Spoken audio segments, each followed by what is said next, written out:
talk about it.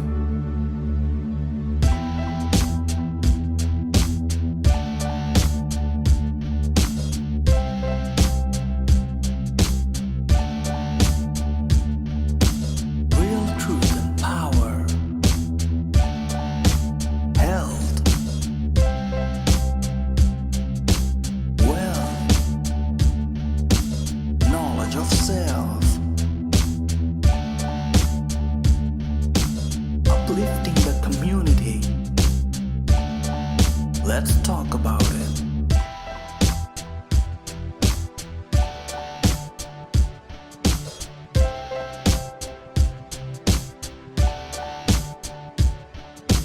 Real truth and power held. Wealth, knowledge of self, uplifting the community. Let's talk about it.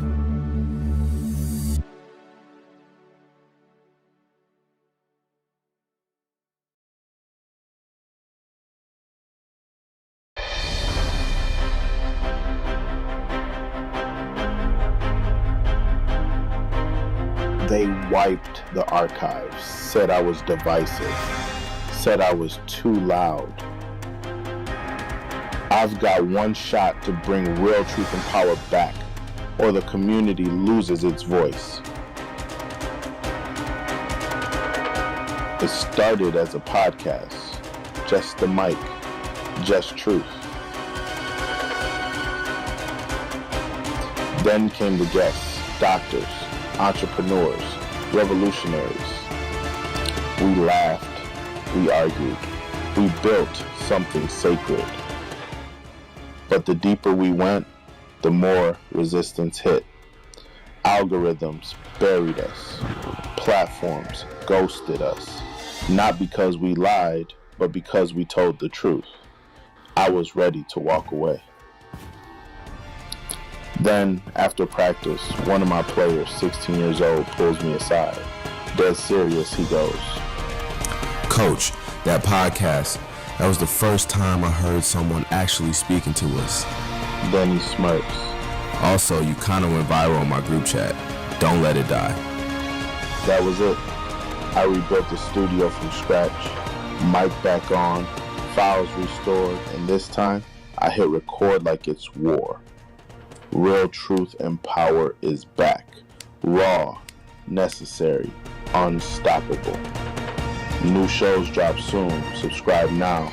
Share this. And revisit the episodes they didn't want you to hear. Locked. It's real. First of all, peace and blessings, family. Peace and blessings. Welcome to the Real Truth and Power podcast, where we provide health, wealth, and of course, knowledge of self. I'm on one today, family. I'm on one today. This is going to be a powerful show.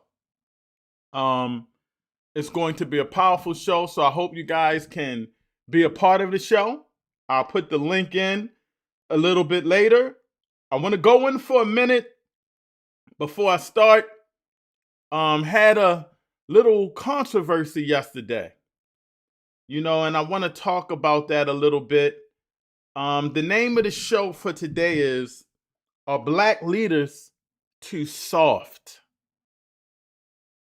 Is silence costing us respect?"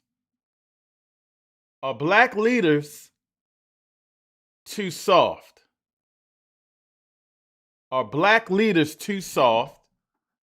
Is being quiet costing us respect?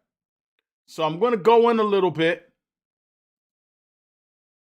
I'm going to put the link in the chat, and I'm going to go in on how this all started, where I came up with the topic for this show. So I hope you guys enjoy it. I am putting the link to join in the show. Now, first of all, I'm going to start with this. I am not a racist. I don't disrespect anybody for their culture. I'm a race man. I love my black people. I'm a member of the UNIA, and I'm here to serve my black people. But I never will disrespect another person's culture. I call them out on the BS that they do. I'm a soldier in that regard, I guess. I'm not going to just let anybody speak about me in any negative way without responding. So I got into it with a brother yesterday, and I kind of got a lot of feedback saying that, I should have let the brother just left it alone. But I got a question. If a person called Marcus Garvey a nigger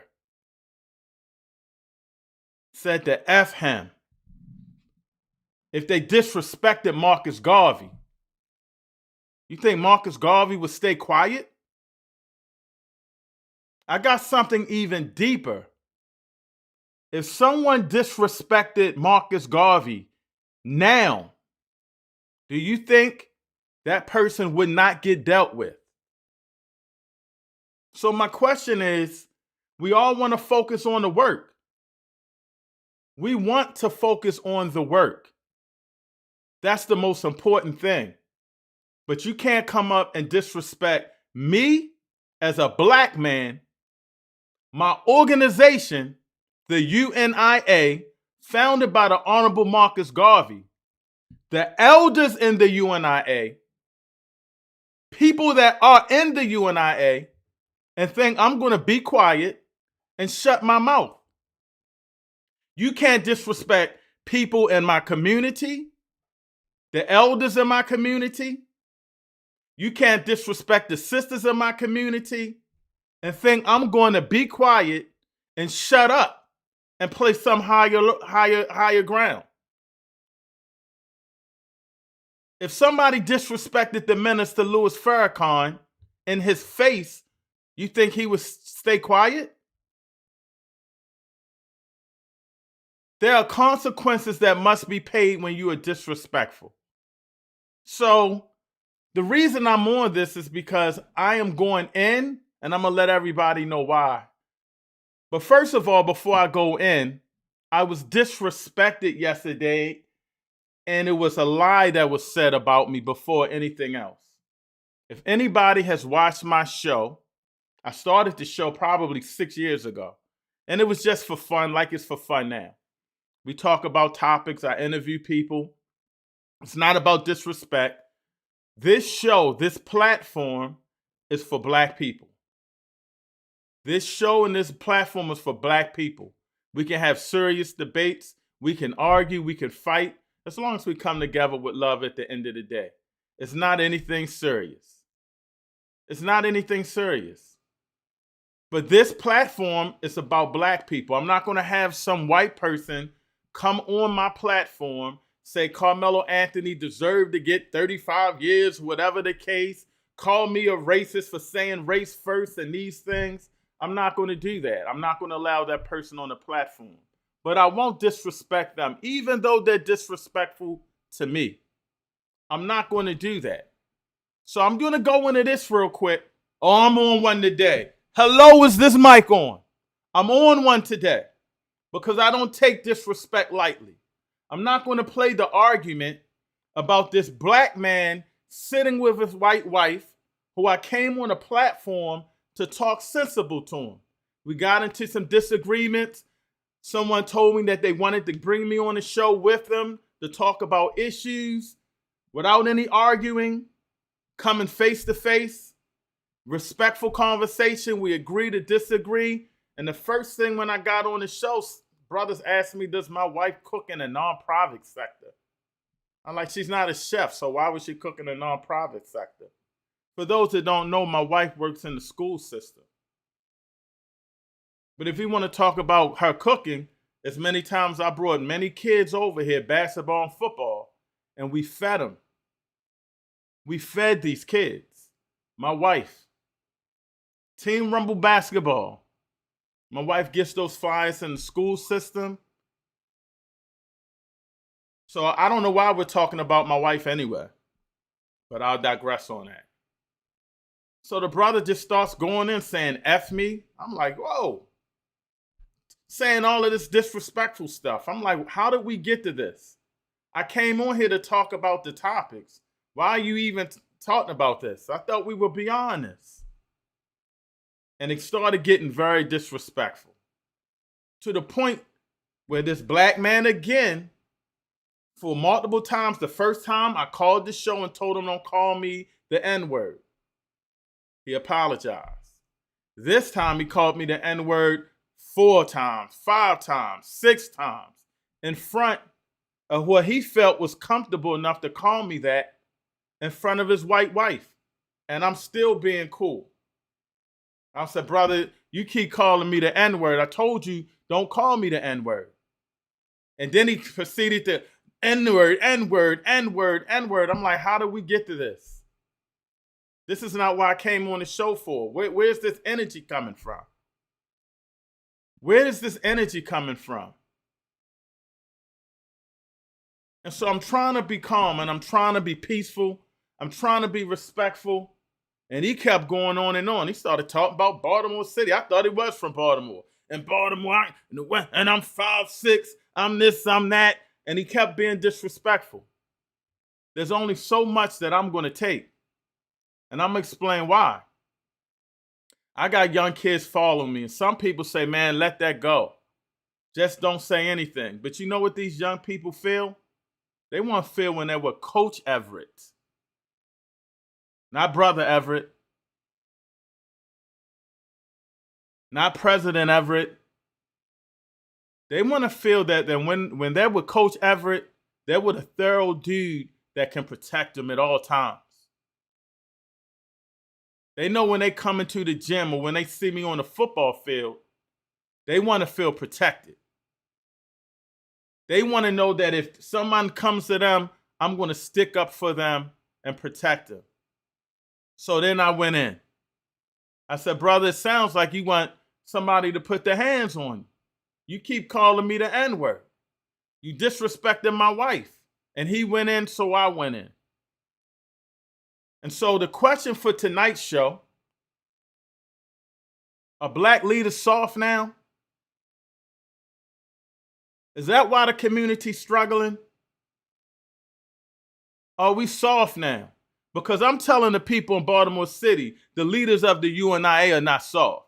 You're not just going to disrespect the UNIA like he disrespect my organization and think that he's going to be okay with that. That doesn't happen. We're a peaceful organization. We are a charitable organization, an educational organization, a friendly organization, a humanitarian organization, expansive, constructive society whose goals are to uplift black people all over the world. We are not for hating anybody. We are not for violence. But one thing you need to know, we will protect our own. And you will not come and disrespect us. Have we gotten that soft that I'm supposed to allow people to disrespect me and call me the N-word? So I want you to hold that thought real quick. I just want to go with this one sister. She's not a sister, by the way. And let me do this real quick before I play this video. It's important, I think y'all need to know that we got an alert going on.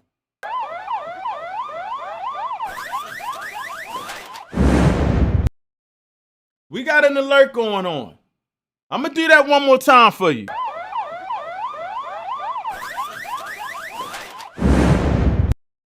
Fact check. Roll the tape. So when I got off this show with this disrespectful couple, a black man and a white man, and I know everybody, thank you for defending me. I got off the show because I didn't want to be on the show to argue in the first place.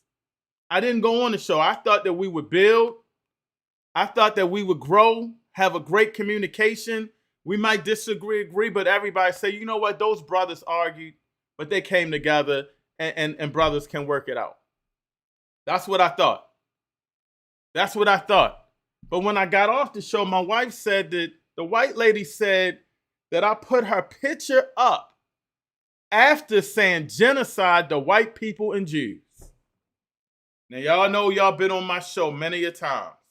I'm clear to say I am not a racist. Lady J, who's on the left, she said, I said genocide or something else to Jews and white people. Now, all those listeners listen to me every Friday or listen to the reruns, please put it in the chat because I thought I was clear that I always say that I am not a racist. And I would never speak like that, especially when I put her picture up. But let's listen again. The genocide and the bloodshed of all white Americans and Jewish Americans. And then he put our picture up as a Sambo betrayer of the race. That's how good. Now, hold on real quick. He is a Sambo and a betrayer of the race. Because yesterday when he was holding his black son, I said, brother, you calling me the N-word in front of your white wife while you holding your black son? You are a Sambo. He said, I'm on a different code. I said, that's right. You're a Sambo. But this is when I put the picture up of him and his wife. Not the family. Him and his wife, because she was being very disrespectful. And I was just on talking to everybody about what happened when he said the N-word before. I also invited this brother man to man on my show. He refused. Let me remind you, I never said anything about Jews or white people. Isn't that what Karens do? They put on fake charges. Isn't that what people do? Also, if you look, it's two other people on here. I know y'all were watching in the chat. I would never say that, but that's what she said. Let me rewind this one more time so you know that I'm not lying. The genocide and the bloodshed of all white Americans and Jewish Americans. And then he put our picture up as a Sambo betrayer of the race. That's how good. Now, this is what really happened after I told her several times to get off the show, stop commenting on the chat. I'm not going to let you on. You're sounding like a racist. She called me a racist and an idiot. This is what I did because her husband wouldn't come on, and I don't want to talk to some white lady. Brother, right there. I'm praying for you, good brother. I could have put up the picture with you and the Trump stuff, but I'm not. Tell you what. Again, I said I could have put up the picture with you and the Trump stuff. I'm not. I call him good brother. I never said anything about white people or Jews. Leave me alone, brother. I don't like arguing with women. You know, if you're not man enough to come on, I respect that. And I understand why you don't want to come on, honestly. But tell your wife, go to sleep, brother. A minute. Tell your wife, go to sleep, brother. I don't like arguing with women, brother. Tell your wife, go to sleep, brother. Leave me alone.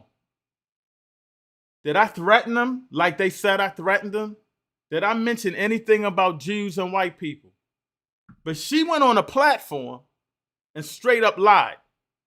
Isn't that what Karens do? Please put it in the chat. Oh, I'm on one tonight. This isn't what the show's about. But for the people that thought I should shut up and not be a strong Garveyite, it's on tonight. But I got more video of me being respectful when she wasn't. Yeah, go ahead, Doc. I think isn't your now this point she's putting something in the chat, and I try to be cool with her. I say, we talking about reparations? Isn't your husband running for office or something? He should know about reparations. I don't think I was disrespectful. He's been running, reparations for black people. Hold up. Reparations for black people are a major topic. So I want you to understand that. Have him come on. If he doesn't know about it, then he should know about this. Captain Ado to this because I think you're. So I didn't disrespect her there. Here's another one on there, but the man in Florida was convicted of first-degree murder and sentenced to life. Now let me tell you this: she's talking about Carmelo Anthony, and she felt he should have been guilty. She felt the system was right. She felt that he shouldn't have been under the tent. She has a right to her opinion. But this isn't the show for a white person to voice those kind of views. Did I disrespect her on her views? We know that. We're saying that the law is stand your ground. And under that law, he should have at least been convicted of maybe murder, but with self-defense or something. But actuality, that law says if you stand your ground and someone touches you, you have a right to defend yourself, whether right or wrong. And that's where you don't understand. You need to learn the law. You need to understand before you use your emotion to defend your race. Even though you're married to a white person, we're talking facts. This isn't, I'm sorry, a black person. This isn't about racism. I believe I said this isn't about racism. About the law right now. There were people that have been running away and chased that person, shot him, and got off for stand your ground, which that's not even the law. Trayvon Martin is a prime example. I'm breaking it down. The guy chased them down. I'm not calling out our name. You don't chase anybody. You stand your ground. I know it's a crazy law because we don't have it in Maryland, but that's the law. And if that guy's in Texas and he knows the law, when he pulls that knife out and says, "You better not touch me," he understands if that guy touches him, he can defend himself. Whether you agree with him being in a tent or not, that is Texas law. No one. So I'm just talking about Texas law. Have I disrespected it? I'm not even going to show all the things she did about calling me a racist, about calling me an idiot. But we go on because she lied. And somebody in the chat, if somebody does that on somebody's platform, says something, we got the video that I said something. Can I sue a Karen? Can I get a comment? Is it possible to sue a Karen? But let's keep it going. It's stopping you but yourself. Hope you learn how to do better for yourself and your family. Okay, let me get, I don't know if this is the white wife or the Sambo brother that when it felt the nerve to call me the N-word in front of his white wife. And I gave him the link. I told him to join. So he tells me, or she tells me, so stop crying and whining and actually do it for yourself. No one is stopping you but yourself. Hope you learn how to do it better for yourself and your family. Well, I'm doing the best I can for myself and my family, but the difference between me and you is my race is my family. I love black people. Damn, I love them when I'm talking and I'm on it. I'm on one tonight. And I'm on all those people who said I was out of pocket, who said I shouldn't be a strong Garveyite, who says I shouldn't defend Marcus Garvey. I'm on one tonight. And so don't get mad at me that you're on the wall with loving black people. And you don't like when black people talking about coming together, uplifting ourselves. That doesn't make sense. Who's crying? We're talking about serious issues about coming together and unifying. So I got to put you out there on that. I think I was very respectful. She's on my platform.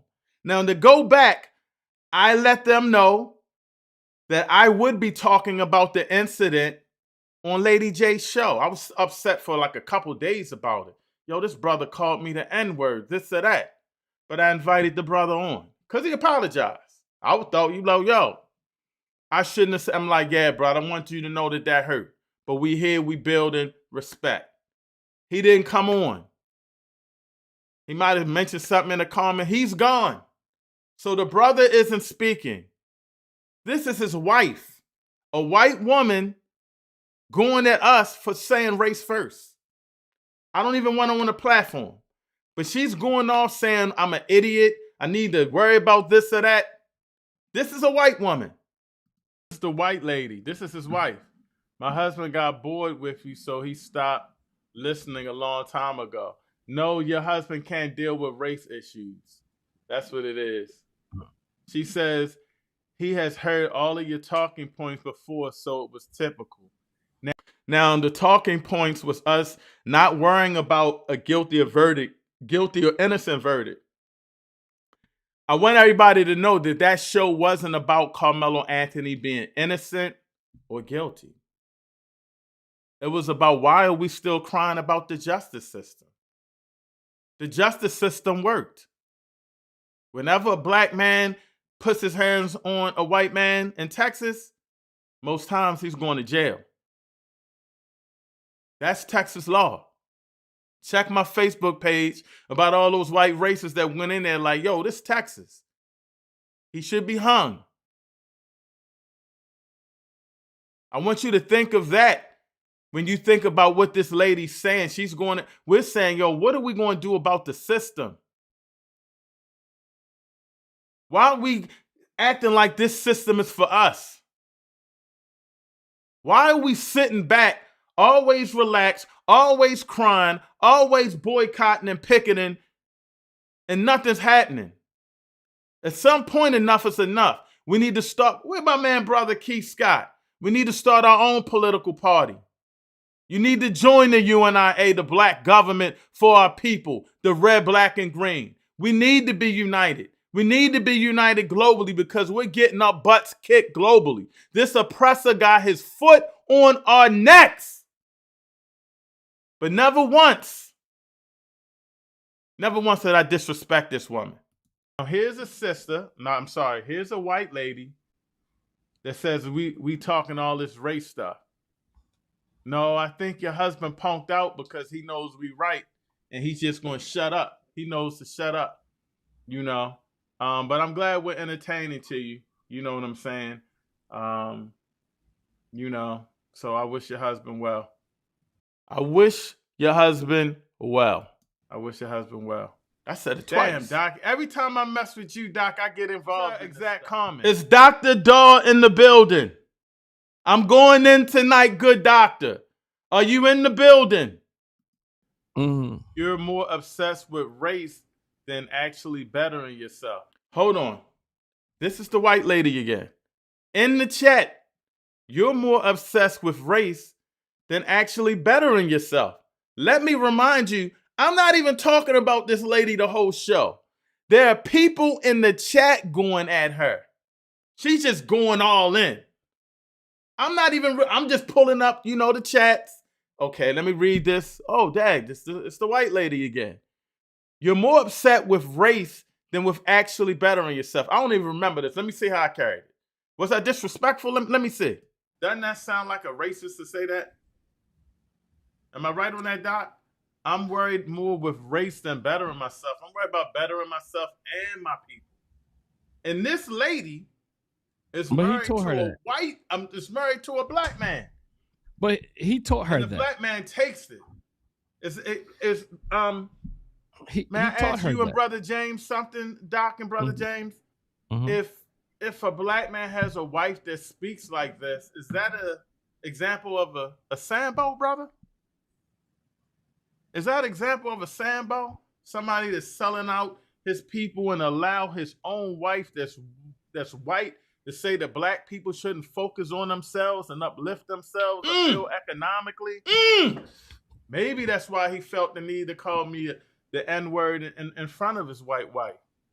And maybe that's why she has to speak up for him, but she's not making sense.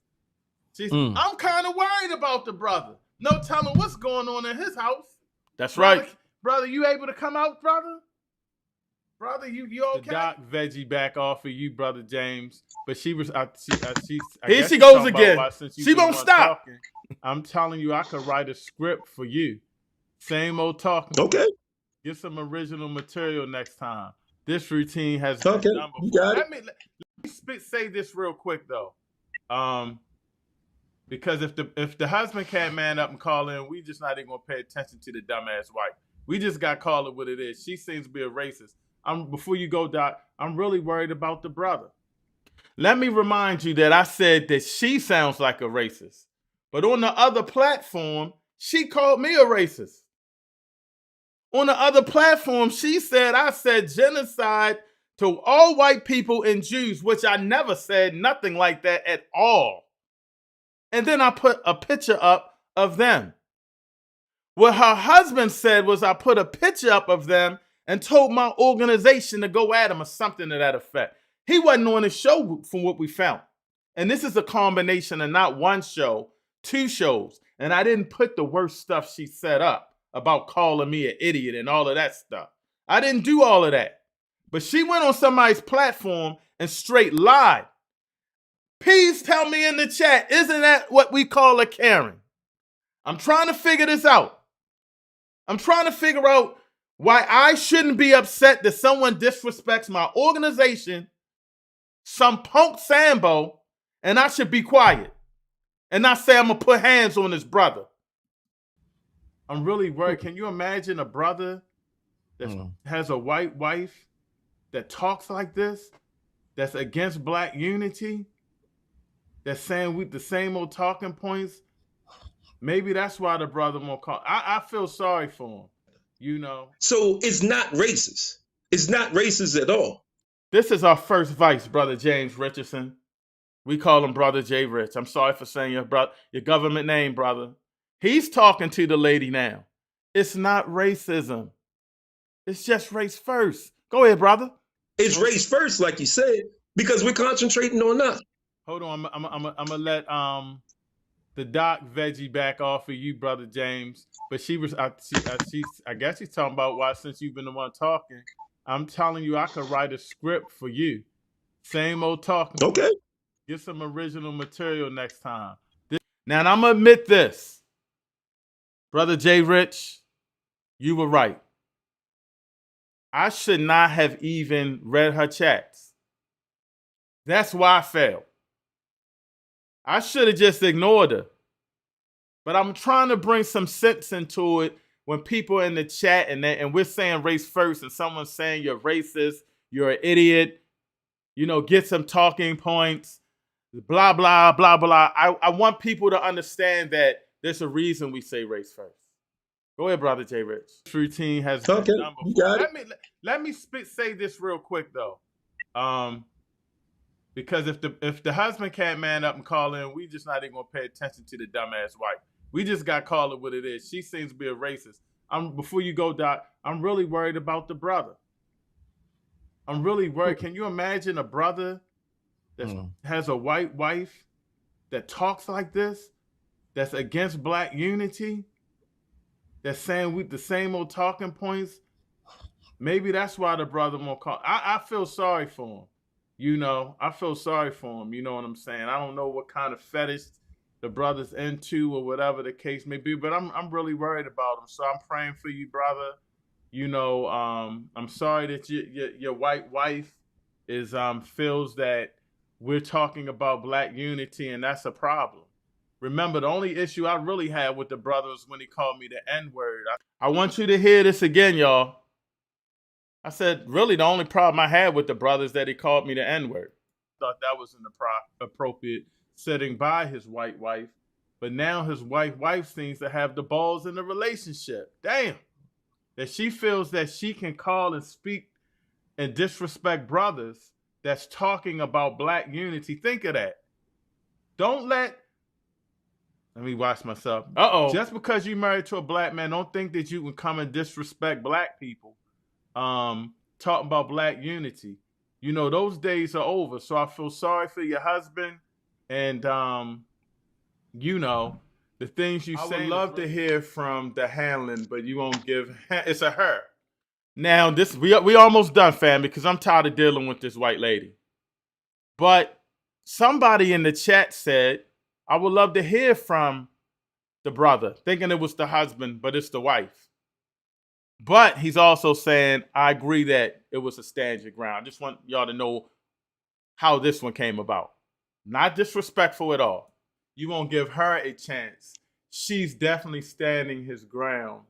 He's definitely standing his ground. Facts. The reason I don't want to bring her on, for one, I already got into an altercation with her husband. I thought I talked about this, but you might not have heard the show. So this is a whole nother show, by the way. It's like 2 shows combined. I asked her husband in the chat, like she's doing, what was his political, something about, was he Republican, something. He just went off on me. Called me an idiot, called me the nigger. I was like, yo, I ain't no nigger or nigger. And so I actually called in. It wasn't my show, it was somebody else's show. And he's married to her. It's a brother married to her. And so I wouldn't want to have her come on here with what she's saying, calling me an idiot. I never called her an idiot. Calling me ignorant.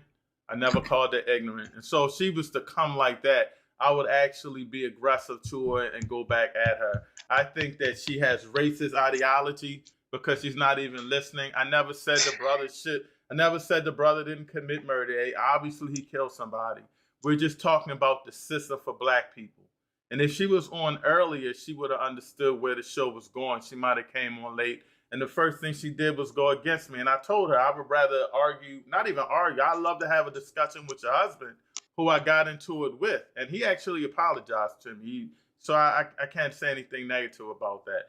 I know y'all heard this, right? On my show, he actually apologized to me. So I really can't say anything negative about him. On my show. I'm kind of confused why the brother would disrespect me then. I'm trying to be in his mind to figure out why he would disrespect my wife, why he would go at me, keep calling me the N-word, why he would say I threatened his family, I threatened his wife, I was disrespectful for his wife. I'm telling this brother straight off the bat, I don't want your wife on because she's sounding like a racist. And it's not a platform for white people. It's a platform for us. And if she doesn't like it, that's her damn problem. Stop coming in the chat, being disrespectful to people in the chat going crazy, calling her a racist. She's calling me an idiot, all kinds of names. I never called her anything. You see, video is very, very powerful. But I'm not going to sit here and argue with some white woman over a brother being persecuted when she thinks he committed murder. I just think the show will go far left. And I want to keep the show. I don't mind having people to disagree. Brother Keith Scott, I sent you the whatchamacallit to come back on. I don't want people to think that, that they're not valued for their opinion. But like Brother Keith said, once we get bringing somebody from Houston, Texas, and he tells you what the law is, you can't just keep arguing when we're telling you the law. I understand it feels different. I think I'm being very respectful to this lady. And I'm being very, very righteous and humble. I got on a Stay Humble shirt today. I'm being very, very righteous and humble by not calling her what I really want to call her. For that blatant lie, talking of the things that she said. Because I can call a 5-letter word and a whole bunch of other things. Because we're from Maryland and we don't understand it. Like people in Houston don't understand if somebody comes into your house and we can't shoot them. We got to run away. Like we got to go into another room, let them take our stuff. Like it's different laws. Like people from Houston don't understand it. Like that's not, you're not wrong. You're wrong. No. And to my white sister, I would tell you, I can't have an intelligent conversation with you because the last time you was going at people disrespectfully in the chat, and the conversation is simple. We think the system is bogus against us, and you don't agree. There's not going to be an intelligent conversation I can have on this platform. This platform is for us as black people to build real truth and power. And if you don't agree, you can sit there and argue. Your husband's black, he can come on, but I'm not going to argue with some white woman who feels that the brother killed somebody and was treated fairly for the trial, when everybody here feels that he wasn't treated fairly. So it's not just me you're arguing with, and I just think that this platform is not for you, and I'm not going to give you the privilege and honor of me cussing your ass out. I say that lightly. Sorry about the cuss word. And yes, Sister Brenda. The genocide and the blood. So I'm confused here. I'm confused here at how this all came to be. That she would feel that she could disrespect me. Her husband could disrespect me. Her husband said I threatened his family on the internet. So now that I've proven that wrong, now that I've proven that I would never say anything genocide to white people and Jews, what? I'm sitting up here saying I'm not racist the whole show to this lady.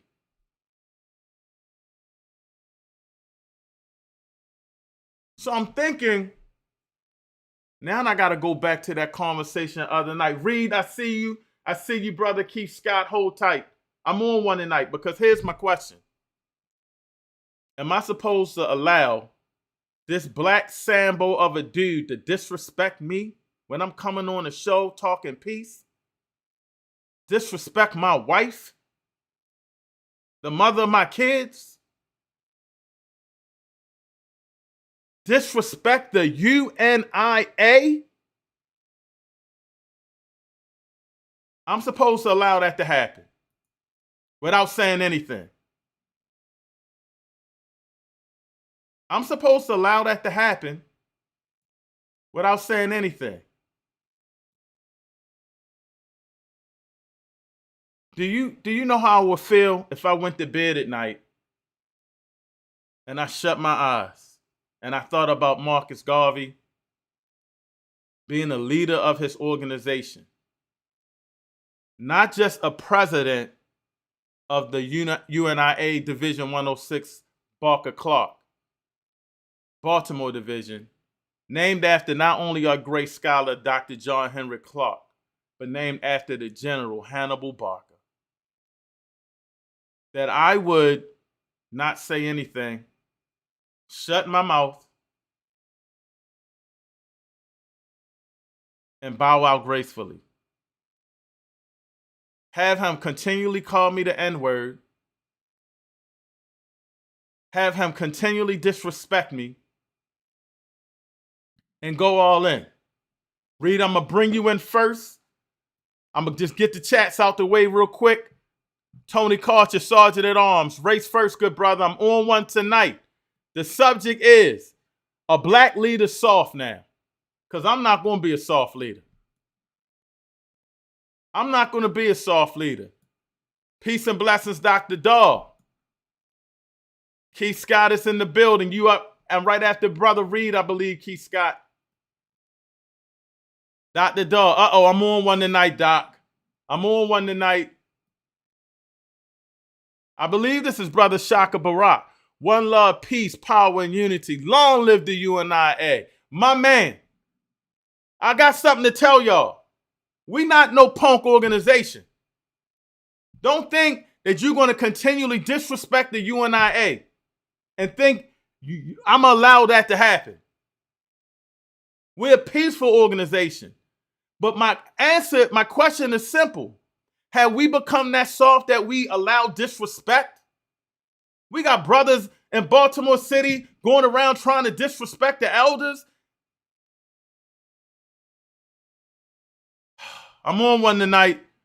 This is total disrespect of those who call themselves the FBA. The FBA is compromised of organizations that seek nothing but try to destroy Pan-Africanism. Thank you, Brother Shaka. Sister Selena, peace and blessings. I see you in the building, Reed. I'm almost there. Brother Culture, race first. He says ambush. For those that know, I talked to Lady J today. She did apologize. She said she was shocked by it. I mean, the guy's an a-hole. When you're an a-hole like that, you're an a-hole. But like I said, Frederick County isn't far, brother. I already called my young coach. I said, I need to set up a tournament. I'm coaching. You sit on the sideline. I'm going down Frederick. How you going to disrespect me talking about, it is what it is? Exactly, truth. Thank you, Sister Selena. That lady straight up lied on Lady J's platform. I would never say anything like that. But video doesn't lie. I bet you her husband won't apologize now. And I sent them this video. Pan-African first. I'm with you, bro, but we can't have a tribal gang mentality. That's exactly what they want. I'm not talking about a tribal gang mentality. I'm talking about black leaders starting to stand on business. I'm talking about black leaders saying, yo, no, we're not having this. We're not going to allow disrespect of our elders. We're not going to allow disrespect of our ancestors. We got people out here disrespecting their ancestors. And we supposed to turn a blind eye? I think not. Race first, Sister Basima. You knew they were coming. They always going to start coming. But we ready. This is a brand new UNIA. I hear y'all comments, that old stuff from back in the day. We got real soldiers. I was on a platform last night when the black man and his white wife were being disrespectful. They were full of lies. He needs to keep his wife off this platform. Thank you, Sister Selena. Thank you. They were lying. Malik Collins says, Sewer, I need to know, are we allowed to sue white Karens or is it a waste of money? Because this lady's crazy. She said something crazy. I'm like, where? She went way in with it. You know what that reminds me of? And I hate to bring this up. All these Karens.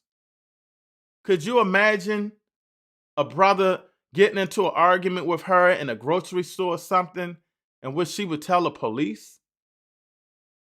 Do you know what she would tell the police? She's attacking my character. Thank you.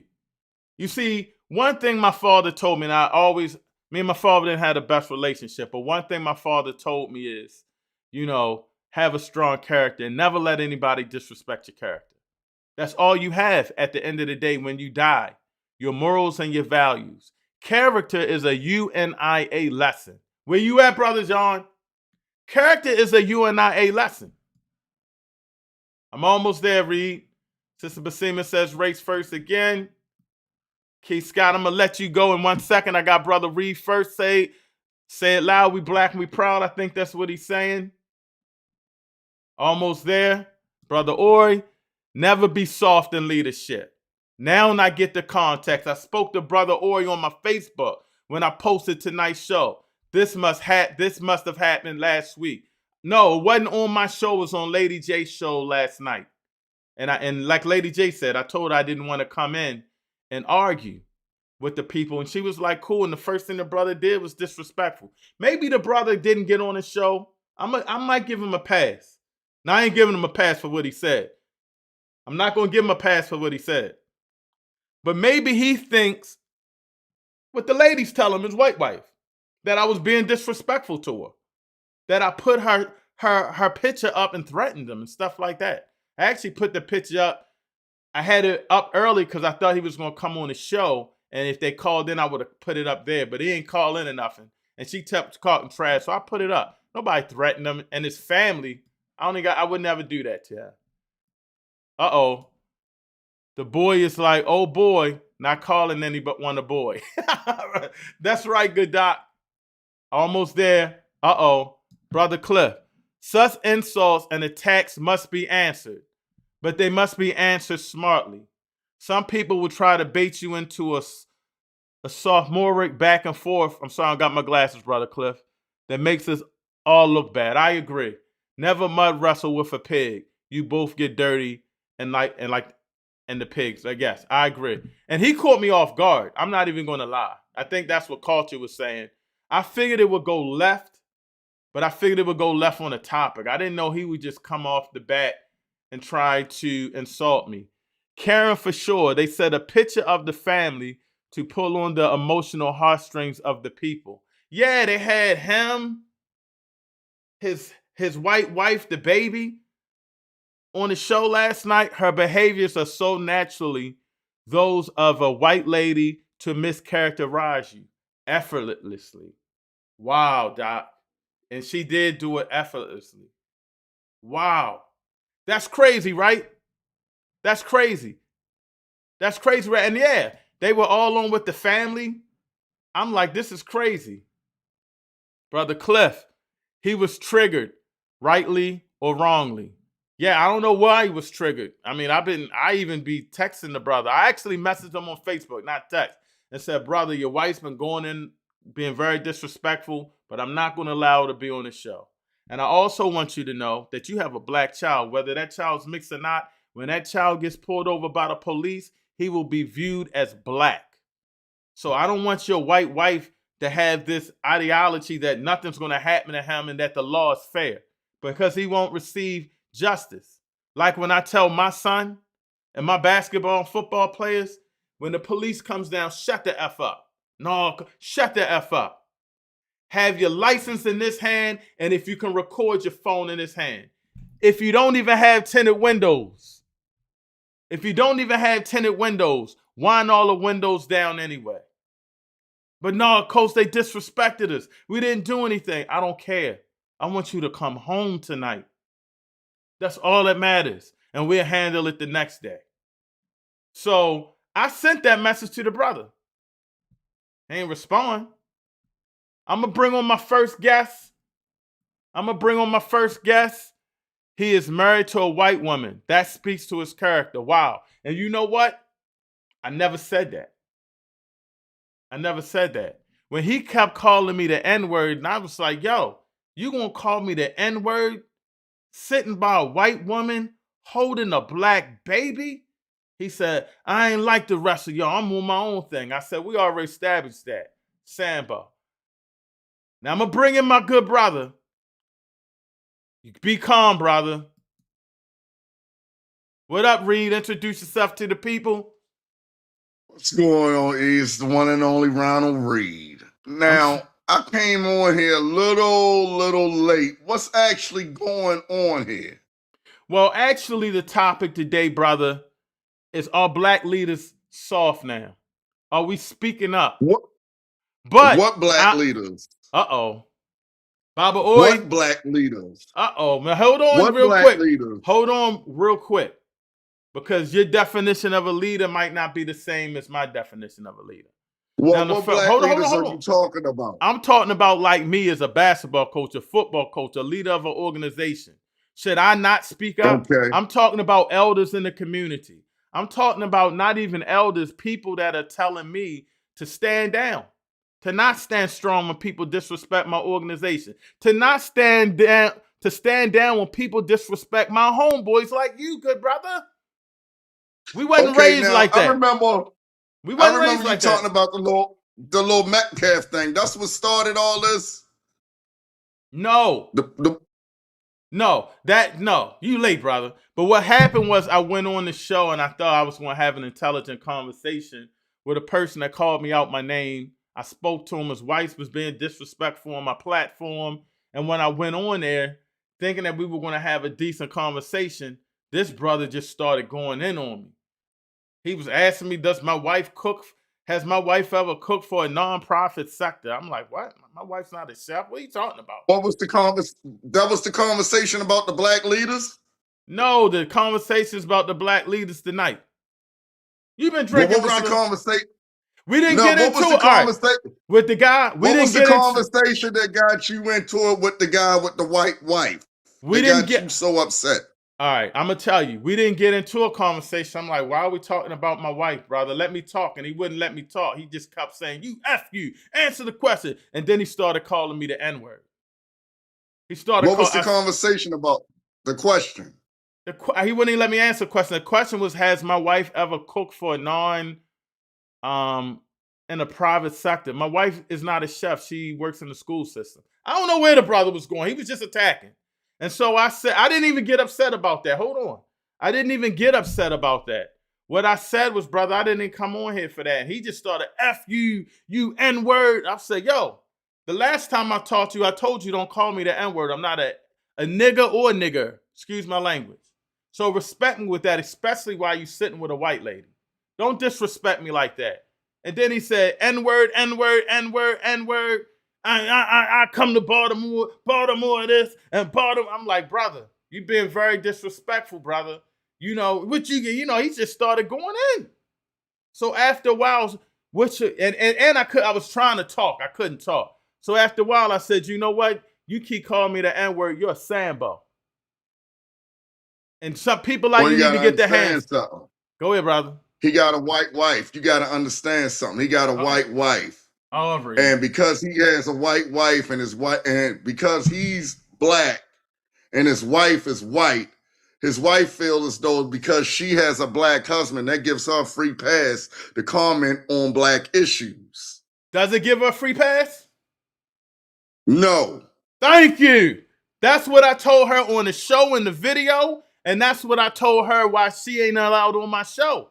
Because she's very disrespectful. You don't get no pass because you're married to some Sambo who thinks he can say the N-word while he's sitting in front of you, holding his baby, calling another black man an N-word. So that's when I got pissed. And then he started talking about this. he's 5'6" and all of this and that and whatever the case may be. And I just said, I see you when I see you. But did you know, okay, every time he called you the N-word, right? Mm-hmm. What did his wife say anything? She might have tried when he to called stop you him. But no, she sat there. I think she sat there.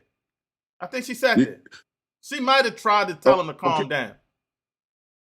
But she didn't stop it or nothing because all he was doing was speaking for her. She agreeing, what you think she gonna do? Of course, nigger, that's what she wanna call you. Uh-oh. She don't have to call you that. He called it for you. Uh-oh. And thing about it is, every time he said nigga, he should have realized he's saying this in front of a white woman, and she just sitting back smiling to herself like, yes.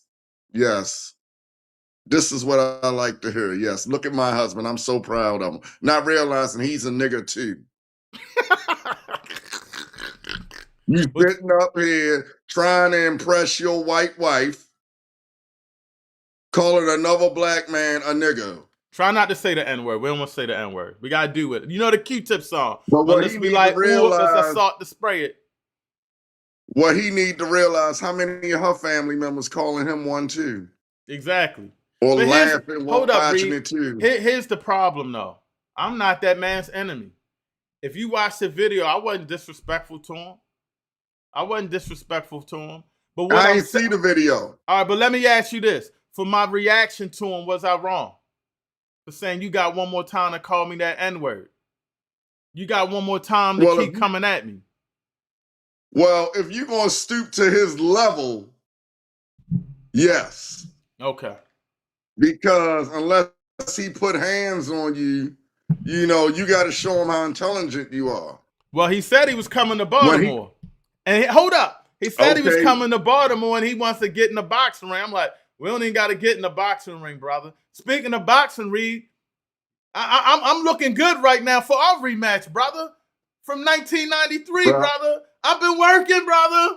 I'm fit. I'm hitting the gym. So I'm very confident, brother. Just to mention that. Well, I want to go back to that now. I'm going to put you on the spot. We ain't talking about the second. Don't make me make a George Foreman comeback on your ass. God. I'm 55. Well, I'm 53, brother, but you look. I think now I'm bigger than you. Before you outweighed me by like 20 pounds. You probably are. But look, man, I appreciate you for calling in, Reed. You got anything to say to close out? Yeah, I mean, you know, all right. Let me see. How can I put this? I mean, the brother has a white. I'm not going to say that word. The brother has a white wife. You know, and he has a mixed child or whatever. You know what I mean? But the brother was dead wrong for using the N-word. You know, number one, if I'm married to a white person, I'm not going to use the N-word against a black person and she right there. You know what I mean? Because that same white person I'm married to, when she get mad or whatever, she's going to use that same word on me. You understand me? I'm with you. Let me ask you this, though, before I let you go. So, what do you think about her line and say I said genocide to the Jews and the whites and I put a picture up and threatened her? What do you think about that? Isn't that even more dangerous? I wouldn't even pay that no mind. I'm not paying it a mind, but that's on somebody else's platform. She's just looking for an excuse. You know, for any white person to call a black person prejudice. Check this out. You know, if she'd have called me prejudice, you know what I would say to her? Do I got a reason to be prejudiced? You know, why am I thinking like this? You know, why through all my years, I couldn't at one time go in the same store as you, or I'm walking home being chased by white people, or they calling me to, you know, what did I do to you to make you feel like that to me? Right. You know, did I get out there and protest for you not to come to my school? Did I get out there at one time and burn a cross in front of your house? Did I get out there in a white sheet and march through your neighborhood? You know, why are you calling me prejudice? You know, all of a sudden now you and married a black man. And now all of a sudden everything is cool. Because I'm speaking about real truth and power. I'm speaking for the black man. We prejudice. But every day y'all get out there and talk bad about us. You know, I saw the thing up in Texas about the boy, right? Right. An all-white jury. You know what I said? What is this, Mississippi 1952? Come on now. But you prejudice. You know what I'm saying? I'm with you. You know, it's two types of justice. It's white justice and it's black justice. You know that, right? Yeah. We don't get a lot of it. We've never got our justice. You know, Marcus Garvey said one thing, and he was right about this. Hold on, brother. I don't know if you remember this, but Marcus Garvey said this. Marcus Garvey once said, a black man will never receive his full respect in America. Uh-oh, brother. Uh-oh. He said this. Marcus Garvey said that. And he was right. You know, okay, check this out. You can marry a Chinese person, you can marry an alien, you can marry a white person, whatever, you know what I mean? But here in America today, you know, first of all, the brother was dead wrong for when you was talking black unity and saying that you was prejudiced. You know, the brother was dead wrong. Brother, you brainwashed. If anything, you need to teach your children and as well as your wife about the struggle. Because, brother, now, you know, they say the biggest thing a black man can do, the biggest thing a black man can take from a white man is a white woman. You know what I'm saying? Come on, bro. You sitting up here calling this man the N-word, and he live out where, Frederick, Maryland? Yep, that's what I think. Walk around with your wife and watch out what these people call you. Cross that bridge and go over to Tawnytown and see what these people call you, Tawnytown, Maryland. You know, if anything, you should be trying to promote black unity. Thank you, brother. For the simple fact, you got a white wife. That don't give a black man a free pass. You know what I think? I got a white wife now. I could eat porch. I could eat porch. I can go to white, you know, events and all that. Oh, that's going to get me in the White House because you got a white wife. You know what the brother failed to realize, that might get you there, but that's not going to keep you there. That's going to put you up on a pedestal, but in their eyes, you still an N-word anyway. Hold on real quick before I let you go, Reed. They remember you from the last time you was on the show. Fire. What they saying? I don't usually agree with this, brother, but I gotta agree tonight. Don't stoop and pay them no mind. We got bigger stuff to accomplish. Right. You got to keep the struggle going because check this out. You know, if he called you the N-word, you don't call him one back. I didn't. Call him Sambo. Unless that brother, you know, if that brother wants to come to Baltimore, he has every right to come to Baltimore. Yes, he does, good brother. You know, let him come. I welcome him, brother. I gave him an invitation. I welcome him too. I gave him an invitation. We can meet him together. I thank you, brother. Send him an invitation. I sent him an invitation. I told him, come on through. Yeah. I said, come on through. Since he don't like Baltimore so much, I think he's from Baltimore.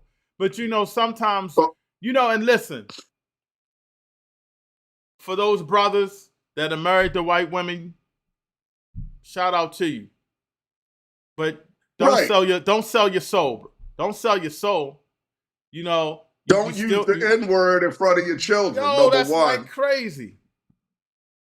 Don't use the N-word in front of your white wife, number 2.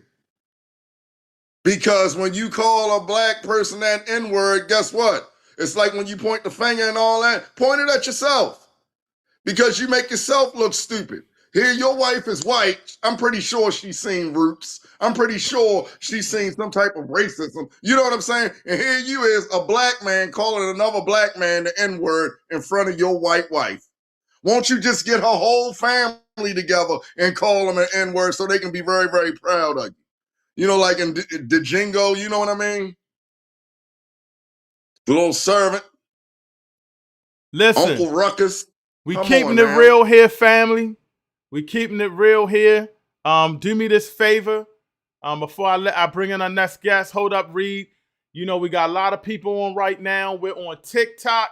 I might not have got us on Instagram, but we're on Facebook. We're on UNIA YouTube, UNIA Rock Media on YouTube, and of course, Real Truth and Power on YouTube. We got a lot of people in here. Do me this favor. It doesn't cost nothing. It's free.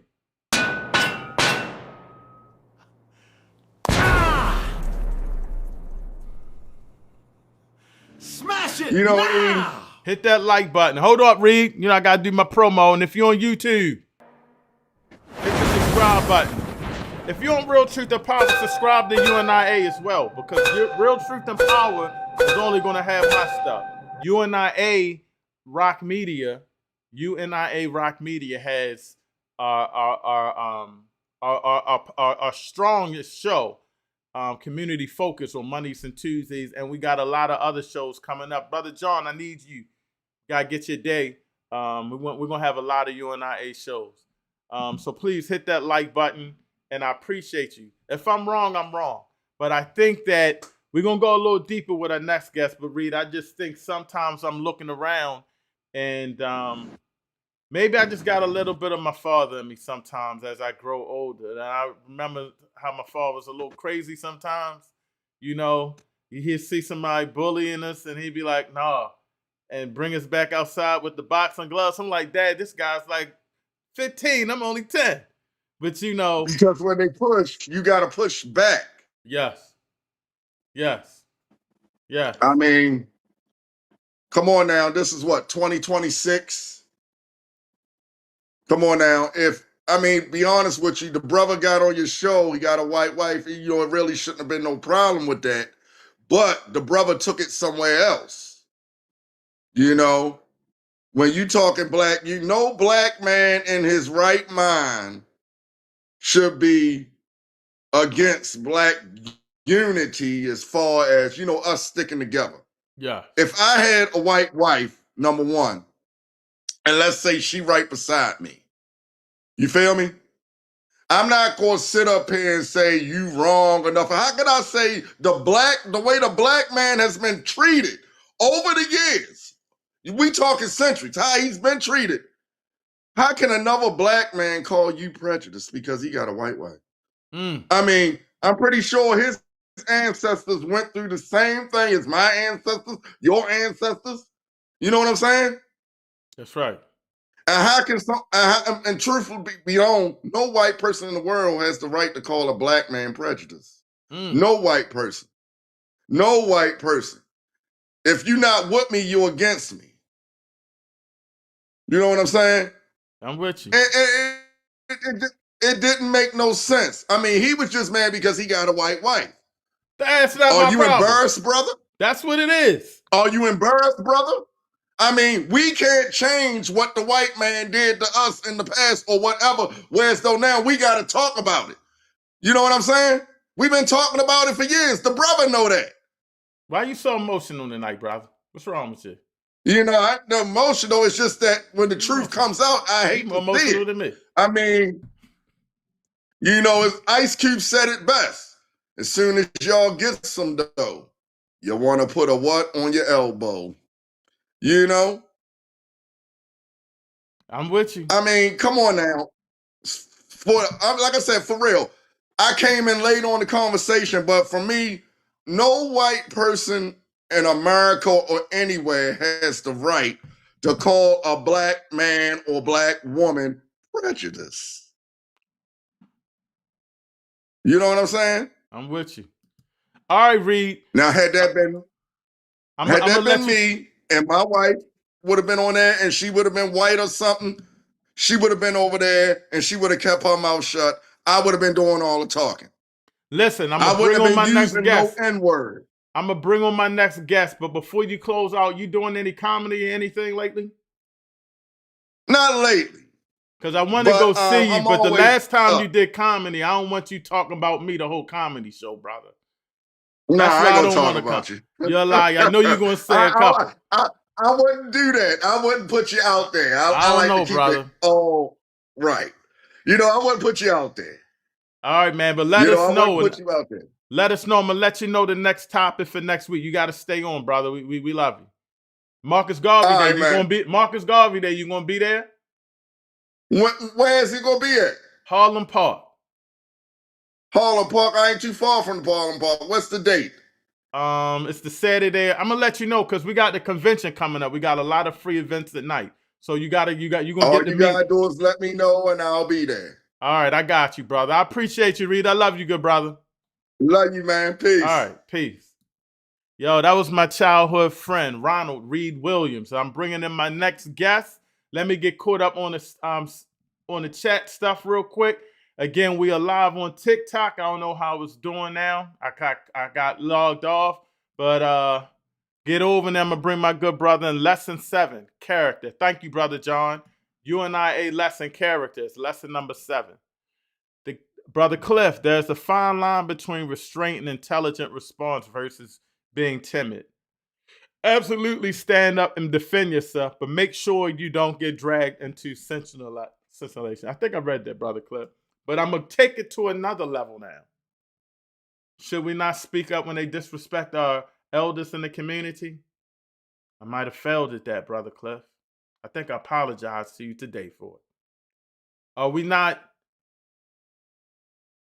being strong when we have people disrespect our elders and our ancestors? Disrespect our ancestors? Are we not strong to disrespect Marcus Garvey?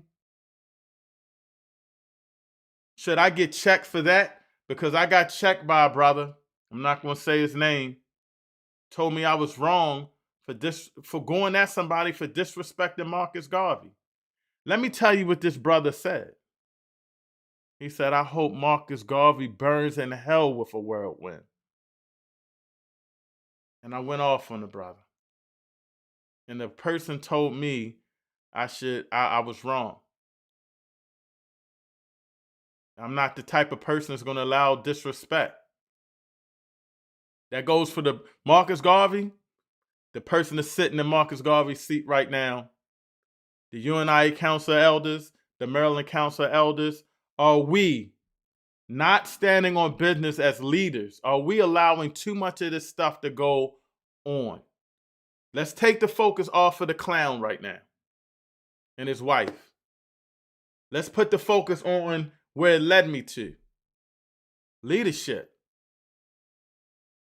Should a leader, are we not strong enough anymore that we can't call out people for saying harm to the work that we're doing? That's the question. Brother Keith, I'm going to bring you in.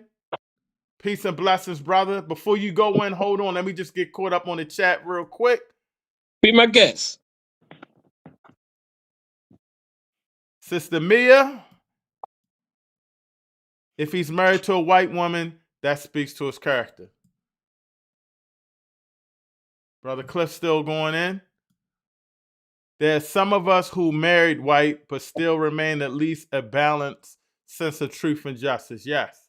Often because the white mate is the most aware, more aware than most. I agree. I coach a lot of biracial kids. I mean, kids come in the gym, they're black, by the way. They're not, they don't think they're mixed or white. They come in black. So they have to, the mother or the father of that child has to really make sure that he has a sense of himself or what's going on in the community. And they're usually aware. Thank you, Brother Cliff. Let me know if you want to come on, Brother Cliff, because I know you're gonna drive some justice. Brother Ori said, LOL. I think he's talking about when my man said leadership. Brother Reed said leadership. Brother Mark said, now I understand the big picture. I did the right thing. Yes, I'm always going to speak up. And first of all, I was kind of didn't speak up right away. You know what I'm saying? But then I said, once he went and called me the N-word, that was it. A lion has to defend his pride. Yes, I might have said this the last show. I'm not sure. But I heard this from our President General, Honorable Michael Duncan, and he was talking about the lion. I think I was talking about it. Check out our last show. I was talking about it with Brother Chief Elder, and I mentioned this to him that the male line he's laid back, and the female line she goes hunting. She goes hunting. Once they kill the food, the male line walks over. Everybody moves. He eats. He goes, lays back down, and he said that's because her job is to make sure he's rested, fed, so he can protect the pride. And I was like, dang. So yes, as leaders, we have to protect the pride. And we can't have anybody thinking that they're as a leader that we're not going to protect that pride. No, but she's entitled, so she thinks she does. I think Sister Mia is talking about her feeling that she could actually speak. Sister Selena was saying exactly. She's enjoying. Brother Fire said, blessings, prayers, second vice. Keep up the good work, UNIA style. Hiking. Everybody, Fire leads us in hiking Sunday at Lincoln Park. It's a lot of work. I know it's supposed to rain, but it should stop early Sunday and we'll be going out early. Brother Mark is commenting with Sister Mia. I am referring to Everett, Winchester, okay? Uh-oh. The Minister of Protocol. For those that don't know, shout out to my good brother Jabari. Minister of Protocol will be at TNAT to do a memorial service at TNAT for Brother Jabari's stepfather. So rest in peace to your stepfather, and I will be there. Hopefully y'all wait for me, because I'm going to be hiking, and I'm going to come right after. I'm going to have some extra stuff so I ain't looking too crazy. But Brother Albada says, no snow bunnies, no snow bunnies. Race first, Brother Albada. And Eshoran says, race first, good brother. Now, Brother Keith, we want to talk about leadership, brother. We want to talk about leadership. We want to talk about leadership in a serious way. Do you think leaders, and you can be specific about Baltimore, do you think leaders are soft now? Is this why a record, are you blaming the leaders for being soft because they're not standing up to the record companies and are allowing these records to be played? Is this why we got brothers walking around disrespecting our good elders in the community, and they're online disrespecting Marcus Garvey and all the other great ancestors before us? Are leaders, are we soft that people can disrespect our organizations and we just sit back and allow to talk and say, move on? Do you think that's soft, good brother? No, I don't. I think our elders been fighting this fight for 40, 50 years. They tired. This is why, I'm 62 years old. Okay? And this is why we need young brothers like you. But it seems like y'all need a push. Uh-oh. Okay? Now, we talk about justice, but black people, as being black, we always receive punishment with never justice. Because the power that was taken from us, we need to take it back. We was a race of proud people that had their own under segregation. Now we got integrated in a system that we know is not for us. And we cry about the favoritism for white people in this system, but it's their system. They're supposed to get it. Now, the fact that at generations ago, we knew that this system is not our system. We know that a race of people who can't educate their own children is not going to work. We know this. We knew this for generations after generations of failure of educating our children. The ability to create wealth, we don't have. You gotta be a basketball star, a rock star, or a rapper to become a millionaire. I mean, a working brother, a 9 to 5, got to work 70 years to become a dependent of the state. Mm. The average first Black person buying a home is 50 years. You got to save your money for 50 years to buy a house. That's not right. Now, we know the system is to blame. The system is our enemy. But I feel that we are scared. This is the softness coming. Hold on, brother Keith. Hold on, good brother. First of all, you're not gonna disrespect Big Daddy Kane tonight, are you? Oh no. I gave a rap long time ago, so don't worry about it. You scared me now. No. All right, now why are you saying we soft, brother? Because we don't think we can beat the system. Mm. We don't think we can remove this system from our lives. We just had an election where only 16% of the people voted. I gave numbers out a long time ago about this whole thing. The people are sick of the two-party system. People, I get it more from people, more the educated people, saying that you gotta vote. Did you Our vote? ancestors died for the right. Did you vote, brother? Hell no. Oh Lord, brother. How you gonna start a political party and not vote? I mean, okay, what sense is voting for the lesser of two evils ever made a person? I agree. Okay? It wasn't nobody in there you felt, let me just go to the poll and vote for this one person. No.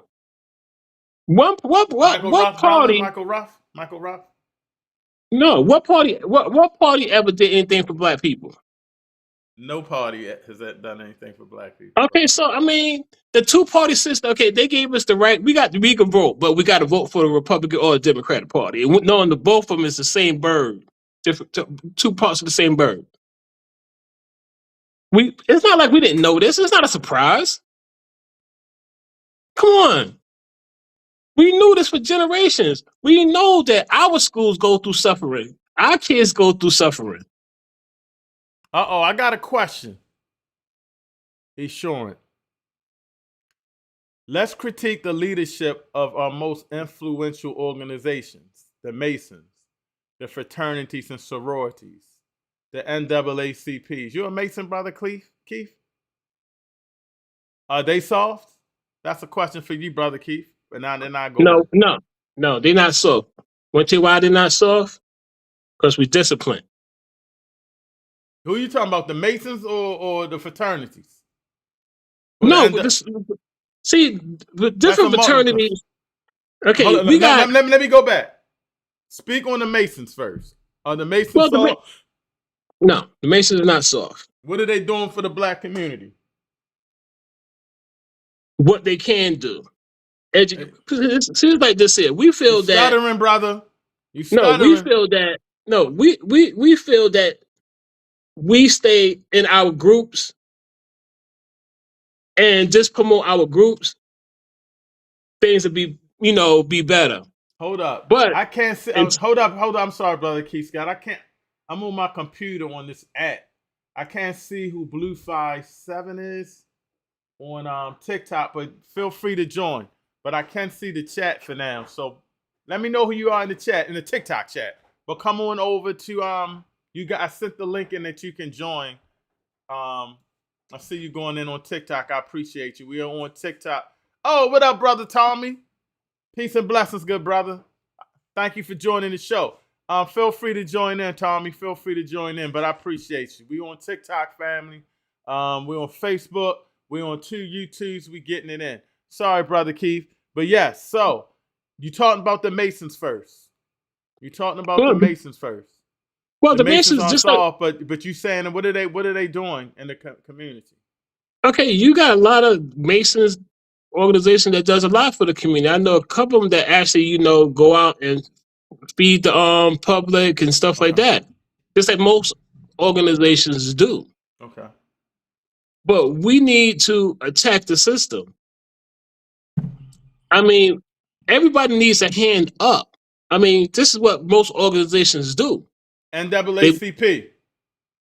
I don't even want to talk about them. You got to, brother. You got to answer the question. Don't hide now. It's real truth. Not relevant. Brother, the not name relevant. of the show is Real Truth and Power. What do you mean not relevant? They get not more, relevant. What do you mean not relevant? The NAACP is not relevant to black people anymore. Since the Montgomery boycott, you haven't seen them do nothing. Marshall, brother, since Thurgood, huh? No, put it away. Since the Montgomery boycott, they was useless to black people ever since. I mean, I don't even call that a black organization anymore. So the fact that the system is our enemy and the system that we have to fight. Okay, you got a lot of black people who's telling you that they don't want the system, but we're not listening to them. We got kids wilding out in the street because these kids really feel they don't have a future. Fraternities and sororities, brother. Are they soft? No, they do. They are doing what they can within the system. Yes. Okay.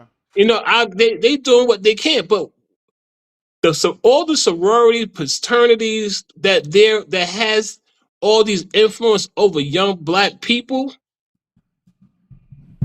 should go at the system. The system has to go. So I'm like, we need to have our own political party and run our people and create our system for us. What about, because you talk about this all the time, for those that don't know, Brother Keith ran for mayor. And I commend you on that, Brother Keith. A lot of people say you didn't do fair well, but you got to have some balls to go run for mayor and speak to people and just do it. I tell you that all the time. I salute you. I definitely. Well, I won. You won. Tell them why you won, brother. I won because I received a lot of knowledge. Okay, I received the fact that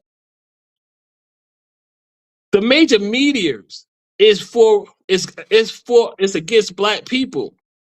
They are for the political parties. Anybody that works for money, like the major networks and stuff like that. This is why podcasts is so important nowadays.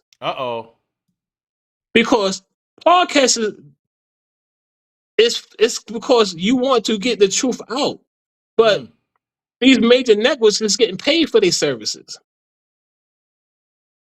So this is why the podcast is so relevant today. Independent broadcasters. Not to switch the subject. But you were listening to the show or watching the show yesterday. Yes, I was. Give your commentary. How did you thought I was wrong? You think the brother was out of pocket? Because a lot of people didn't see the show, of course. Well, see, you want to really hear my opinion? Yeah, be honest. I can take it. Okay. He's trying to distract you. Yeah, I knew that. He knew everything he's saying and it make no sense, but he's trying to push you in a corner that you have to defend yourself. Okay, you can see he came out poking the bear. For no other reason is to get you riled up and off the topic. We wasn't on the topic. That way they go. I'm like, yo, what do we? I try to be cool with him. I'm like, why are we even talking about this? It worked. It worked for him. Okay, it works for him. I mean, he knows that. You know what works for me, Brother Keith? These, brother. This is what works for me. If I ever see this, brother. Once in a while, cause everybody know passion is a black man's weakness. I hear you, brother. I hear you. Passion is the black man's weakness. You heard you get something and go at them like, okay, you call especially coming from a white person, a nigga.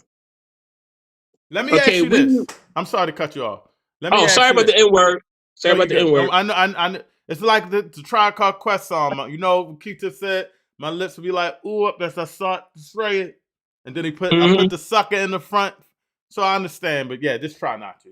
You know, I slip up and say it sometimes myself.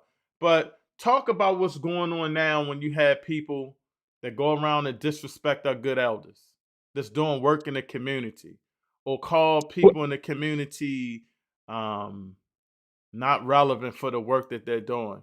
Are we soft for not speaking up and saying you wrong for that? No, you're not. See, we got to that? understand. No, our elders is the keeper of our past. So we should let people disrespect our elders? Oh no, like I said, no. I said no. We gotta defend this. Okay. You We scared me, brother. definitely gotta defend our elders because they're the people that we learn from. Okay, this is why they're so important to us. So let me ask you this. I'm not gonna say any elders' names, but I'll say an organization that's run by the good elders that we know. This is hypothetically. This hasn't happened. That's why I'm using this. Black Men Unifying Black Men. My good brother Bill Gooden. My good brother Michael Johnson. My good brother David Murphy. I can go on and on. Brother Leon and all of them. Somebody comes in and says, man, forget the Black Men Unifying Black Men. They stupid. That breakfast is stupid. You know, they're idiots. This or that. I condemn all of them. This or that. I need to go over there and take it over. What should the first action be for a community? Well, I go there every month. No. Hold on. What should the action be for the community that hears a person saying that? Well, I mean, you have to defend it. Okay, like I said, I mean, I come to every month. I mean, you notice that I'm the only person that comes to every month that ever ran for office. I never noticed that. Everybody who came to speak in any organization, you don't see them during election time, but you see me every day, every month. Brother Albada, the minister of the UNIA, minister protocol for the UNIA, says we are the guardian and protector of our children, our history, our culture, our heritage, our lives. Do for self, race first. Appreciate you, brother Albada. Eshawn said something about you, brother Keith. Keep it real, brother Keith. We're talking about Mason leadership. Oh Lord, they ain't speaking truth to power. They do surface level community service the same as the D9. He's saying y'all ain't speaking nothing really about uplifting our people. I mean, you know. No, see, you gotta understand. Okay, the Masons is not a flashy organization. Okay, they're not there. They're not.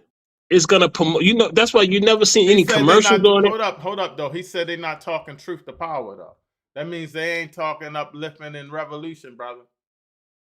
Oh, they're not. Okay, that's not what they do. Not. No, that's not what they do. Okay, but that's not what organizations do. We do. And I have a black political party, bro. I have a plan and a goal to achieve. My goal is financial freedom and political freedom for black people. Are the Masons talking about that? I'm not talking as a Mason. So Sean might be right on the Masons. You got to put them in as well, brother. Well, I'm not speaking as a black man. I'm not speaking as a brother Mason. I know, but I want to make sure the Masons get it like everybody else, brother. Well, everybody gonna put it like this here. Okay? That whole leadership title goes to the person who wants to lead you someplace. That's what it's for. That's why it's leader. A leader want to go places, not complain about everything that happened, and he want to take you somewhere. That's a leader. The leader should have a plan and a goal to achieve and a way to get there. This is what followers is for. Mm. If you agree where you want to be and how you're going to get there, come on. But people talking about solutions. You know how many solutions there are that we can't do? Let me ask you Better this. schools. And I spoke to, first of all, I did speak to Lady J today. I was pissed. I was texting her all night. I was letting her know I'm doing a show on this because I didn't appreciate the lady lying. Like, I was like, why would she lie and said I said that about white people and Jews? Like, that's like Becky, like 10,000 to the fifth power. But Brother Bill says it was Lady J's show. She should have shut it down instantly as I see it. I think, but I'm gonna let you respond to Brother Keith. But I think that I got off before it could get resolved because my wife was like, "Get off," and everybody was calling me like, "Get off!" Like you didn't threaten the brother, get off. And I was just like, "You're right."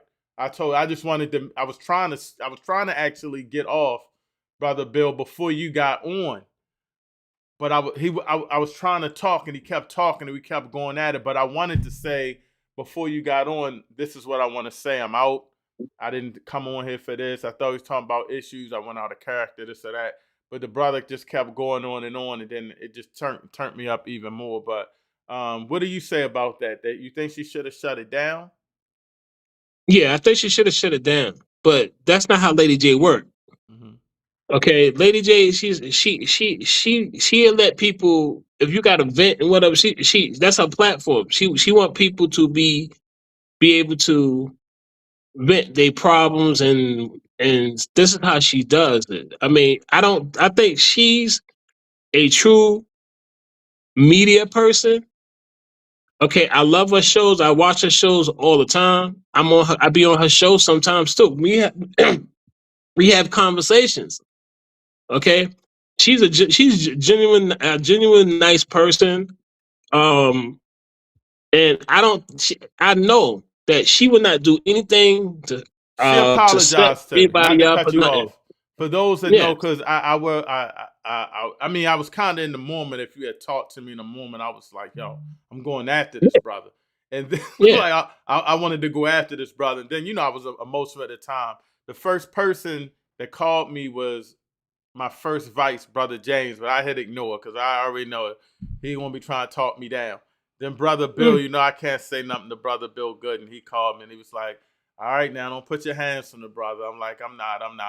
But Lady J did apologize to me because a lot of people were saying, they felt she was wrong. And she apologized. She said she didn't know it was going that way.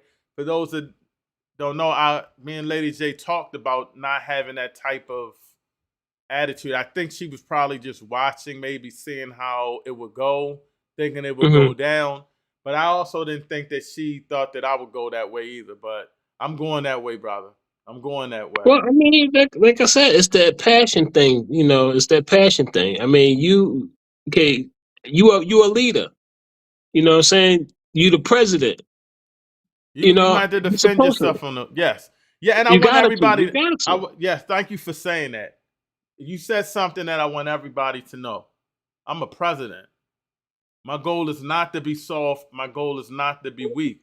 I'm also commander of the African Legion. So my goal is not to be soft. My goal is not to be weak. My goal is to be strong and be powerful.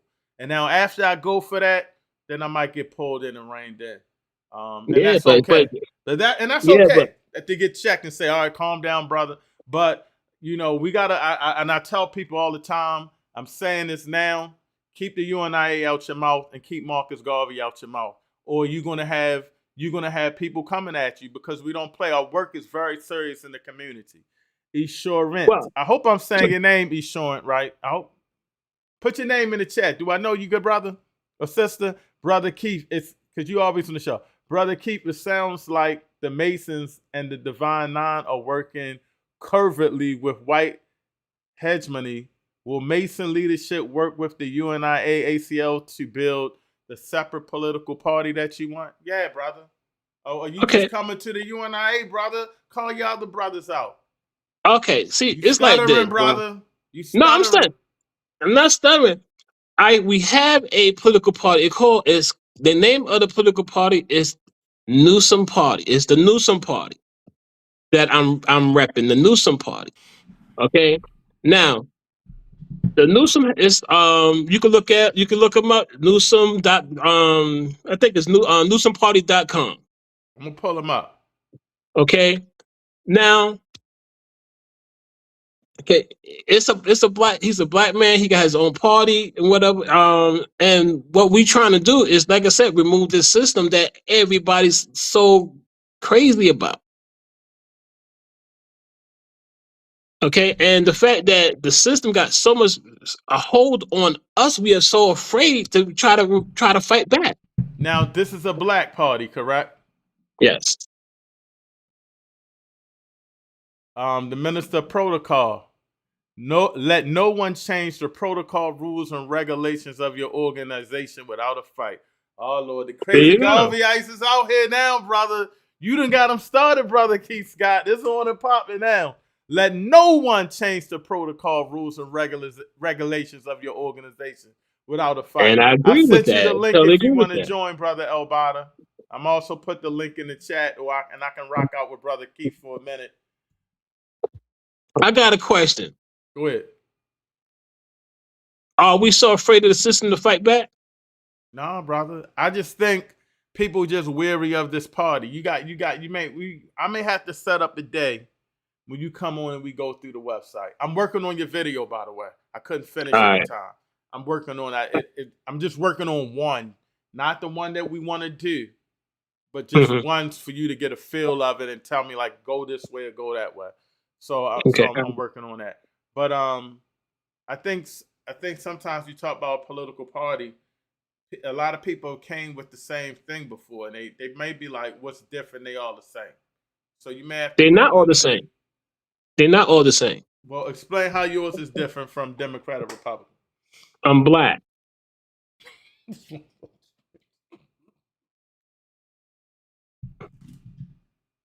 What else can I say? Brandon Scott's black, brother. He's colored. Okay, let's put it like that. What? No, come on, brother. You gotta own it. No, I'm not. No, I don't. I want to tell you why. Because simple fact is this: Brandon know the problems in Baltimore City. He know that North Avenue hasn't changed, but Fells Point has. Say that again.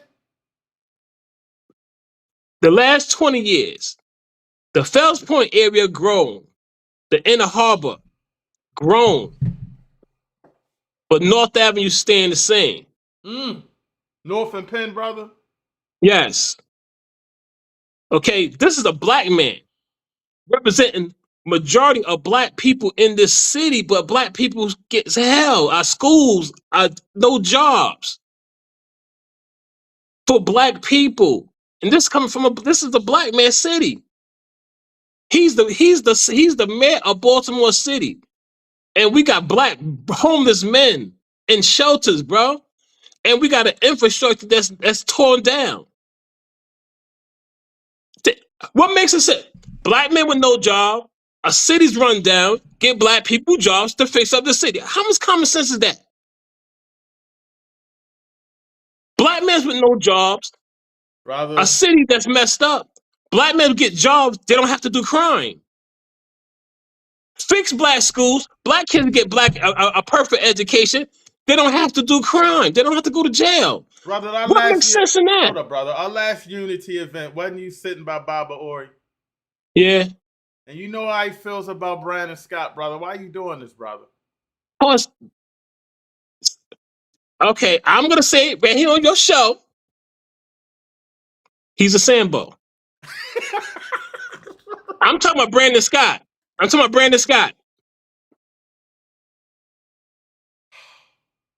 You get Brandon in trouble, Scott, brother. I'm speaking of Brandon Scott. He's a Sambo. A Sambo, brother. He's betraying his race. Oh, brother. That's a little hard. He might not be doing a good job. Maybe he's just, hold up, Baba always says the black mayor can't perform miracles, brother. He's supposed to.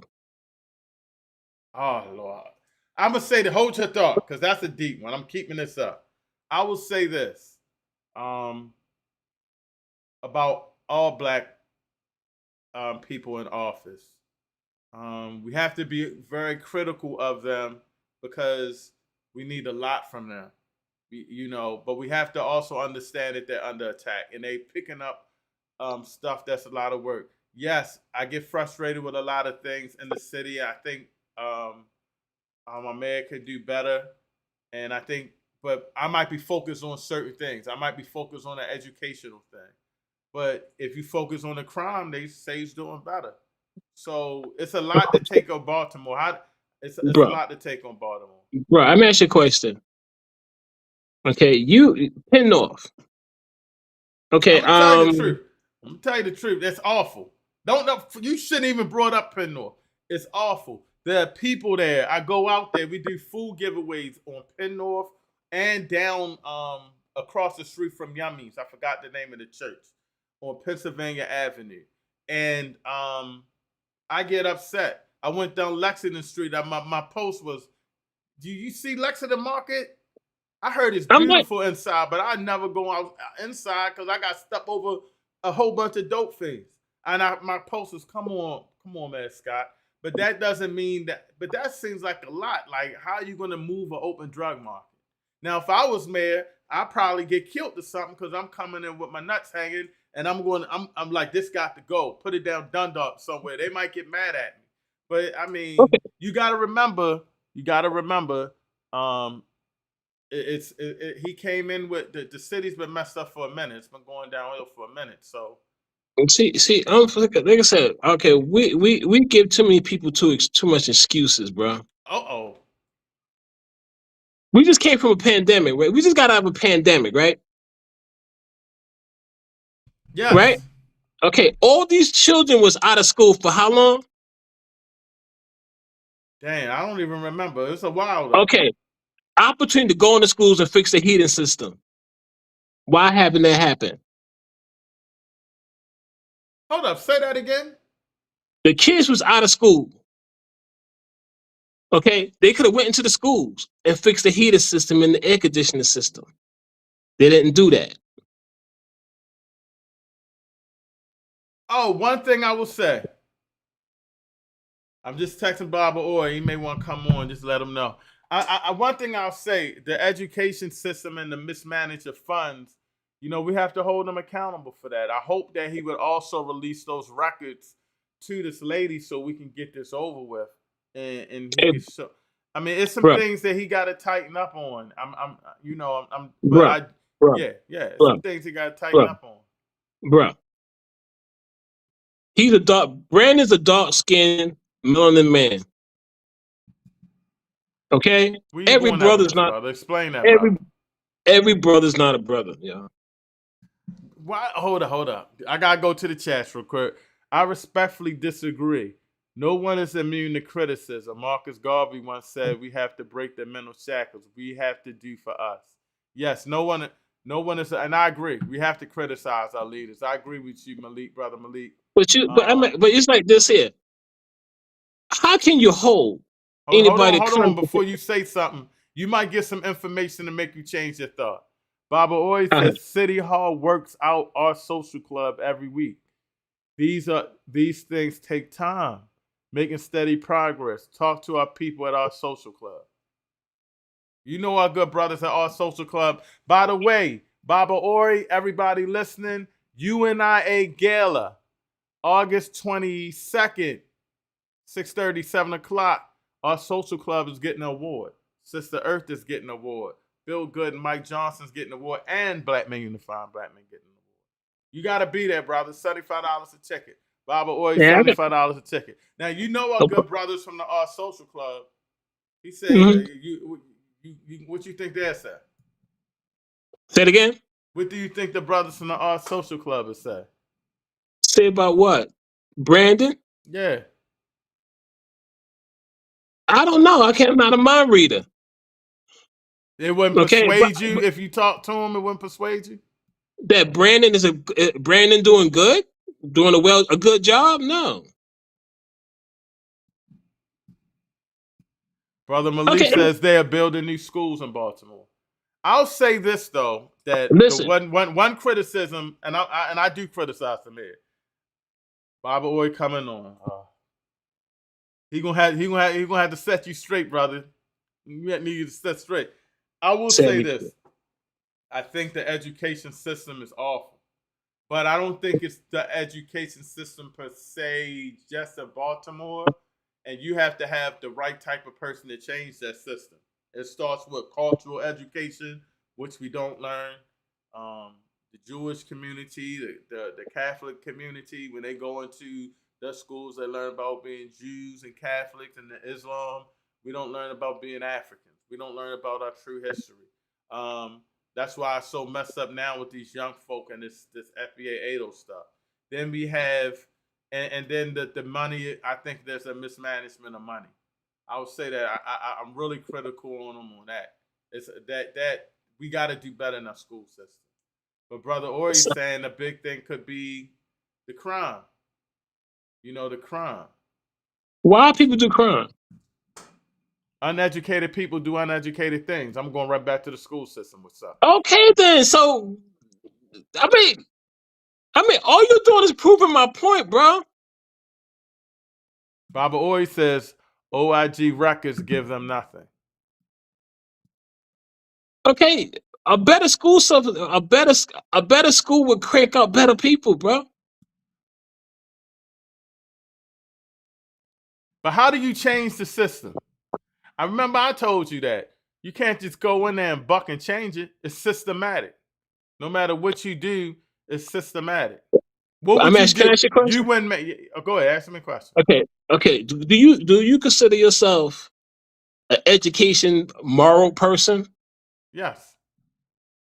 Okay, if you was the head of the school board, what will you produce? Say that again. I'm sorry. If you was head of the school board, what kind of people will you produce?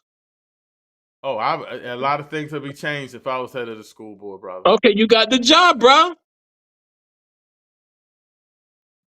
The people in play should be people who want to see Black success, not just to get a paycheck, bro.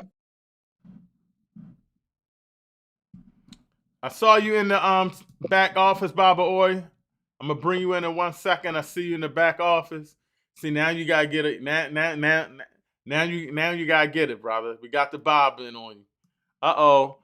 Hey. Brother Malik, hold up real quick, Baba Oy. Brother Malik says, my kids went to Medfield Heights. The school was rebuilt. My basketball team used to practice in that rec. I don't know how we got that rec. We needed a gym, Medfield Rec. Shout out to Medfield Recreation Center. Off of Falls Road, I believe. Correct me if I'm wrong, Brother Malik. He says his son goes to Patterson. That school was rebuilt. The recreation centers are getting rebuilt. This is true under Mayor Scott. The recreation centers are being rebuilt. Now, my criticism, though, is the education system and the grades and the money where that's going. But I'm going to bring Baba Ori in real quick, but I would like you to, but I don't know if he can change that. That takes him bringing in a committee to figure that out, I would say. Well, I mean, the people on the committee have to want to preserve Black lives, yeah? Oh, Lord, hold up, Baba Ori. You didn't piss my wife off. Funding for education is being cut, which affects the resources needed for our children. My wife works in the school system. Yeah, Brother who cut Malik it? said, you know what? Here we go. Hold on, Baba Oy. Hold on. Let me get it right here. Let me get it right.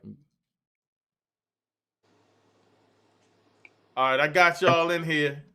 Let me get this off the screen. Dang, how did I do that? Hold on, Brother Key. Where am I at? God, dang. All right, now we're up with Baba Ori.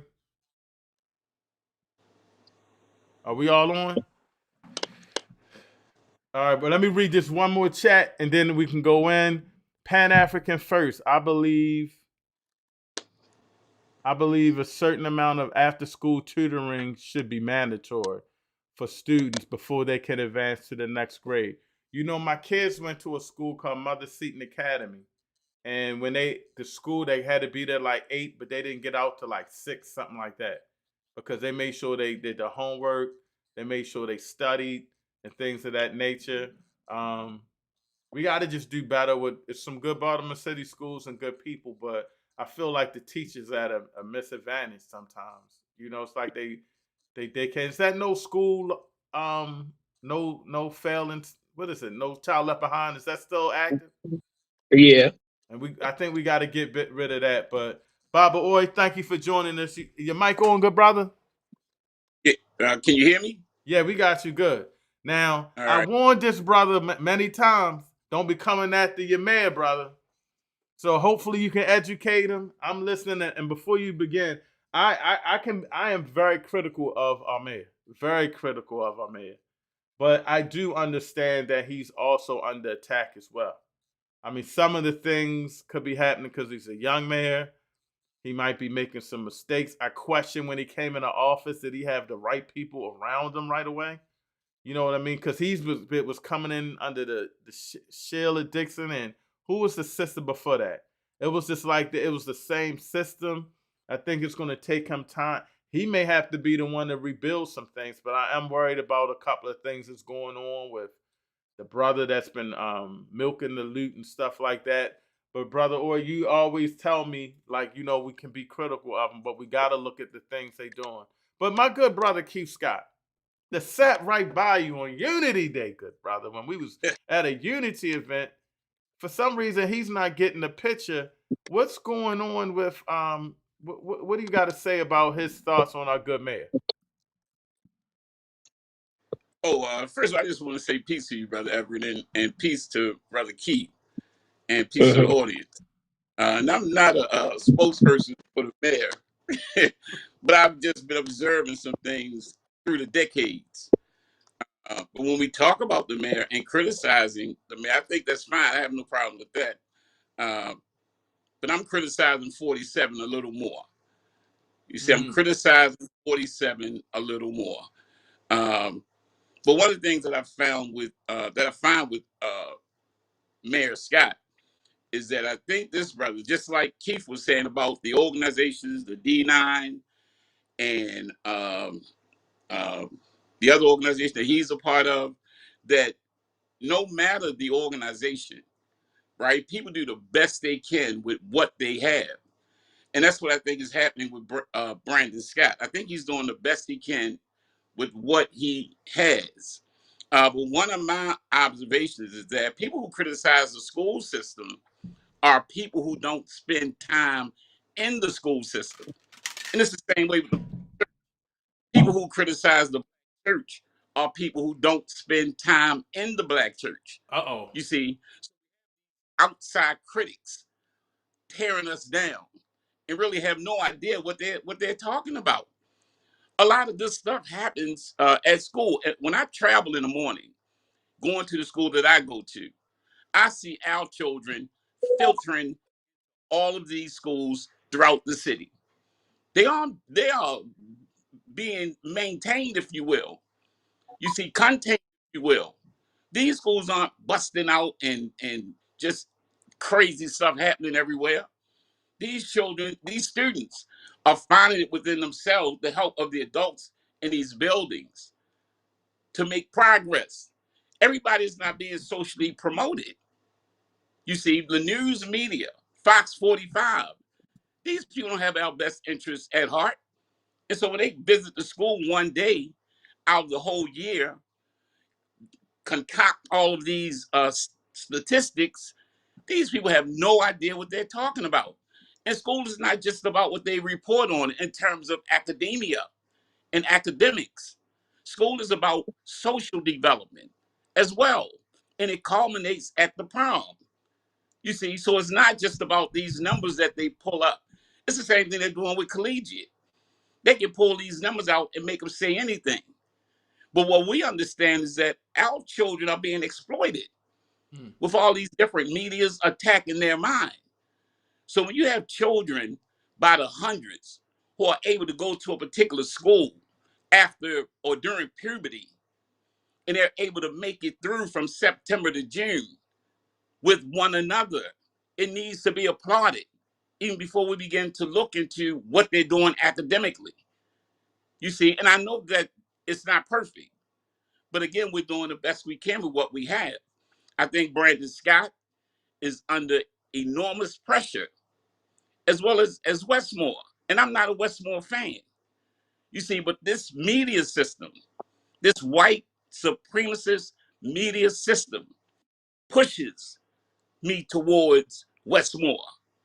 You see, and when I see them attacking this brother the way I see them attacking this brother, I'm like, you know what? Nah, I'm with this dude. And I know he's not perfect. And that's another thing. We need to talk about this illusion of these people being perfect because they're in elected positions. That don't automatically make you supposedly a perfect person. We're all going to have our frailties and our shortcomings. The question is, will you stand by a brother when you see he's falling short, if you will? Uh-oh. You hear this, we Keith? we have this thing in the hood where we say right, wrong, or indifferent. I'm with you, man. Yeah. And I'm beginning to feel about the mayor and the governor. And I know these guys not perfect, but who am I to judge? I make a whole title in the mayor, but the governor's really scared me, though. Exactly right, no doubt. He's a, no doubt. The mayor got to tighten up on some things, but the governor, he's like all over the place. He's scared. Okay. Well, and I'm gonna stop here. But I heard the governor say last week, yeah, we celebrating 250 years. He said the first 250 years was theirs. And then he said the next 250 years is ours. You see, now you got to be able to comprehend some things. And you got to see his posture and his facial expression and all of that. He was talking to us. But a lot of times their messaging, it gets above us. Brandon Scott said, look, we're going to celebrate Africa, and I hope everybody comes out because everybody is from Africa.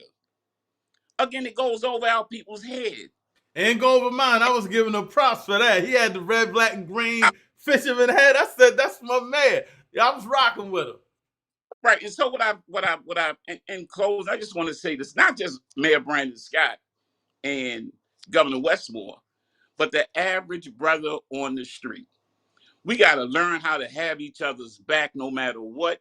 None of us are perfect. And I don't like to talk about myself personally, but I'm 65 and I'm from West Baltimore, Emerson and Curry. Uh-oh. I don't have any former friends in terms of black men. We're all still cool. That's trying to be on code. I haven't met any, I don't have any former friends, black men, because I support these dudes. You see, and I know that they aren't perfect. And so, yeah, man, Keith had a good conversation, I think. I think it was a good meeting. We broke down into small groups. It was all good.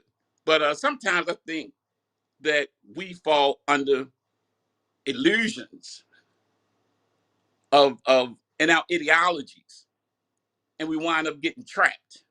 Right. But I keep it real, man. In these elementary schools, they need us to be there. We still say they're white schools. How else is going to be a white school on Pulaski and Baker? How the hell is that a white school with all black? It is a white school. It's not a white school. All black staff. See, you say that, brother, because when was the last time you been in there? Want me to give you an example? Why? When was the last time you been in the school, bro? I'm gonna give you. I haven't been. Hold on. What's your definition of a white school if they're all black people in there? Because a white person is setting up the curriculum and everything else on it. So you're not saying protect white school. You're saying a black school in a white system. That's two different. In the white system. In the white system. Okay, if the system itself can set up your curriculum, it's a white school. That's an illusion. You ever wrote a curriculum? Let me ask you, have you ever curriculum? But if who's way, I'm brother Everett. Okay. No, okay. Wait a minute. Hold on. I'm gonna ask you a question. He's a brother Everett. Yeah. You okay? You in control. You are control of the Baltimore public school system. Mhm. What would be your curriculum? Well, we're talking about day to Oh, I mean, day. no. This But see, I'm asking brother Everett. Everett. I would definitely change the curriculum towards we're more missing of each other. like, Right. brother, hold up. Someone answered the question. I was going to go there. If I was head of the school board, STEM would probably be my top priority. I agree that I focus on producers, innovators, problem solvers, leaders, and great minds. That sounds like Brother Charles. I don't know if that's Brother Charles. Pan African first. I would do that, but I also focus on, African culture. I had some red, black, and green flags in there. There'd be a course on Marcus Garvey because none of these kids, they don't be learning this stuff anymore and stuff like that. Okay. We'll learn about chematology and things of that nature. We'll be more Afrocentric because that's what other people learn in their schools. And when you get educated on your true self, how great we were. I used to hate math. Now, if I knew about Imhotep and all of these people, I'd be like, damn, maybe I can do this. You know what I'm saying? Maybe I am. So I'm with you on that part of it. Okay, what Brandon Scott allowed that? Does he? It's But not- does he even know? Does he even No, know how to do this? Okay, though? but the whole point. This is now your curriculum is the point of view of a black man, right? Yeah. The public school system reflected of white people that don't want their people to black people to know their history or anything about themselves. I'm not going to argue with you there.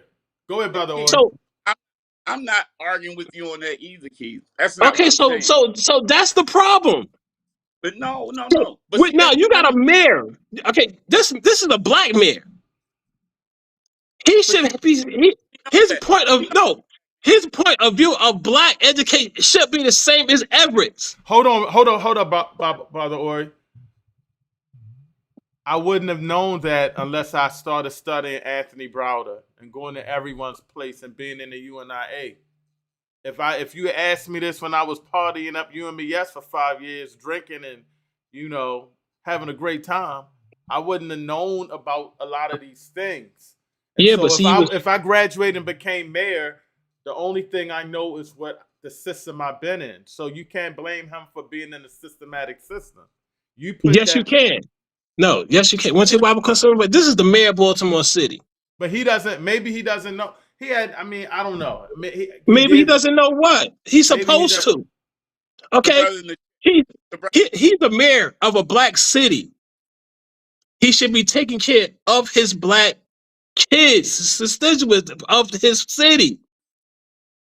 The education level in Baltimore. You know what? When I ran for Baltimore City mayor, I was on these streets.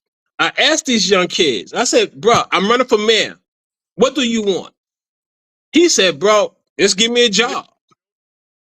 But hold on. I'm gonna make sure we stay here though.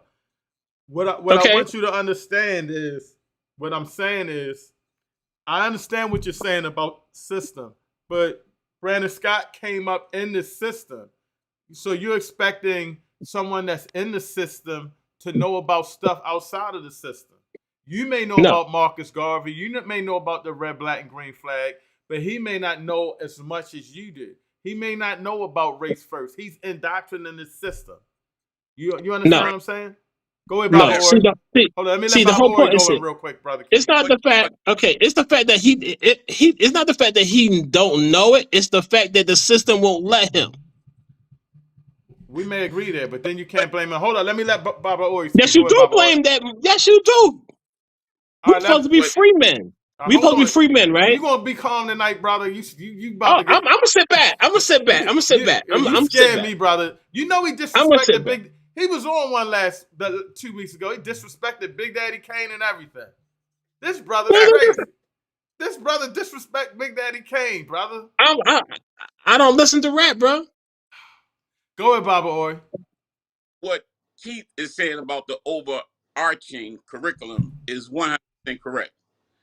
But that has very little to do with what happens on a day-to-day. And like the brother was saying in the chat, he's been to everyone's place. A lot of these teachers in these schools are familiar with everyone's place. They're familiar with Black culture, and they do teach it in addition to whatever the state says they have to teach. Our children are not idiots. Our teachers are not all bad teachers. Our teachers are not weak. They don't just kowtow. They are creative. They do creative things every day. And again, I asked you the same question I asked in the beginning. When was the last time you've been into one of these schools on a consistent basis? And the answer is always haven't been in the school. And it's an insult to the teachers. It's an insult to the black staff that are in No, these it's not. No, it's not. It's not. Want to say why it's not? Hold on, Keith. Let him speak first. Let him speak.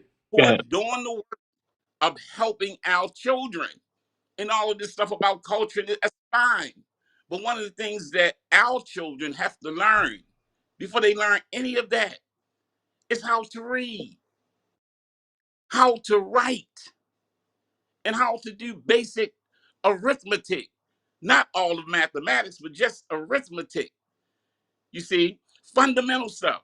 And I'm telling you, every day, every school throughout the city, teachers are innovative enough to add the cultural aspects. It's almost against the law, like Keith is saying, to teach Black history, quote unquote. But I'm gonna tell you, after the Panthers in the 60s, and I was at Harlem Park in the 70s, that's why I was introduced to this whole idea of activism, Black national. I was 14. My teacher name was Miss Roundtree. You see, at Harlem Park, she taught Black studies because the Panthers and the movement of the 60s demanded that Black studies be a part of the curriculum. Now, I don't know if they eased it out totally or not, but that's why I was introduced to the movement. And now it's been 50 years. I spent my entire career in education. Hold up, Brother Keith. Hold up, Brother Keith.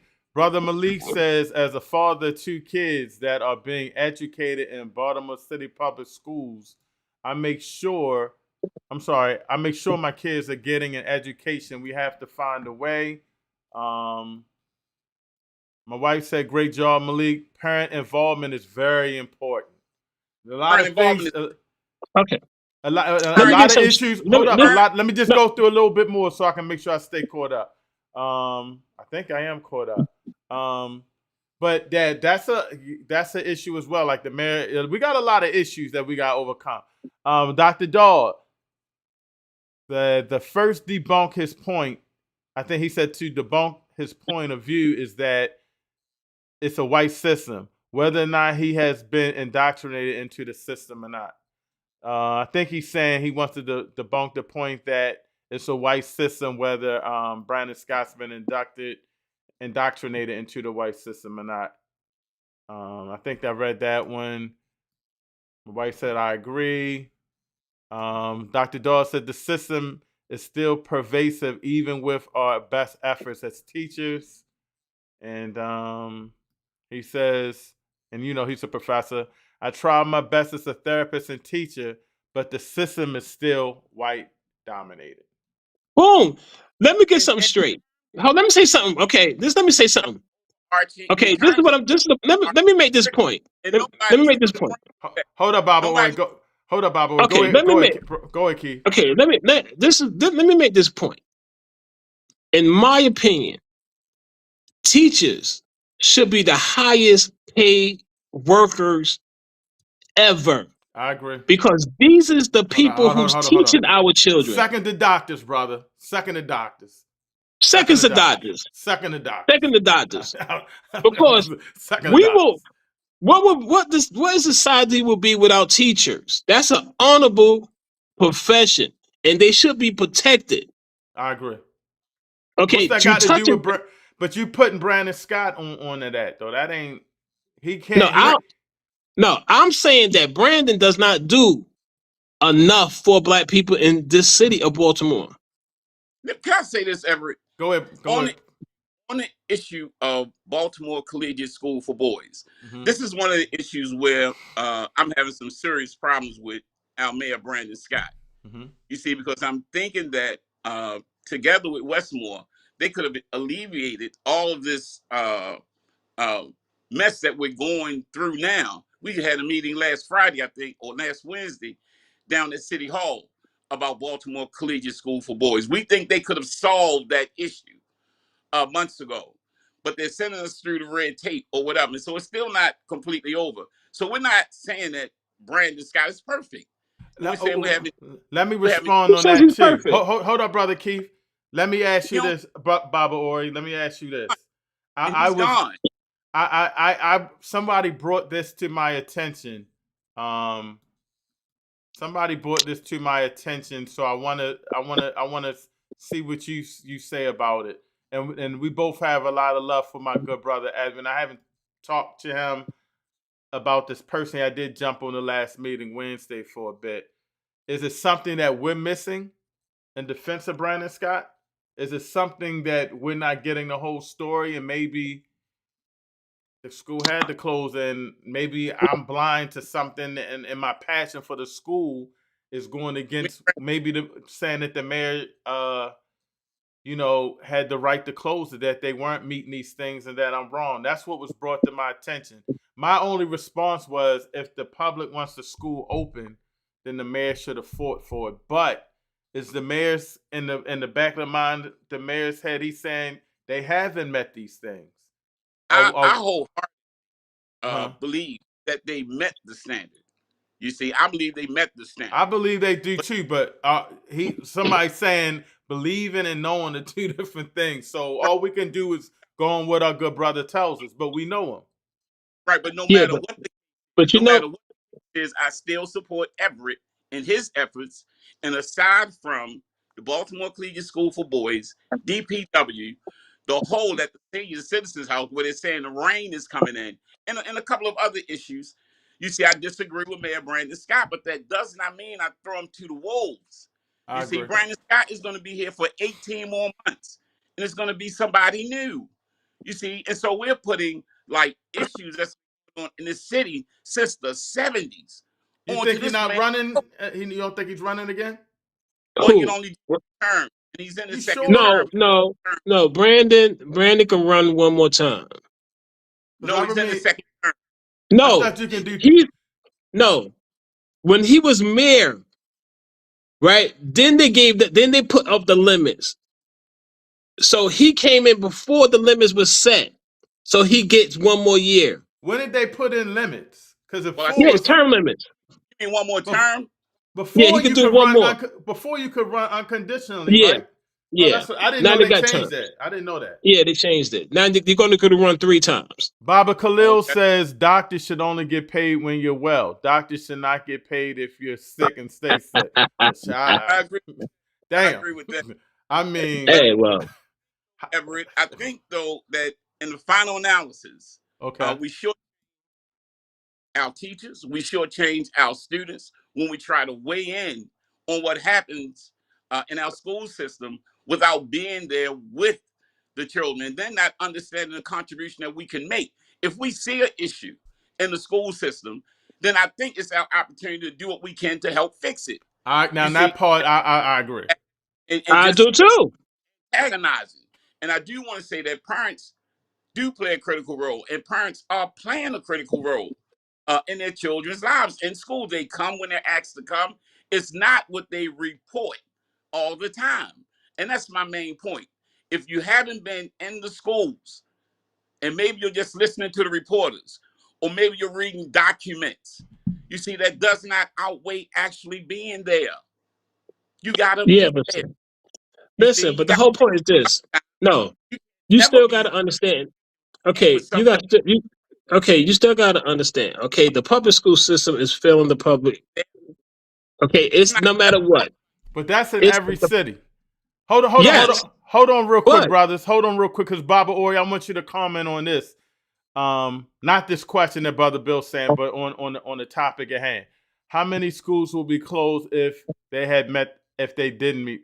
How many schools will be closed if they had to meet the standards? Oh, that's a good thing. All of them?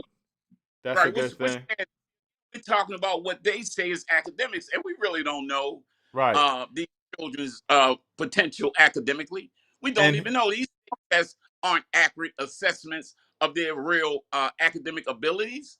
These children aren't even dedicated to doing their best on these tests. These tests are a joke. Of course. Social development. This becomes a question because we're not talking about them just surviving in the school.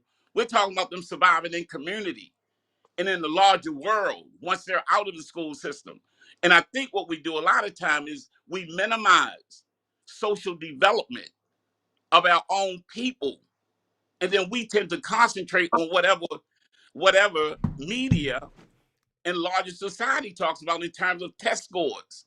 That's not the only way we evaluate our children or students. Brother Bill said, Brother Keith, you all right. He's grandfathered in. And Dr. Daw, you know you're welcome to join the discussion. Like yourself. He's laughing. He might be talking about you, Keith.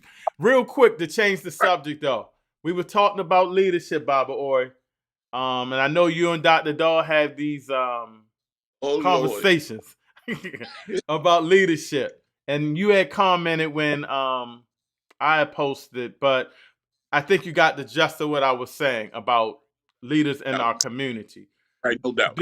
Do you think a lot that's going on, and I'm by people telling me to fall back a little?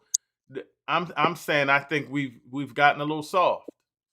Our local leaders on standing on business on a lot of things and speaking up, and I think the youth might be seeing that, and they're following other people that may not have the best intentions or the right pathway as far as this internet and stuff, because we're falling back and we're being quiet and not standing up and like the Malcolms would do. I mean, I know they're hard shoes to fill, but I think that, you know, like going at that good brother, I would think to myself, when I go to bed at night, Marcus Garvey's covering me and saying, well done. You know, you might have been a little out of pocket, but damn it, well done. You know, you're a UNIA president. You know, we got to stand on business at all times. Let the people know that they can't disrespect our community, can't disrespect our people. And how do you feel about that? Do you think soft may be a clickbait word if you want to look at it that way, but have we maybe become too laid back? Well, on that particular issue, I think that it's over, and I think we need to move beyond this Karen and her husband or whatever, that whole family. But just in general, yeah. Well, just in general. Well, in general, because hold up real quick, because we had a brother, I shared it on Facebook, that just came off on me saying, F Marcus Garvey, I hope he burns in hell with the whirlwind. I'm like, what? Right. We had a couple of people disrespect I don't want to say their names, but people that we know talk bad about them. Said that people in the elders in our community are dirty Pan-Africans and stuff like that. I feel like I should have checked that person right then and there. And I think I just started thinking in general, when people say stay laid back on certain things, I'm thinking, Marcus, this wouldn't have happened. You know, you say something disrespectful to Marcus Garvey, Carlos Cooks is on his way. You know, have we become to the point where we're trying to be, what's the word? Try not to lower our levels to where we're not being on the defense. I hope that makes sense. Right, it makes sense. I think that we're going to always have Black people among us filled with self-hate and don't love Black people. I think they've always been around. I think they're going to always be around. But when you have an established organization, you plan for these kind of people so that when they pop up, you don't wind up wasting a whole lot of time with them. You know, you kind of put them in the shelf, but you're not taking them for granted. You see, because at that level of hate could be a serious issue. But at the same time, in the organization, you have time to plan for this. Mm-hmm. So when it pops up, you know, the plan jumps into action and they're dealt with, you see. But on the larger issue of leadership, I just hope that people in our groups, in the meetings that I attend, understand that we're on the same page for the most part. But what we haven't had the opportunity to do a lot of times is discuss among ourselves whatever it is that our points of views are, you see. And so by having this kind of platform, we have the opportunity to do that and to begin the discussion. And that's very important, because even though we love each other and we're in the UNIA and we go to TNAT and we go to everyone's place, We had different views and ways to do things. Oh, Yeah. brother. Yeah. There you go. And one thing I'm not going to do, because I know it saved my life. Everybody I grew up with went to prison or died. I got a couple of friends, you see, that we matriculated to, and I don't take that for granted. You see, I don't take it for granted. My thing is, though, ultimately, is that when we see an issue or a problem in the school system, I think then that it's my responsibility to help solve that problem instead of just highlighting it.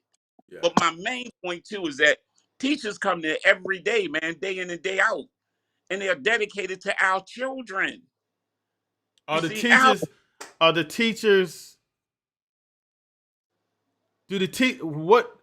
let me ask you this. Do you think more can be done for our teachers? Absolutely. I think we all see, this is why I love this, because we find something that we all agree on. The teachers should be paid more. They're at a disadvantage. They're teaching kids that probably know that they're going to pass anyway. And then you got students in that class that's trying to learn with these kids that may not, they're like, I'm going to be by anyway. These type of things that the teacher has to deal with. How to get this kids to stay focused and try to isolate this kid and bring everything all together. I always say it's like a daycare. One time, my daughter and my wife worked at a Baltimore County school, and one of the parents, one time I was coaching, she came in the gym and she was like, "Oh man, you know, Winchester's Miss Winchester's husband or whatever the case may be," and she was laughing. She's like, "You should, man, these kids listen to you. Wow, man, you need to come down to school." I said, "Ma'am, I can't do that." I said, "In the gym, I can cuss these kids out, make them cry, and they give me a hug and say they're going to do better. I go down the school system, I tell them get out the gym. They like, please, coach, don't throw me out the gym. I go down the school system, I can't get at them like a big brother. I can't talk to them like that. And I tell them to get out the classroom. They like, bye." It's a whole different mentality because I'm not allowed to be the type of black man in that system. You know, so I can only imagine how it is in the for a teacher to be in there, and I couldn't do it. I couldn't be in that type of environment where I can be a strong black man and talk to the kids the way they need to be taught to and guide them like that. The system won't allow me to do that. There's ways to do it, just not my way as a coach and a black man. I couldn't be in the school system. I'm like, they probably like, "Coach, I guess you'll be making us do suicides when we see you later tonight because it's nothing you can do here." Like that, I would only be so effective in my way of doing it. And I told her that couldn't happen. So I can only imagine. I can only imagine what the teachers go through. Baba Khalil said we have models like Malcolm, Garvey, Martin, George, Huey as a standard. Is that standard we saw? Yeah, I agree. It's like no question. I mean, Baba, or you always say that too, not to pull this up, because I know you acknowledge leaders from a standpoint of black men in the community, youth football and basketball coaches that are leading these kids, keeping them out of trouble every day. People like myself in the UNIA, but you mentioned something that you stay steadily on about leaders, that we don't have them. Explain that, because I think when you were misconstrued of what you were saying, but you were saying it from a revolutionary tip. Not only that, but you have the topic in terms of leaders, right? But then you have a subtopic, if you will, right, of why or leaders or not having leaders and why. You see, because really my whole point was to point the finger at the federal government for assassinating our leaders and never having to pay consequences for it. Right. I mean, so to the point, we're all familiar with J. Edgar Hoover's document. Yeah. Or they know of a black leader like Dr. King or Malcolm or Fred Hampton existed again. And I think something happened psychologically when our people start saying the same thing. And you know what? I think that's right. We don't need another leader like Malcolm. We don't need another leader like Fred Hampton or Dr. King. And I'm saying to myself, well, damn, where'd you get this? Where'd this come from? It sounds just like what J. Edgar Hoover was saying. And who's to say how our leaders might manifest? Who's to say that a sister won't come up and be just as dynamic as Malcolm and Fred Hampton was? We can't rule that out. We can't rule that out. That's a real possibility. You see, Right. And I think that our views get clouded.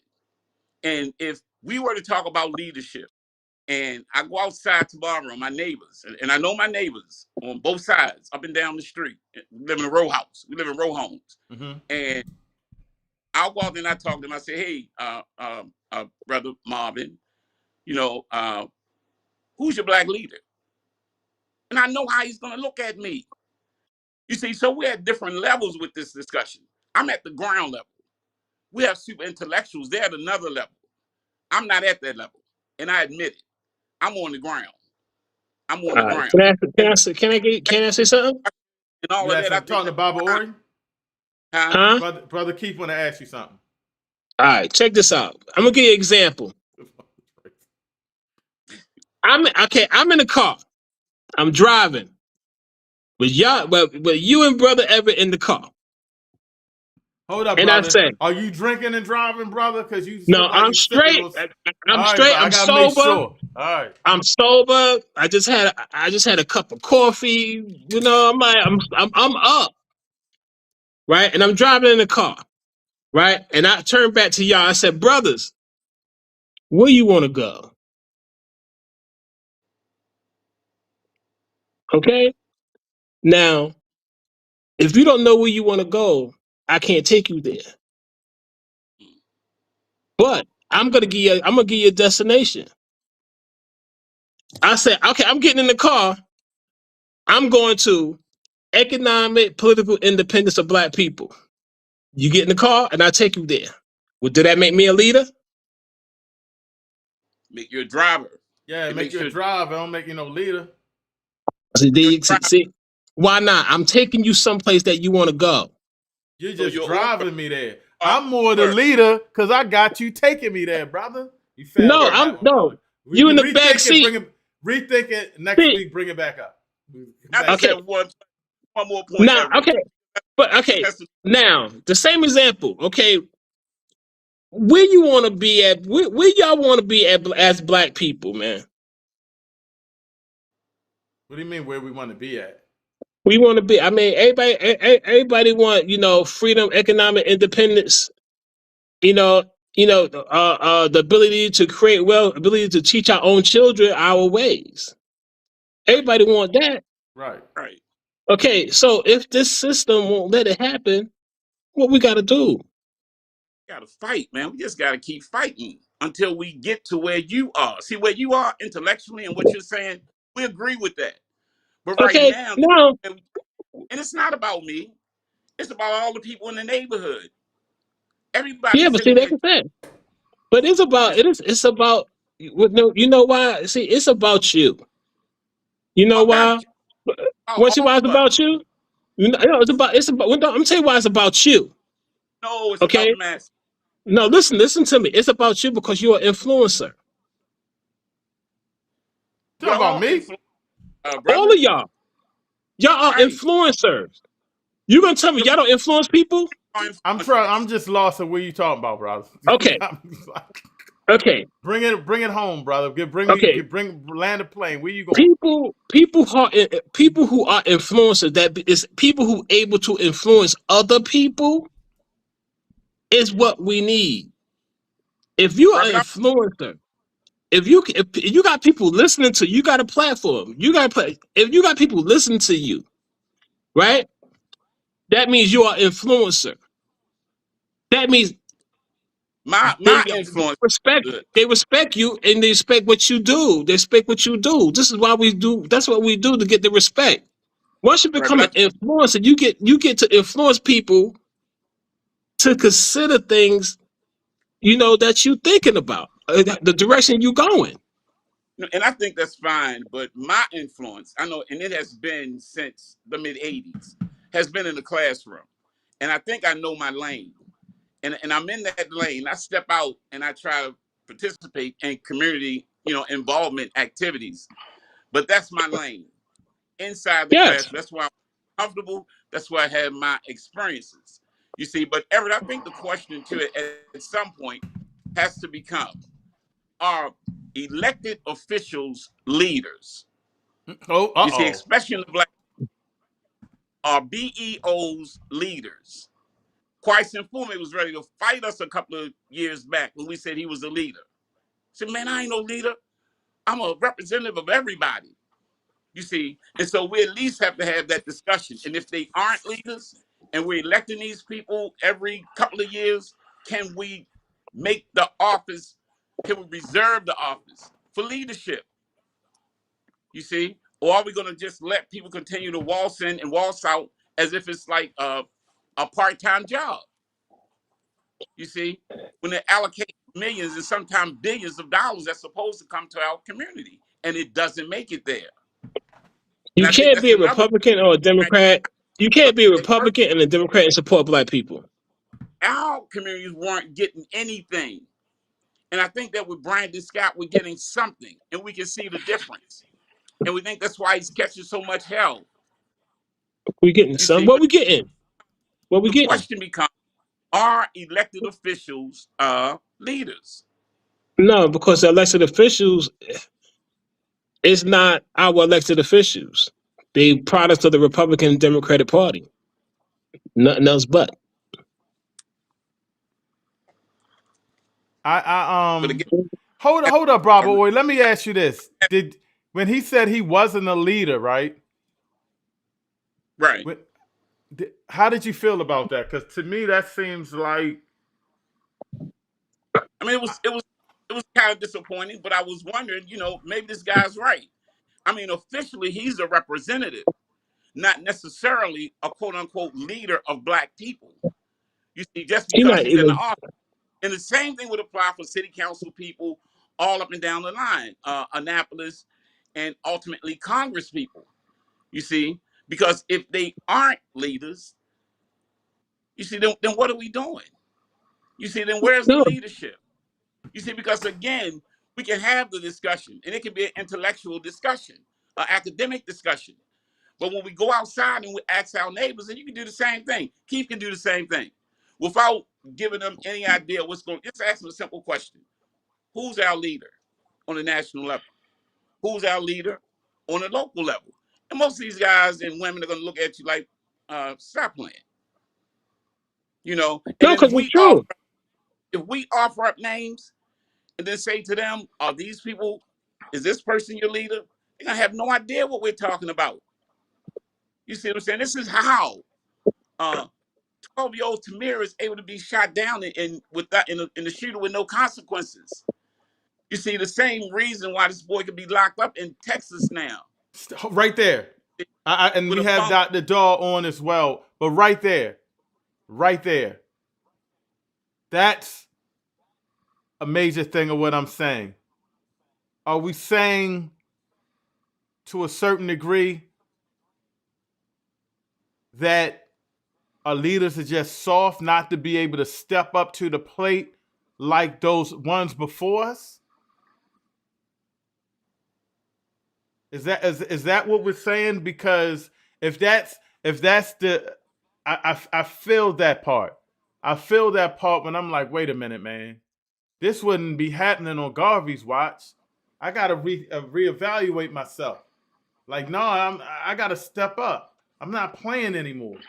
I gotta do better. Like I gotta step up and do more. Like I'm a president here. This is not a soft task to be here. So in that sense, have we been conditioned to be a little softer in leadership, and that's why we aren't filling those shoes of the ones before us? No, because we all got the message. We got the message from the United States government that you come talking that black leadership stuff, and we're coming for you, especially if you are effective. Especially if you are effective, and if you are moving the masses. If you're moving a little group here and a little group there, that's fine. But they got eyes on it. But if you're moving us, those of us here, by the mass, then it's going to be an issue. The United States government, America, is coming after black leadership if black leadership is effective. That's why these guys don't want to claim the leadership role. You see, when they say I'm a representative, that goes with that. Everybody understands that context. That means I ain't gonna do shit for the black community, pretty much, because I'm a representative of all people. But when you stand up like Fred, this community thing, Brother Malcolm X, then that's a different personality. I mean, I think that's. I think though. We don't have that right now. All quantities. You see, but like I said, Dr. Dodd put me down with some people and some organizations that I'm already familiar with and have been familiar with for years. But he brought me back to the center. And I'm like, okay, I concede that we have leadership. Everybody's on that I see pictured here now are leaders. But we have a government that will come down on us if any of us are effective. And that's one of the main issues. How do we stop these people from killing us when they find out that we're serious about developing our people and showing up, leading our people to a better condition? You see, this is the question.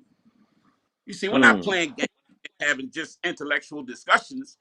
We want to understand and try to see what happened. How was this void produced by the government, by the federal government, and it's been sustaining itself? You see, we got to let these people know, hey, you know what? You shoot one of our children, somebody's going to have hell to pay. Somebody's going to have hell to pay.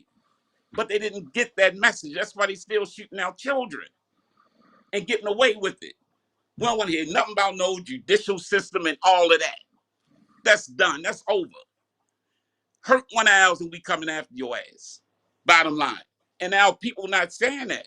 And that's the real issue. Now I agree with you there. I came to that moment yesterday. I will agree with you there. I think maybe I think where you're going at and what Dr. Daw is saying is there's probably levels. And you're talking about a revolutionary level. And I agree that, and I felt that yesterday.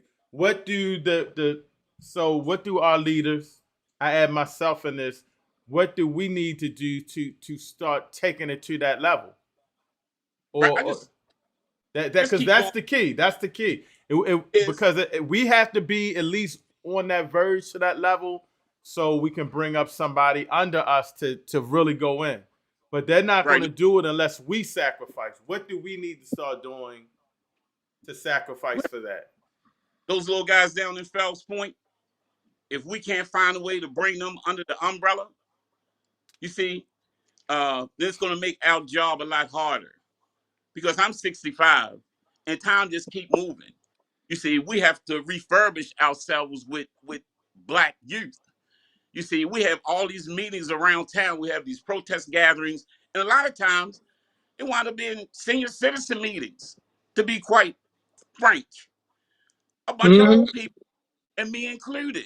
And it's like, where are the youth? We're going to support this movement. You see, in the 60s and the 70s, youth were participating.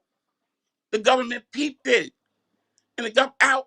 See, we have to come to the reality that the United States government is our number one enemy. And they're always attacking us. Always. Brother Cliff says something. Sorry to cut you off, Bob. Brother Cliff says something that you might have answered that when I was talking about leaders. He said, and the question is, are we doing enough for black people? I think we need to start looking at ourselves now. And that's what I was saying, including myself. It may not be a question of leadership. It may be a question of, are we really taking it to the next level to really be about this revolution to overthrow, maybe not overthrow, but to have our people uplifted. And that's a serious question we all have to dig deep in. And who's going to take the charge in that and make sure that we're going in that right way? Because if we stay on these conditions, we may not have it. What are you about to say, Brother Keith? I said I am. How would you say that? Because what we have to do is put our representations in the places of power. So hold your thought, because like Baba Ori is saying, say I'm out on North and Penn and I'm talking to the young brothers, and some police come and they kick my ass, they almost kill me. Right now at this particular point, what are you going to do to say that shouldn't happen and that won't happen? All I can say is that shouldn't happen. It couldn't happen. I don't have the power to do anything else. But hold up, because he's saying we ain't true leaders without that power. And to get that power, we have to take it from whoever got it, right? Right. I understand what you're saying. Okay, if we don't have the power to protect our own people or educate or do anything, we're going to be in the same position we are now. So you actually, and this is a good question. So you actually think that this system is made for you to overtake it? Because it hasn't been done yet. What makes you think? What makes you think that you can get all these votes and they're just going to allow? You see, because I think sometimes we look at the system and we think that the system is the system. But I'm gonna tell you what the system is. I don't know, Brother John is on. We learned this in our lessons. Is that how can I say it? It's a little different than the lessons. That you have to be mindful of where you're at, who's governing you. Because you can get all them votes and do whatever you want, and these people will come and take you out. That's how they get down. They are gangsters. So okay. All right. So that means.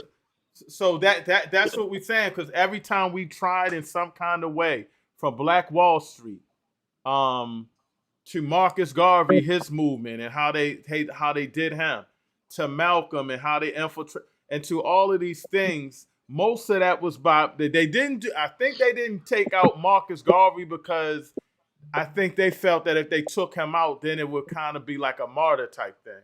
Well, didn't he leave the country anyway? Right, and they deported him, so they took care of that. But with Malcolm, with the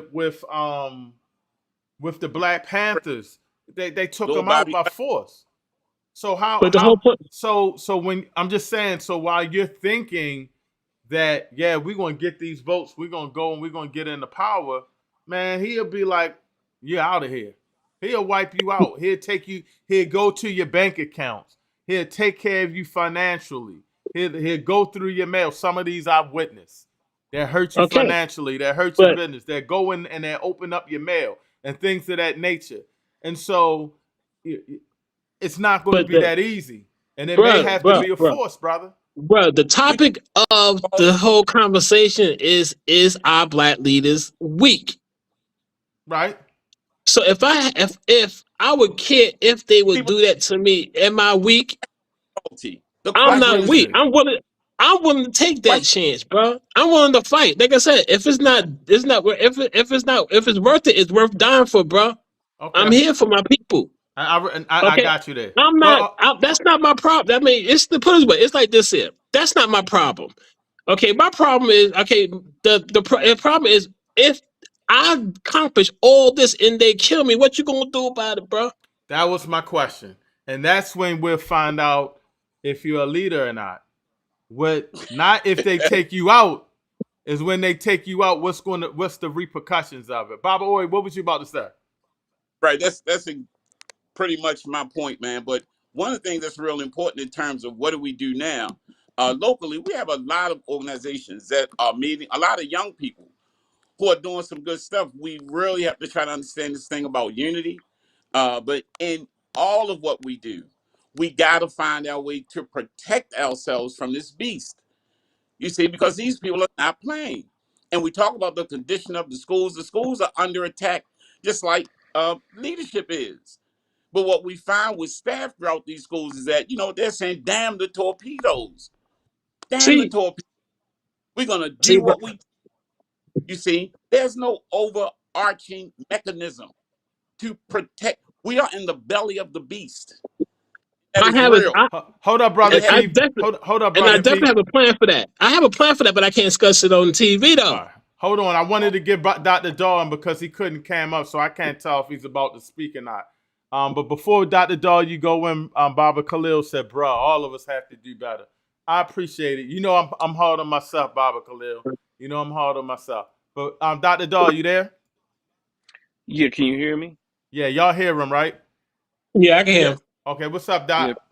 Yeah, peace to the panel. So much has been said. Yeah, I kind of think that when we discuss these things, we conflate things and we move the conversation from this is a leader, this is not a leader. I don't know. It just seems a little sporadic to me. So I kind of found it hard to get in here. And what I mean by that is yeah, I mean, I still argue this point that the that the ability. No, I think we take ourselves weaker than I think we have more power than we truly think we do. And I think we use the wrong measures of what leadership is, what leadership isn't, all that type of thing. And yes, I think the overall conversation has to be looked at on different conversational levels. And what do I mean by that? I mean, one, I hear Baba Ori and yourself saying, well, Brandon Scott's doing some good things. Brother Keith Scott is probably like, hell to the no, right? But I think both are absolutely correct.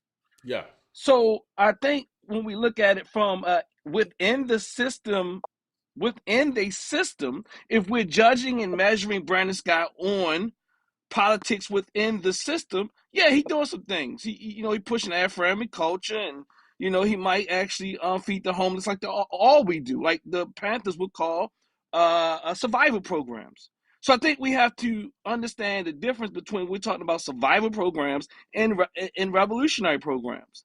So again, there's leadership at all levels. There's leadership. Leadership does not mean I promise, I posit, and I'm talking about revolutionary leadership. And there are people out here that will go and blow your daggone head off right now. So that is not evidence of nothing. There's people that will go down there and take that man out if they could get to him. Believe me. And there are people, when we talked about the brother some years ago who sniped the police officers, you know what I mean? Like, or when those type of things happen, did you call that person a leader? Now, the thing is, we think that somehow we become invincible. I think we have like diluted measures of what leadership truly is. But again, we have to be able to, from my standpoint, look at what we call first order change, what means that all the little programs and all the little stuff that helps us feel good while we're in the system. Yes, we need that. And there's people who do that. People who do it really good. They help us get food. They help us get more food stamps. They help us with free this and free that and soup kitchens and all. And we need those things. But we have to also be very clear that those things, when they are not revolutionary, they are probably maintenance and necessary. But the reality is they are not revolutionary in the sense of them being enough. But so I'll stop there. Hold up before anybody goes in. Kasher here said we pro Africa or pro FBA over here or something else. We are race first over here. That's what we are. We are race first. We love our black people globally. We believe that we need to be unified, respectfully. Anti-FBA, anti-ADOS. 100%. Peace and blessings. Good night, Brother Malik. Yeah. So hopefully you're enjoying the conversation and understanding we for black people globally. Anybody want to respond on that? Well, hold up. Let me ask you this though, good doc. When you mention leadership, you know how I'm standing. Are we?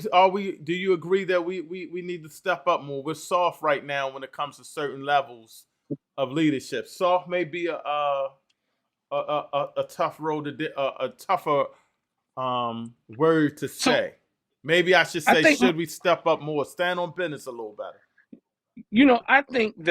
I think this, and I think that this is where I will summons and funnel. I'm looking for a better word. Mama Eartha. I think we have to ask the question that she also always asks. And I have to ask, who are the we? So I would say that, this. When you say no. Okay, go ahead. I'm sorry to cut you off. I was going to say the we is, see, we be saying we don't have leaders this and we don't have leaders that, and black people ain't doing this. But the reality is the majority of black people, which goes back to what Brother Keith was saying, we are miseducated. So even when we think we are doing things, we are doing the things that will not get us to this thing that we call revolution. We can big up Brandon Scott all day long. He's doing his best in his state of ignorance, but that does not mean that we don't hold him accountable, because the reality is, in his state of ignorance, it is counter-revolutionary. So the thing is, we have to realize that a lot of times these first order levels of change, or what we call survival programs, when we think that is revolutionary, we begin to push off what is revolutionary. So again, we have to be very clear that there are people out here who occupy what we call leadership positions in our communities, and the masses of people support them in all the different organizations that you were speaking about, the Divine Nine, all these type of people. Our people are focused on doing this thing within the system. They see it differently.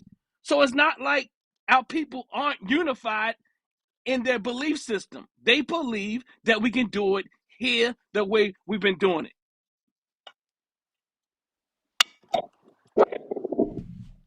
That was deep. Baba, or you want to go in on that? Or Brother Keith? Not I really, definitely agree. For the most part, as always, I hear Dr. Don, and I agree with Dr. Don. I think the thing is too is that we think that, or when we hear something different, and then we're trying to synthesize it. Sometimes we may not do that correctly. My whole idea about revolution, I haven't said anything about revolution tonight. I understand that we're on this level called sustenance. We're just trying to make sure children are fed, you see, and these kind of things, and that people are receiving basic education, just some of the basics. But when Gil Scott-Heron talked about the revolution will not be televised, that's a serious piece. And nobody may be planning revolution. Nobody may be planning revolution. Revolution might be spontaneous. Revolution might be spontaneous. But we do want to be conscious. And we do want to be able to take care of our children. You see, no matter what you call it. You see, we want to make sure that children are fed.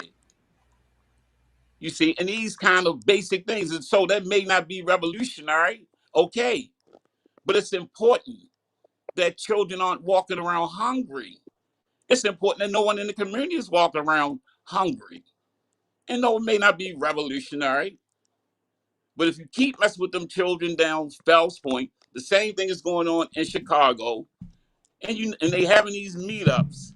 You see, nobody knows what this could explode into. This is even beyond us, and some of you guys are relatively young. You see, but we don't know what's brewing with these children. You see, I have a 15-year-old grandson. Man, I'm catching hell trying to just, contain this young personality. But she's not giving nothing. It's good work, because it's not just him, it's him and his friends. All of them. You see, this is work. Yeah. And a lot of times I think, we kind of discredit one another. I'm not in that business.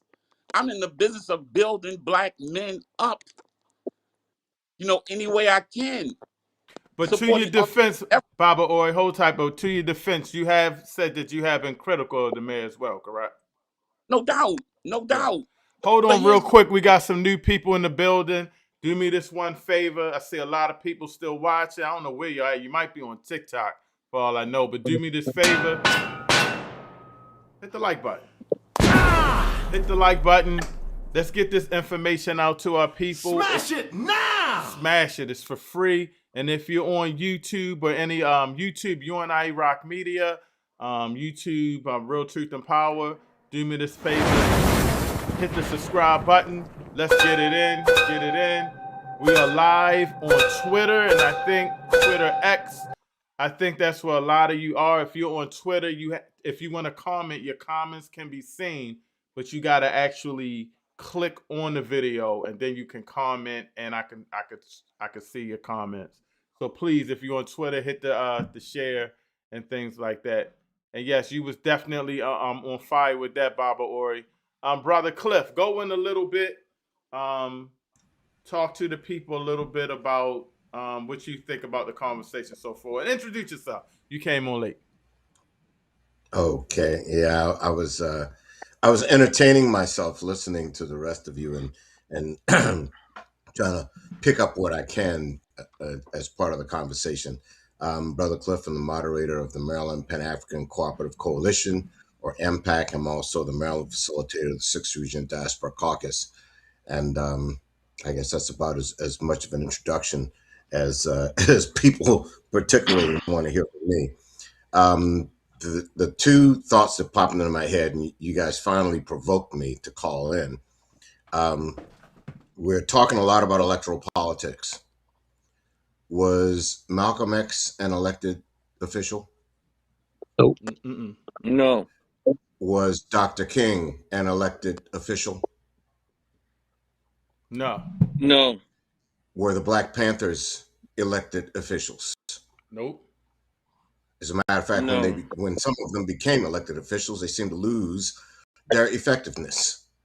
I think we have gotten to the point now where we have gone from expecting informed, committed, especially Pan-African activists in our community to help lead our community in terms of how they will deal with, fight, resist the government and its excesses, to expecting people who are put in positions of government power to do it. And we apparently have bought into this notion that you make change from within the system. And I don't know how many people have gone for political office saying, you have to make change from within the system.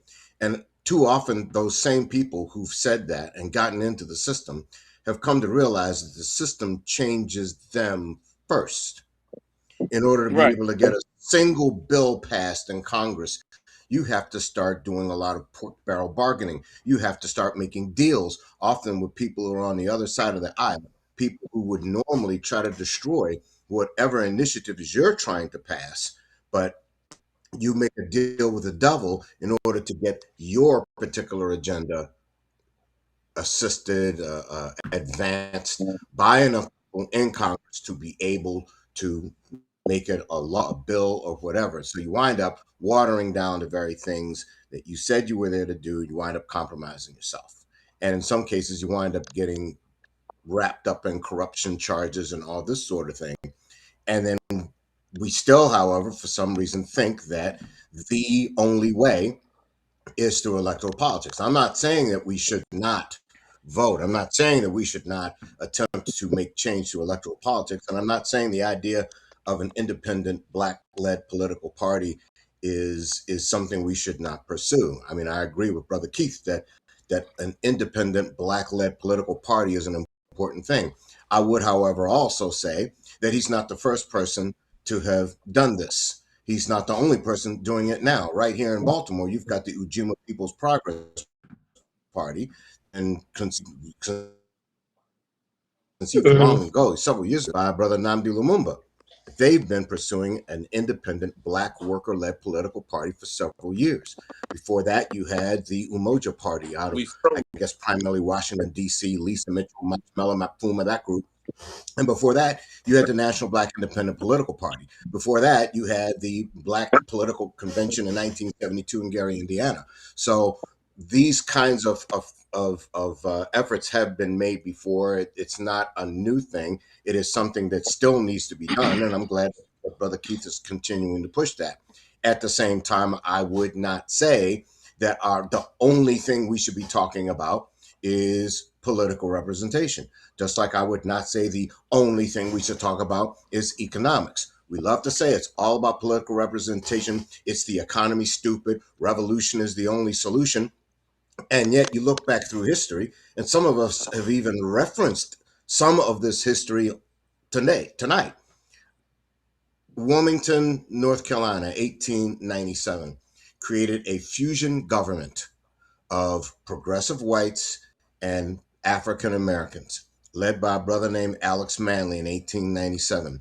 By 1898, that fusion government was gone. It was destroyed because right-wing white reactionaries in Wilmington, North Carolina, did everything they could to destroy it. They committed acts of terrorism against Alex Manly, his family, other black families there. They killed a number of people. They chased Alex Manly clear out of the state. I think he wound up in Pennsylvania or New Jersey or New York or somewhere to get away from the people who were pursuing him. The governor of North Carolina was afraid to ride the train when it went through Wilmington, North Carolina. And when he did find himself on the train and went anywhere near Wilmington, North Carolina, he hid in the baggage car because he knew that the red shirts, the right-wing terrorists that the right-wing whites had organized to destroy the fusion government, would be looking for him. They leveraged the media to ramp up fears among the white residents of what would happen to them under Negro rule. So the political structure, the fusion government of Wilmington, North Carolina, that had been successfully created in 1897 was destroyed by 1898 by a combination of right-wing terrorism and media demonization. Okay, let's move on to It's the Economy Stupid? Black Wall Street, Greenwood District, Tulsa, Oklahoma, 1921. Bombed out of existence by a combination of military-style attack and, again, right-wing terrorism. The African Blood Brotherhood did step up to defend a lot of the people in Black Wall Street and help them get to safety, but even that wasn't enough to save that district from being burned basically to the ground. And it's barely recovered to this day. I think there are remnants of it that are back up now, but it's not what it was before. Moving on to Revolution is the Only Solution. The Black Panther Party had been established across the United States. 10-point platform, combination of survival programs like free breakfast program, Head Start says thank you, and political education and meeting with black, white, red, yellow, and brown gangs. All of those things that the Black Panther Party was doing, perhaps the most comprehensive outreach program of any grassroots organization in the United States short of the UNIA. And yet it was brought down by a combination of military-style attack, media demonization, infiltration of the organization by agents provocateurs, and simultaneous prosecution of Panther leadership from coast to coast. Because we could not clone Arthur Turco and William Kunstler, the only real serious defense lawyers who were speaking up for members of the Black Panther Party and American Indian movement, we wound up with 100+ members of the Black Panther Party as political prisoners, and many of them died in prison. So my point there is that we can engage in a conversation about what have our political leaders done, blah, blah, blah, blah, blah. But the first thing is the political establishment wasn't put there to organize our communities. It wasn't put there to lead us. It wasn't put there to bring us to freedom. It was put there to essentially enact the laws of the United States. And by involving ourselves in the political process, we can do what we can to pressure and influence that structure, but we are not in a position to control it. The second point is concentrating on just one thing is a loser's strategy anyway. People love to say, this is the only way. The four most dangerous words in Pan-African organizing, or any organizing for that matter, are I have the answer.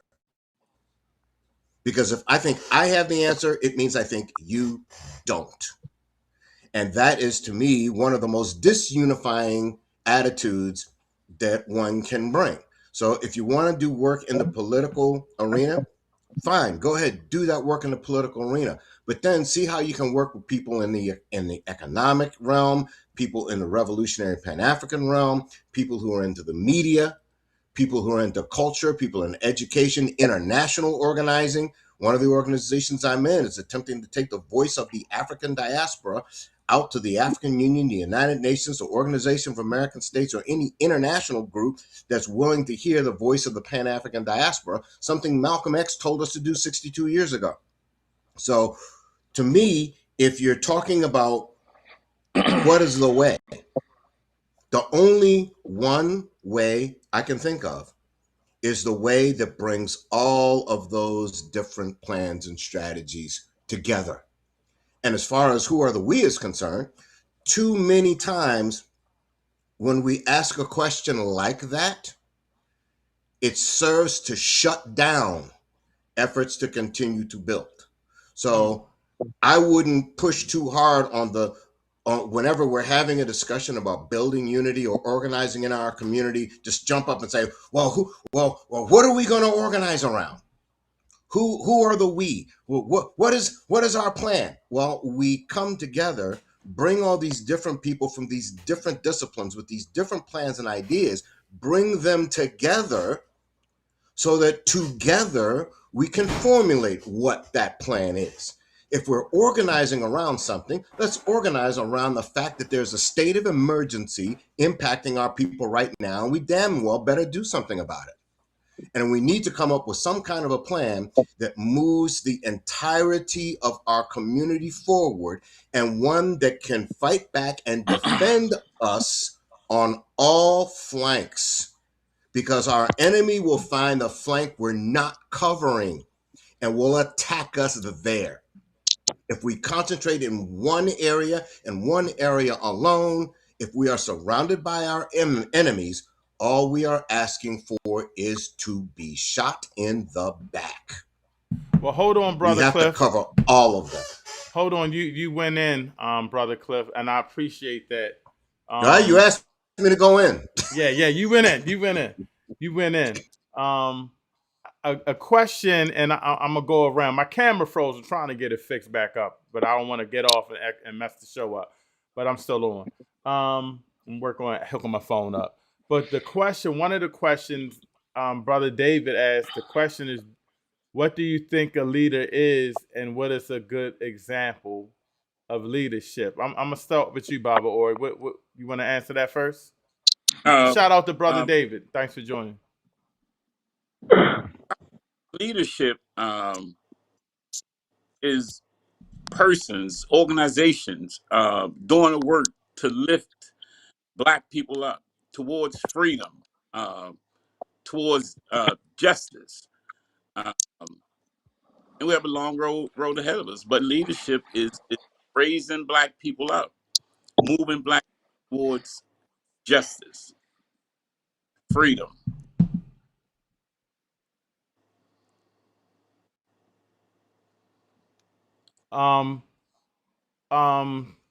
Brother Keith. Yes. What do you think as a good leader, and to get a good example of leadership? A person that could bring all the different ingredients together and build and make a cake. Dr. Daw. Oh man, that's too complex, man.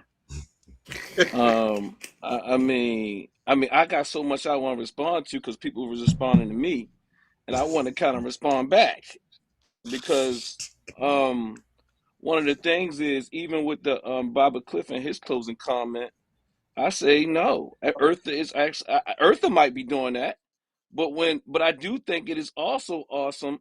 It is needed that we ask who we're talking about, because the reality is we keep saying that we Black people aren't doing things. I think the reality is we don't think that Black people in the Pan-Africanist communities are doing things. When these people are out here in mainstream Black America, out here pushing those agendas strongly.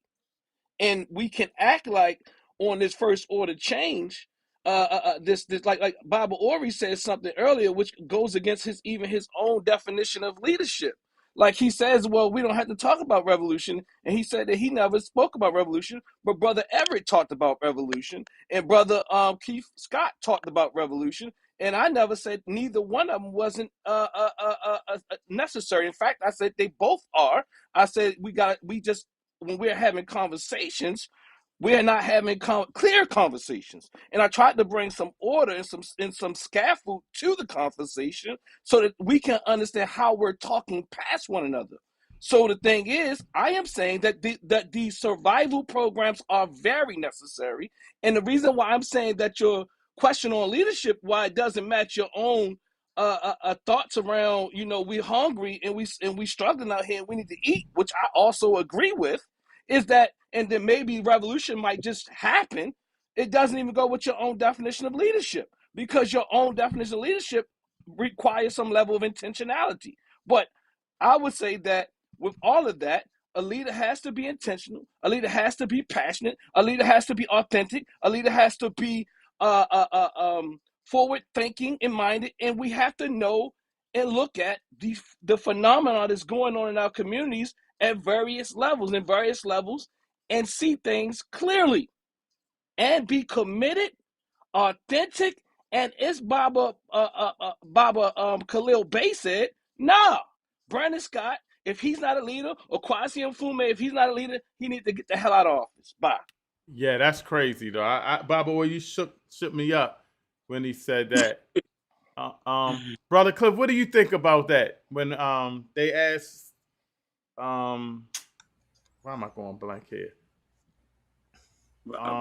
Maybe same reason I am. Elected officials. Yeah, who was the Kwasi Mfume? They asked him, is he a leader, and he said no. How do you feel about that when when we're electing someone into office that says they're not? Well, I'm going to start off with a question. Did they ask him, was he a leader, or did they ask him, was he a black leader? Oh, break that down, Baba Ori, because you asked the question.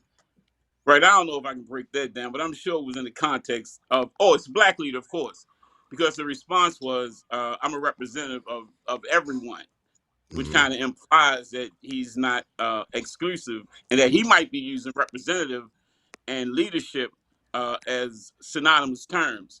But sometimes I think we split hairs. I agree with Dr. Dawg that we talk past each other often. I also agree with Dr. Dawg. A couple of weeks ago, he talked about nuances in the movement or in this process that we're engaged in now. It's time for some new ideas. And the history lesson is always appreciated. But personally, I'm not trying to be popular. I do want to be respected by brothers because I respect brothers to the utmost. But when we disagree, we have to be able to air that disagreement among ourselves, not necessarily on the crapper net, some perhaps at T-net, but we have to be able to get our points of view out and get them out fully. And hopefully we can walk away from the table agreeing, disagreeing, but definitely respecting one another. When I first met Dr. Dawg, I returned home and I was talking to Natien. I said, I met this brother today because Natien was raving about FBA. And I say he's on top of this FBA stuff. But I had no idea what Dr. Dawg was at that time. But since that time, we've had the opportunity to engage. And Everett, I really appreciate this platform. I appreciate Dr. Dawg's platform. And we may not always agree. I'm real clear, though. I'm real clear. I'm not trying to be something that I'm not. I'm a grassroots dude. And guys in the street will tell you that I'm a schoolboy. And that doesn't mean when I say I'm a grassroots street kind of guy, means that I'm out here doing whatever or ever have. It's just that I've lived outside of the house. You see, I lived outside the house. I'm always in the street at a very early age. Never came back in the house until 2 years ago. Got a key. You see, but my position comes from what I think is just straight reality. Because again, ultimately, when we talk about leadership and I go outside and I ask my neighbor, hey man, who's our leader? Who's our black leader? And if he can't give me a name, that's okay. But then I go to the next door and this sister can't give me a name. Then I'm saying to myself, well, wait a minute. What are we talking about? We're having two different discussions here. Because what Dr. Dawg said, I'm not disagreeing with that. But I'm just saying we're saying something different down here. You see, we're saying something different down here. We don't see that. We're not intellectuals. You see, we're not academicians. We're not therapists. We're just trying to eat. We're trying to clothe our children. You see, I mean, and that is the priority. We're not closing our children, then going to the car dealer to get a new car. No, we're just trying to clothe children, feed children, send them to school, protect them, protect the Hey, elders. Baba Ori, let me ask you. Hold on, Baba Ori. Where do you think I'm at? Hold up, because the more you talk, right? Hold on. Where do you think I'm at? Do you think I'm up in the Ivy Tower somewhere? Do you know I'm on the street? I'm on the street with you. See, you be taking those little pop shots, and you gotta ask about me. You gotta ask about ask about me, and hold on. Ask about me like Jay-Z. You gotta ask about where I set up TNAT over the years. You gotta ask about what city I live in still. You gotta ask about who I work with on a daily basis. And again, you gotta ask about who else is on the ground level dealing with our community. When you say I'm not a therapist, who do you think the therapist serve? That is idiocracy. Right, but Doc, what I'm saying is, you my man, Doc. I wasn't. No, I'm just saying, who do you think I work with? I work with people. I work with people with Medicaid, and I work with people that's free. I'm just saying, don't come with the half-ass pop shots. Because I'm from Baltimore City. I still live in Baltimore. I got a black wife. I'm Hakeem's homeboy. I'm Oh man, I got you, Doc. I got you, man. I wasn't talking about you. Hey, no. You take pop shots. No, on the ground. No, who you think my family is? Hold up. Look, matter. You a teacher. No, man, I wouldn't do that, man. I wouldn't do that, Doc. I know you don't mean to. You don't mean to, but it's an automatic for you. Right. It may be, Doc. It may be. You guys are crazy. Hey, brother Everett, you know how you said don't say that you what's the thing you said? Hey, but Everett, I'm not crazy. Well, it's not my intention, bro. It's not my intention. No. I'm just saying, because you have to see it clearer, and until you see it clearer, you will continue to make those assumptions. Even though it's not your intention, your assumption is that I'm up in some Ivy Tower and I ain't with the people. No, Doc, that might be your interpretation. No. That is most people's interpretation who hears this right now. The way that you articulate it, you might not be conscious of what you said. This is not the first time you said it. And I mean it. But I'm talking about me. I'm talking about me. I'm not talking about you. I'm talking about me. No, you are talking about, because I'm not an academic. Hold on, let's go. No. Because I'm not an academic. I'm not. If you hold on. It ain't. No. Don't do the gaslighting. Don't do the gaslighting. Don't do the gaslighting. Don't do the gaslighting. It's not about how I feel. You specifically said it out of your mouth. I said what, Doc? I said I respected you, Bryce. I was bragging on you. I know you did it. I know you did that. But you also went in. No. Let me show you what you did. Oh, this how all type of slickers do it. Slickers always do that. They come in. You know what? You handsome. You. Hold on. I'm telling you what slickers do. I ain't call you a slicker. They say they see that's the same thing.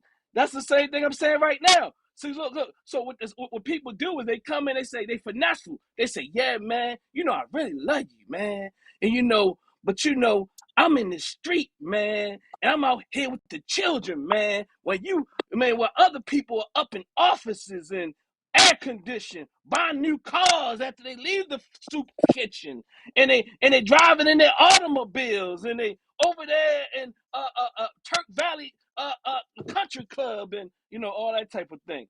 But it ain't but so many. Look, if it ain't if it wasn't your intentions, I will suggest that you be more mindful how you articulate yourself. No, I say what I mean, Doc.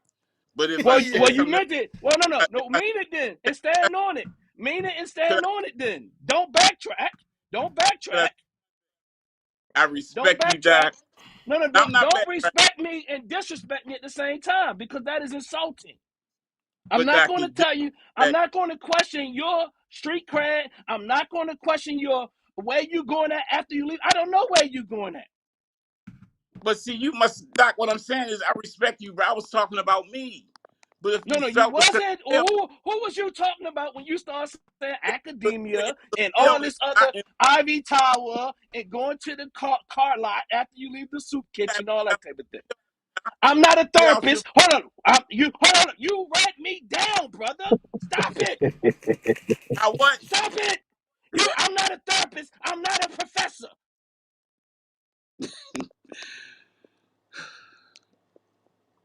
See, Y'all that's are what you crazy. call.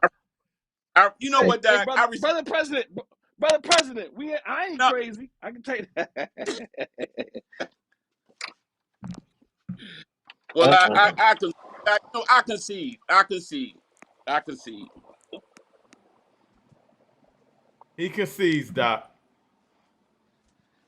Because our relationship is so much more important moving forward. There we go. No, let me tell you something, Baba Ori. Let me tell you something. Just because I disagree with people, right? I love when we can do this. So you don't even have to worry about me, because me and you can have a heated discussion. I see you tomorrow, I'm gonna give you a hug unless you Haki. But I'm not even gonna give Haki a hug. Oh boy. The thing, he just running. Here You we know what I go. mean? Look. No, for real though. So, huh? That's the issue, man. Because Haki, I mean, I respect Haki tremendously, and I've been hearing this stuff about inviting Haki to the debates and all of that. We go through so much in this struggle, man, over the decades, that it could just be, it's a challenge, year in and year out. But in the final analysis, I respect Haki Amin tremendously. And I've been hearing a little kind of back and forth about Haki, but I just want to say for the record, because if I see this brother, I want him to know that that I, in my own way, stood up for him. I'm just not gonna, and I wouldn't do it. I wouldn't let people say, what might not be complimentary things about Dr. Dahl or Cliff. You Please let see, them do it if it's true. Please let them do it if it's true about me. Hold up, Dr. Dahl. I just want to put Brother Bill said, I think one of you brothers on this platform tonight is a leader. I think every one of you brothers on this platform was a leader. Some leaders had more followers, but the issue is that each of you is trying to create change. If we appreciate what each other does and seeks ways to work with one another, our leadership will grow as it becomes unified. And this goes, hey, Brother Ev, this goes back to your question. I didn't answer it earlier, but it says, when I say here, I wrote it in my notes. Also, I do find that our Pan-African spaces, we tend to have endless amounts of turn the other cheekism within our community, so much so we struggle with collectively holding even traitors accountable. And so we don't have to always hold me accountable when I misstep. Even if I don't agree with you, hold me accountable. I don't care. I like that you challenge me. I feel like if I'm standing on something, I can stand on it. No, High Key, there's nothing, nobody, I didn't say nothing wrong about High Key. High Key needs more than what I gave him. And I'm not saying that to you, Baba Orient's perspective, but I'm saying for me, please hold me accountable. Right, I hear you, brother. Minister Protocol of the UNIA says leadership is behind the scene, making sure that all departments are working, emergency preparedness, education, tutoring programs, food distribution, license for all arms. Every city needs deacons for defense to protect Black organizations for the community. Weed out all disagreeable people. That's deep. Yeah, That's deep. No doubt. That's deep. No doubt. Hold on, one more chat. I don't know what happened to my camera, but I ain't gonna mess with it and reset. Brothers, we have everything we need. This is Brother Gillette Dickens. Brothers, we have everything we need to do everywhere we want. We have done so much with so little that we can create and survive anything. They do. Maybe we don't need a leader. The tracks have been laid. What are the moves when this meeting is over? What will the game plan be? We have enough. Look at all various people on here. Why haven't we combined resources? I see we've gotten we have gotten off track. I'm out. Well, I would say that we're still talking about the topic to a certain degree as far as leadership. And that's a compassionate thing because when we talk about leaders, we look for leaders to take us to the next level. And for some reason in our community, we may feel the need to have leaders more than other communities because the system is in place for those other communities to move. And we're on the back end of it.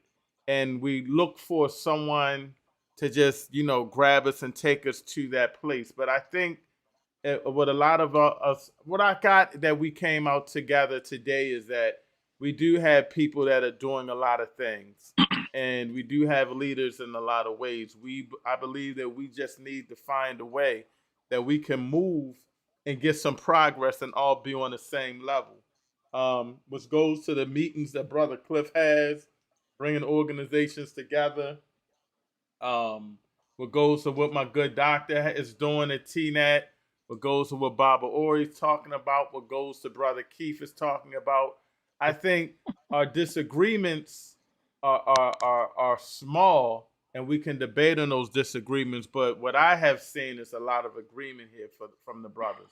We may go at each other, and our great scholars did that. Dr. Ben and Dr. John Henry Clark.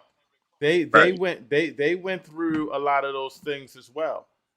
So when we start talking about those things, we have to be sure that we're talking about a place that we have to challenge each other. We talked about how we have to challenge the mayor.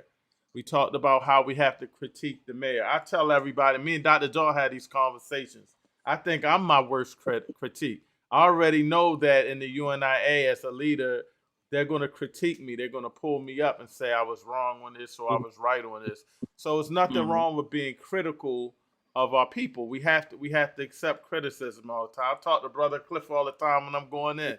All right, Brother Cliff, I know you're going to give it to me. I'm going in. And that's okay. We have to take criticism. And I took criticism here.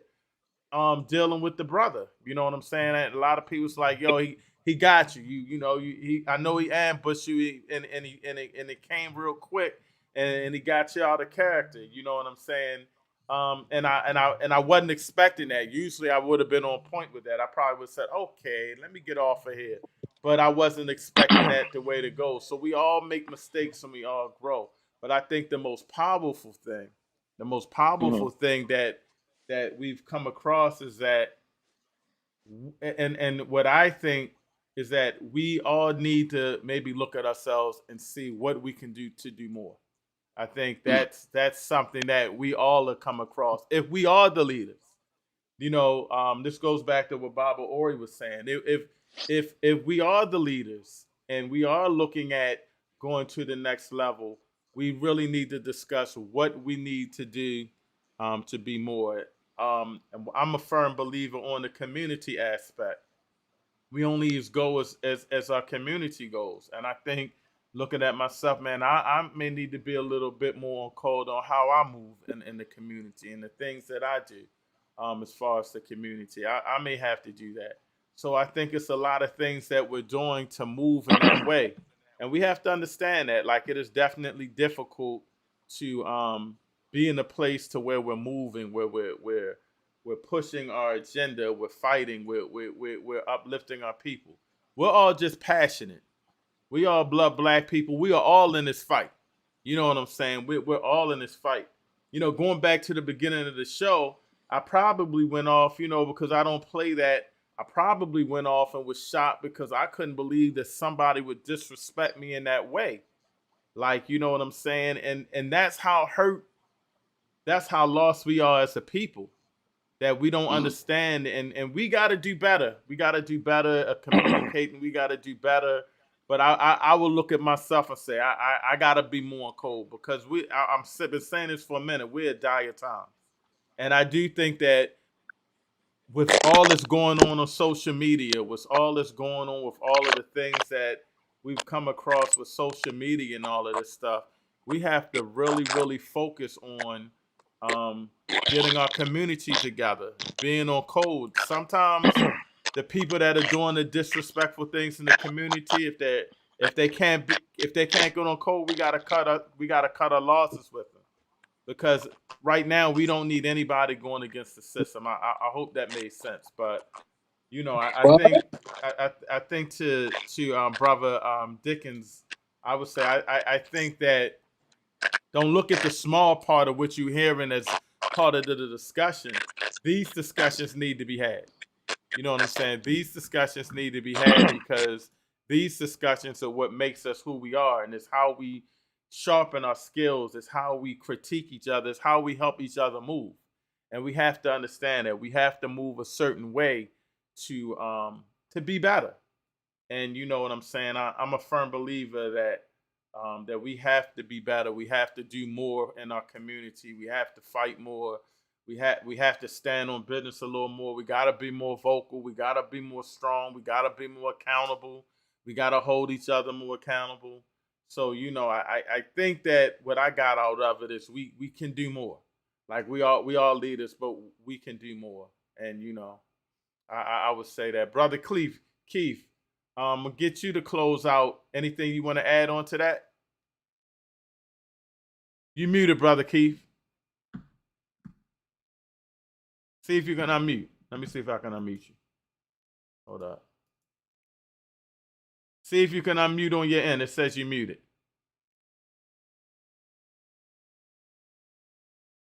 Come on, brother. You said you wasn't drinking earlier, brother. You took a couple of shots and now you done muted yourself, brother. All right, go out and come back in so I can get you to close out, Brother Keith. Go out and come back in. All right, Baba Ori, I'm going to get you to close out if he's still there. You muted too. See if you can unmute real quick, Baba Ori. Brother Keith, you there? Oh, you know what? Hold tight. Brother Keith, you there? You got me? Yeah, I'm sorry. I had muted you on something else that was different. All right, I'm gonna let you close out, and then I get the Baba Ori, then Brother Cliff and Dr. Dog. See, I think y'all don't really understand my role. Oh, Lord. Okay, I'm the guy who's gonna destroy the system and bring it down. Your job is what y'all gonna build on them ashes. Okay, that's I'll leave that. What y'all gonna build on these ashes when I burn the system down? Okay, I leave it up to y'all scholars and educations and stuff like that. But the system got to go. We cannot survive in the system anymore. The system got to go. My job is to destroy that system, and your job is to build up off the ashes. I mean, that's just simple. That's the only thing I can explain to you. The system has to go. Whatever y'all build on top of it, I'll leave it to y'all. I appreciate you, Brother Keith Scott. So you saying you taking that before you go? You saying you taking that trip with me down to Frederick, right? I'm messing with you, brother. I'm messing with you. All right, Brother Keith, I appreciate you as always. You was on fire, but you scared me a little bit. And thanks for not disrespecting my guy, Big Daddy Kane, this week, brother. Thanks for this. No problem. No problem. All right, Brother Keith. All right, Brother Keith. All right, Brother Ori. Talk to me real quick. What do you think about the show, and close up on the leadership part? Yeah, years ago, I had this program on WEAA, and that's what I refer to your podcast as, a program instead of a show. But I came into contact with TNAT a year ago, and that's where I met Dr. Daw and Brother Cliff. And I seriously just look forward to continuing the work that we have started at TNAT. I live around the Beltway, so it takes a couple of minutes to get to TNet.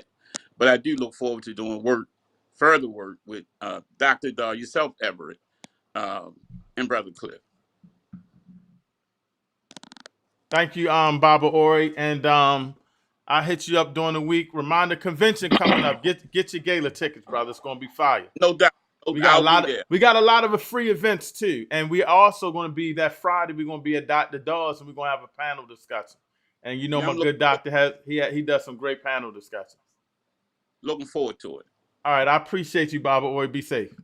All right, peace out, brother. Baba. Peace. All right, Dr. Dawes, I'm gonna get you the close out, and then I guess Brother Cliff, because me and you don't even have cameras. So every now and then my camera shuts off. I got to figure out how to do it without restarting the system. But maybe it was just a hot show today, brother. That might have been No. That might have just been a hot show. Yeah, definitely a hot show. Of course, my dear brother, President Everett Winchester, sent me the link. And, I want y'all to know that people send me links because they want me to come in and do some DAW downs. I already know what they want when they send me the link. So you was real good today, brother. Until the end, you kind of went off, but you was good at first, brother. No, I was good the whole time. So look, I want to say I appreciate exchanges.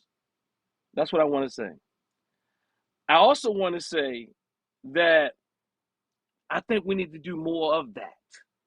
To me, I just want to be real, real honest and frank. I enjoy the exchanges. Now, but somewhere along the line, again, the same argument that we're talking about, we see it happening right here on the show. Brother, President Everett Winchester said, have we gotten too soft? And do we expect leadership to be soft? I'm going to say, hell yeah.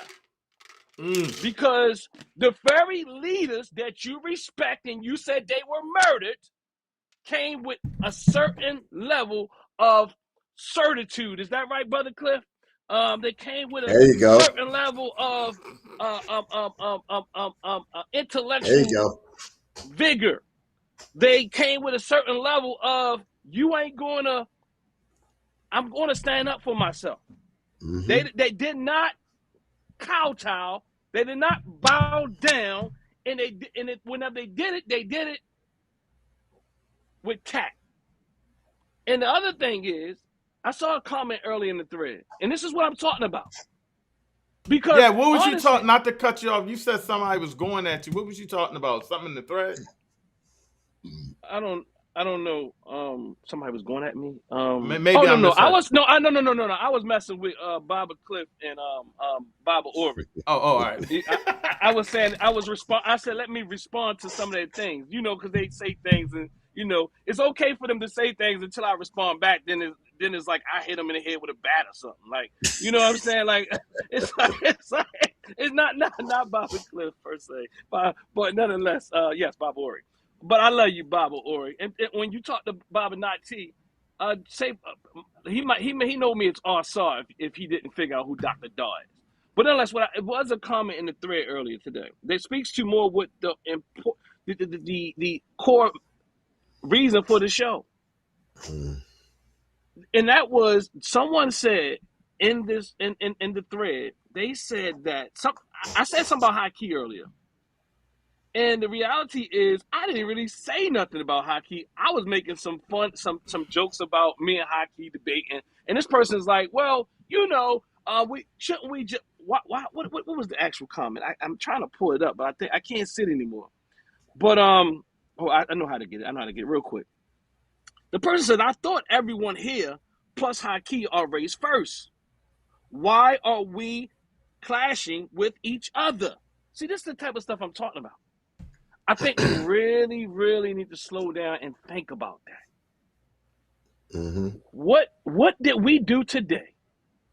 I'm talking about even people who apologize to me. You don't owe me no goddamn apology. Not one person on this platform owes me an apology. none of what nobody said really got to me that much. I even welcomed the challenge, just to be real honest. Call me a goddamn Ivy Tower Negro. Yeah, and I'm going to show, and I can talk about it. It doesn't matter to me because I love these conversations and we need to talk about it because somewhere in our psyches, we really believe these things. So I would rather you call me an Ivy Tower Negro so that I can tell you how I'm not.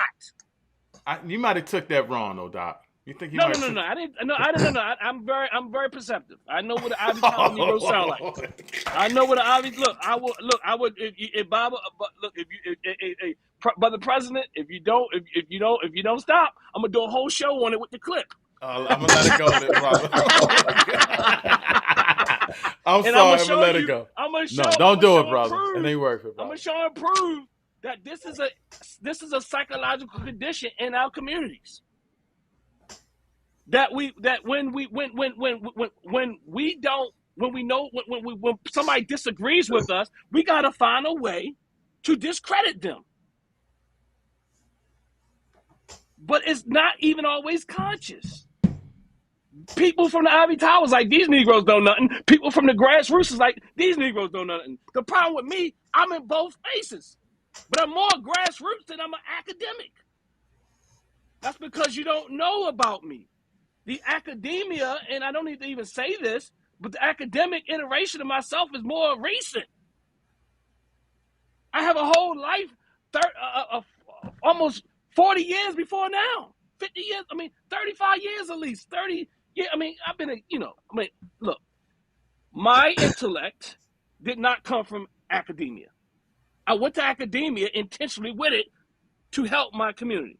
So what I'm saying is, I know I'm a leader, and I know that what we're asking for, the very thing we asking for, we're also preventing with this weak approach. Brother Everett says, the question is, are we too weak? Yes, we too weak. And it's not attractive. Uh-oh. It's not attractive. Nobody likes this weak Pan-African approach that everybody gets along and we're clashing and with each other unless, we raise first meaning we don't clash? What does that have to do with anything?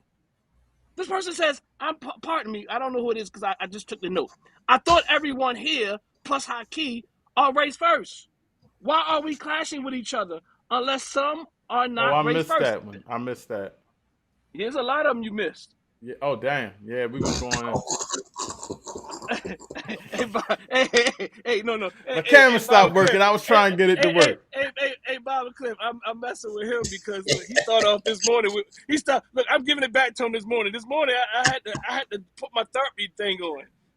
I was hot from last night, brother. He was hot. He was from hot last night. So look, I'm having fun.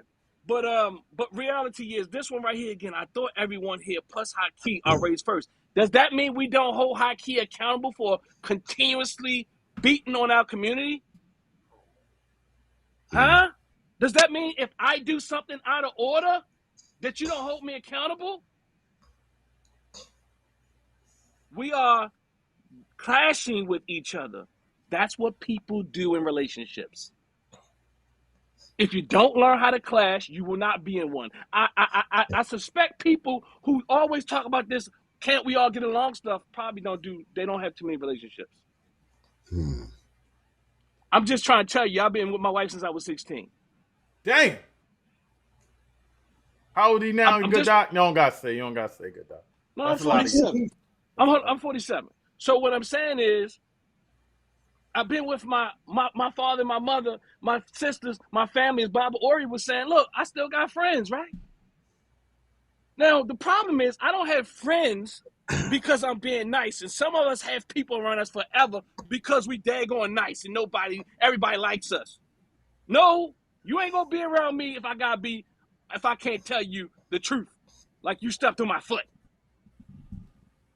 I would rather you be around me if we talk about revolutionary work. If I can tell you, brother, sister, you stepping on my foot. Because when a real war comes, or whatever that looks like, a real challenge comes, I know who I can depend on.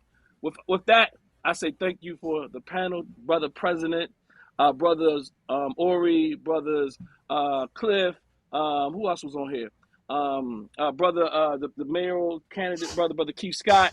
I appreciate the time, the dialogue, and even the challenge. I love the challenge. Come stronger next time. Peace. I appreciate you, Doc. I appreciate you. That's our good brother, Dr. Daw. All right, brother Cliff. What was your thoughts on that? How long was you listening, brother Cliff? I was listening pretty much from the beginning. What did you think about the show? Let me know if you think I'm wrong. I can handle it, brother. No. I think the only problem that we sometimes run into is that when people poke us or try to provoke us, it was sort of like that one little quote that I sent you before. It says, never mud wrestle with a pig. You both get dirty and the pig likes it. And a lot of times there will be people, and I'm not saying that particular brother you interacted with on Lady J's show was trying to do this, but sometimes people will do this. They will say things in an effort to get a rise out of you and then provoke a little Jerry Springer-esque back and forth. I mean, they can't get a chair thrown or anything online, but they try to get the next best thing, try to create some conflict. And so some people are just disruptors, and they like to do those kinds of things. And I think maybe it gives them a sense of power in their belly, and they enjoy it much too much. And I don't know if that's what his motivation was, but I know that there are people who will do things like that. They'll try to stir up something in order to basically see how many people's emotions they can affect and impact, and it gives them a sense of power. So there is that issue. Now, sitting here in my my ivory tower, my house with my washer and dryer and my clothes and my shoes and my car and my colored TV, sitting here in this place and reflecting back on the conversation we just had, I will say that, first of all, if we agreed on everything, we'd be clones. Right. So the idea of us coming together like this is to find those areas of commonality, but also to find those areas where we think differently from each other so that we can learn from each other. So these differences of opinion are important. So, I mean, you can't have everybody doing the exact same thing. If everybody's doing, there's an old saying that says, nobody is thinking if everybody's thinking the same thing. So yeah, these kinds of conversations I think are important. There was something else that I was going to touch on, but I guess it must be, it's not past my bedtime because I stay up till an ungodly hour, but maybe this is past the time when my brain actually formulates a coherent thought. So yeah, I'm thinking of late like munchies right now, and I'm like, yeah. I'll probably do something like that, and then wonder why when I step on the scale tomorrow morning it says 1 at a time, please. But and I can get with a good spirited discussion. I can get with a debate. Sometimes I can get with the idea of settling your differences out in the middle of the floor, but at a certain point, we have to be able to, I guess, just to argue for argument's sake, I think doesn't get us anywhere. If we argue with the purpose of moving forward and again, learning from each other, that's one thing. When we've got disruptors, when we've got people who practice disrespect of other activists, of elders, of whoever, then that's where, we need to have a better system of checking those particular individuals. And it could be that individual organizers and leaders just need to man up and start being ready to go bust some heads, or we can establish a group of wise leaders who are in a position to advise us on what we're doing, to correct us when we do wrong, and to help mediate disputes. Those were the 3 primary goals that I was hoping we would be able to meet through establishing a council of elders. Yes. And we've had a Maryland Council of Elders before. We've had a few versions of a Council of Elders. We had one after 5 town hall meetings, SRDC, one of the organizations I'm in, had in 2017. At the end of it, the community, SRDC didn't do it, but the community who came to those meetings nominated, I think, 7 or 8 people. And they became the Maryland Council of Elders. They invited one other person and they came on. So now you had a Maryland Council of Elders. Now, the problem has been since that time, let's see, 1, 2, at least 3 of them have transitioned to the ancestors. Mama Maisha Washington transitioned to the ancestors. Baba Yaya Shabazz transitioned to the ancestors.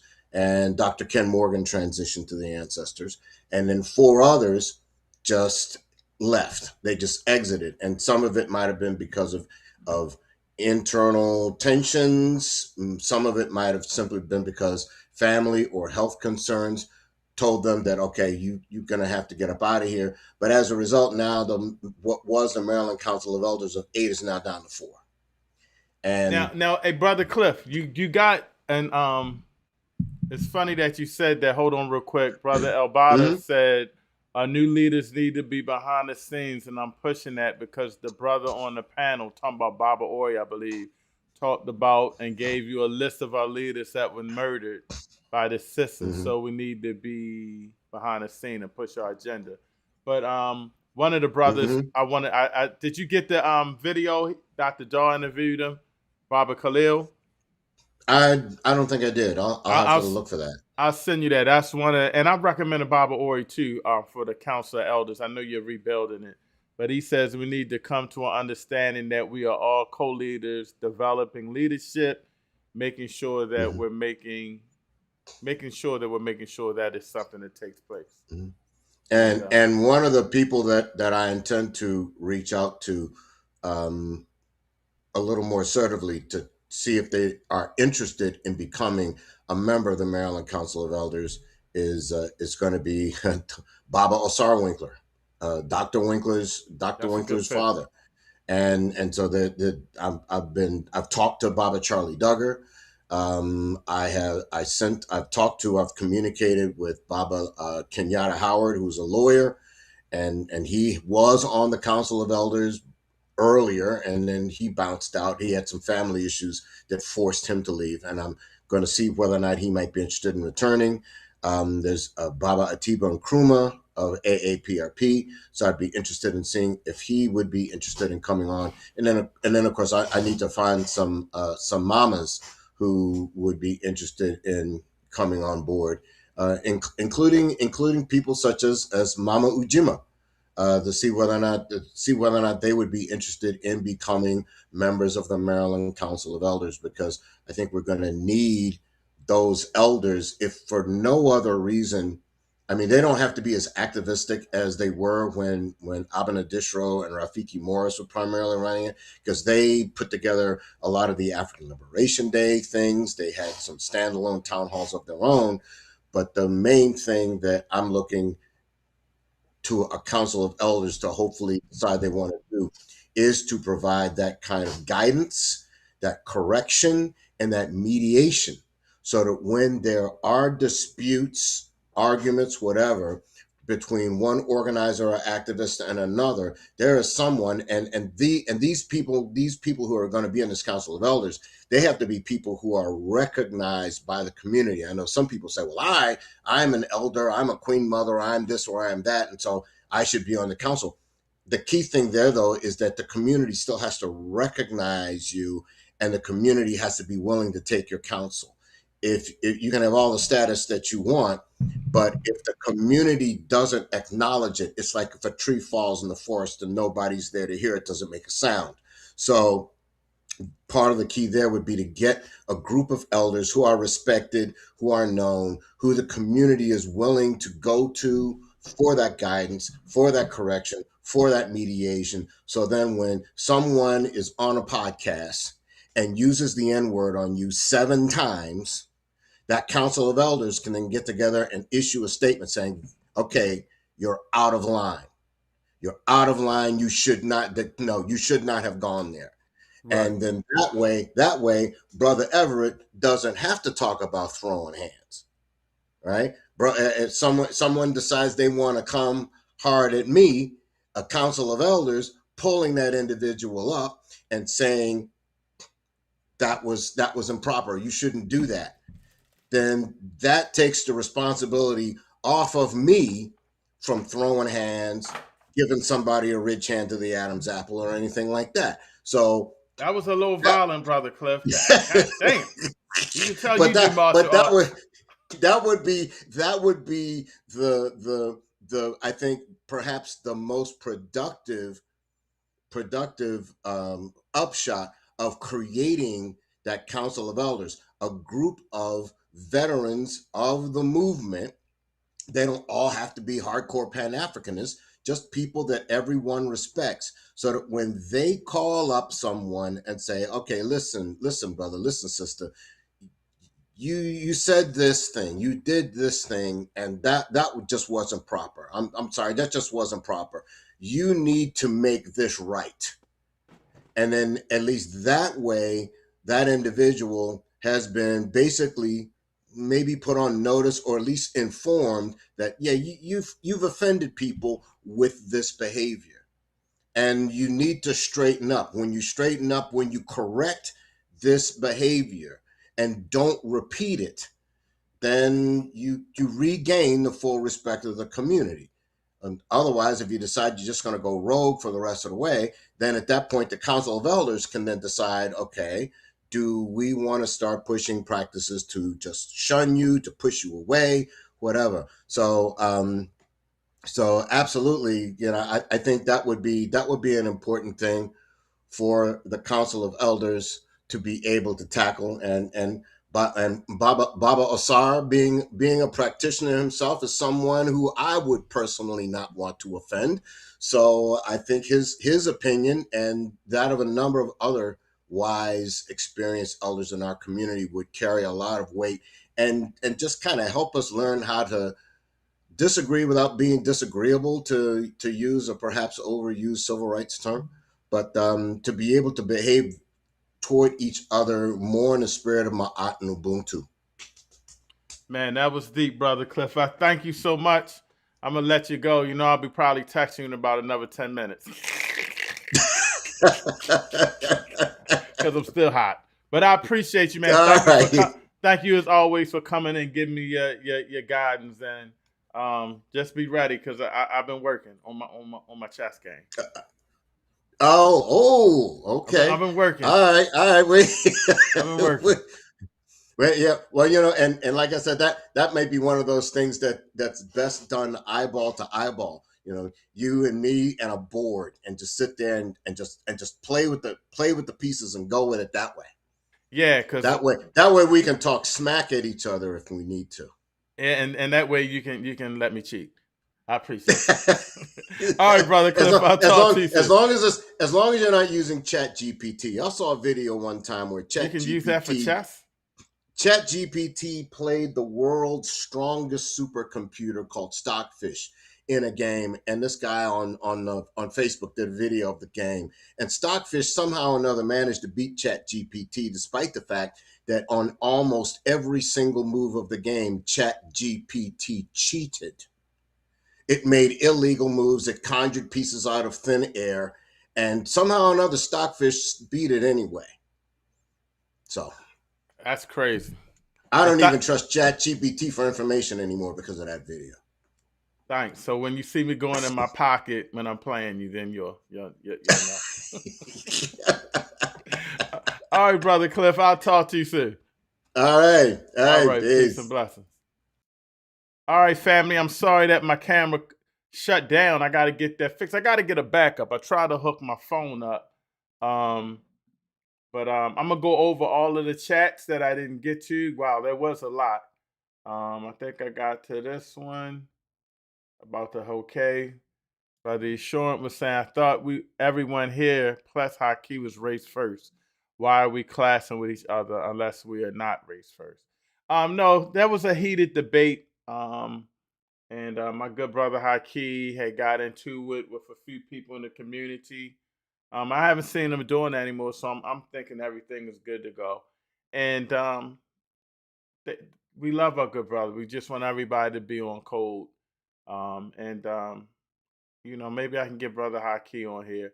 It was supposed to be a debate, and people didn't understand, but the debate was actually for brothers to discuss some things, put it all out on the floor and iron out things. So that didn't manifest, but may not be needed. If everybody's going on code and not disrespecting each other, that's all we ask. So shout out to everybody involved in that.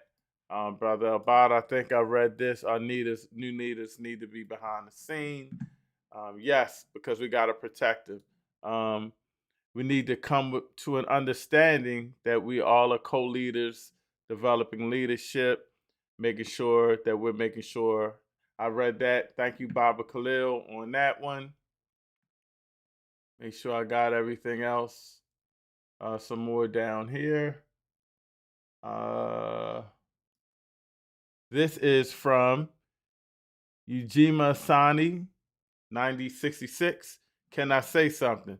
I tried to tell you, I'm sorry, my camera went down, so I missed a little bit of it. So she said, can you say something? You can put something in the chat real quick, and I will get to you and read it real quick. And they're tripping off Dr. Daw Downs. Yeah, that's my brother, Dr. Daw. When he debates, he says he's going to give you the Daw down. Uh-oh, this is Baba Saw Winkler. Hotep to all. Hotep, Bob. I'm glad you could join the show. I got your son under control. Don't worry about it. I got my guy. This is Kari 9. I hope I pronounced that right. Still Sharp and Still. All are great organizations and key. Yes, we have to be accountable. We have to challenge each other. And there's nothing wrong with that. And while we're challenging each other on the show, we're also doing something that's great. And that's also making us accountable, making us question ourselves, making us go at each other in a good way. That's why I always say in the beginning, this is the show for us, Real Truth and Power. We're not always going to get along on the show, but we're always going to have respectable conversations and dialogue and challenge each other because it's dire times right now, and we gotta be on it. All right. Also says the best friend is the one who tells you the truth. Yes. Always want to keep good people around you. Always keep good ones around you.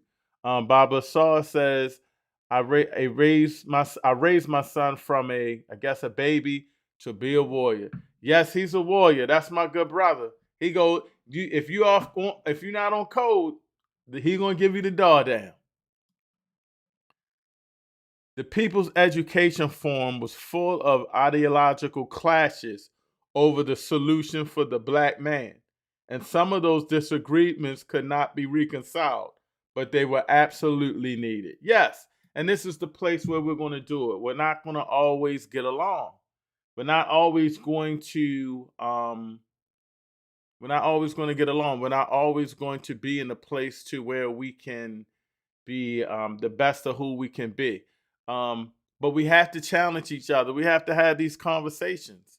And the people that are listening can pick up on some powerful things. And I hope y'all picked up on that today. Because actually, when I look back at it, none of them were really disagreeing. It was just a way to move about certain things. One or two things were off. And we have to make sure that we're on it because we're all passionate about it. These discussions are had it. And what I really love is that we can't have these discussions without respect with each other. And everybody was going at each other with respect. I really like when Dr. Daw, I must have missed it, was responding to Brother Ori. And Brother Ori was kind of like, Doc, you got it. That's respect. You know what I'm saying? That's respect that, okay, whoa, I didn't appreciate this. I'm going to go at you. And, that's two good brothers that can go at each other, respect each other, disagree. And to me, that's race, not only race first, to me, that's black power. And I love it. Black man and black woman. Correction. Got you. Baba Asar was saying, that might be Dr. the good doctor. LOL Ivory Tower. Going on Brother Cliff.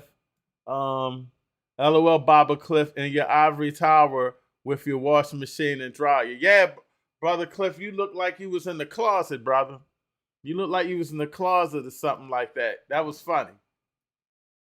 And then we got the smiley faces. I think I'm almost done, y'all. Just want to make sure I get all y'all chats in. And I'm sorry again about my camera. I don't know what happened, but I'm going to make sure I got my phone as a camera as a backup next time. I just haven't done that in such a long time. Brother Elbada, speaking on Brother Cliff, the Minister Protocol of UNIA, I give Brother Cliff AA+ because of giving clarity to an understanding to what we're discussing. Give Brother Cliff AA+ because we're giving clarity to the understanding. I think he might have put that in there twice. Yes, Brother Cliff is always on fire. That's the voice of reason. Even when I ain't trying to hear it, he always be coming with something. You know, oh Lord, Brother Cliff. But I gotta respect the elders all the time, and he's almost always right. That don't mean I'm gonna listen until he checks me, but he's almost always right. Baba Khalil says, Hotep, Hotep. Hey, oh, yes, Mama Eugenia. Dr. Dawes said peace. And yes, you could have said something. I'm sorry I missed your chat. Richard B. Moore said that some Garveyites tried to kill him by pushing him over a step ladder he was perched on as he spoke. I can't. Dang, I wish my camera was working so you could see my face on this. Hey, you know, I'm not saying that we need to be violent. I want everybody to understand. I hope I understand that. You know, violence is not necessarily the answer. But what I'm also saying is a force of action should be an answer. You know, they got to understand that, you know, we got some serious leadership in the UNIA now. And we're moving in a real strong direction. And I'll leave that at that. Dr. Dawes saying peace to you, Baba Khalil. Peace, Carrie 9. I hope I said that correct. That didn't stop him from representing the UNIA at the League Against Imperialism in the 1920s. Yes, when you got a powerful movement like the UNIA was back then, and I believe that we are now, of course, not where we were, but where we're headed. Just being a member of the UNIA and the movement of the UNIA, it's hard to go against it unless you're really not on code. And she said, he or she said, peace back to you, good doctor. He sure rent responded. Let me clarify. I see us clashing, but we don't put it to the side to pull our resources together with the goal of doing for self. Groups of YTSs clash, but they come together for power. Yeah, I believe that's for groups of whites. Yes, they always clash. They go to war, but they come together to keep us down. We're not in a place right now to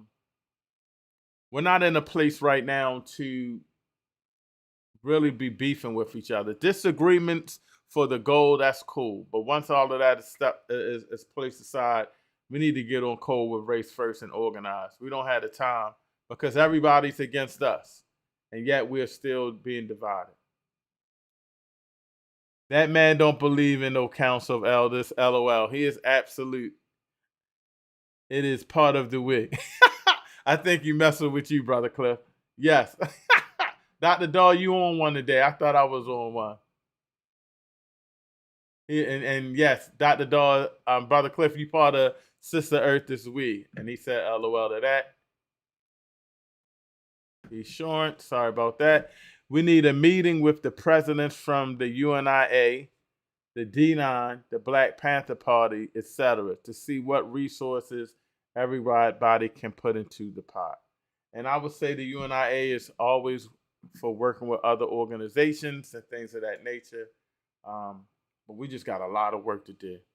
You know what I'm saying? We got a lot of work to do.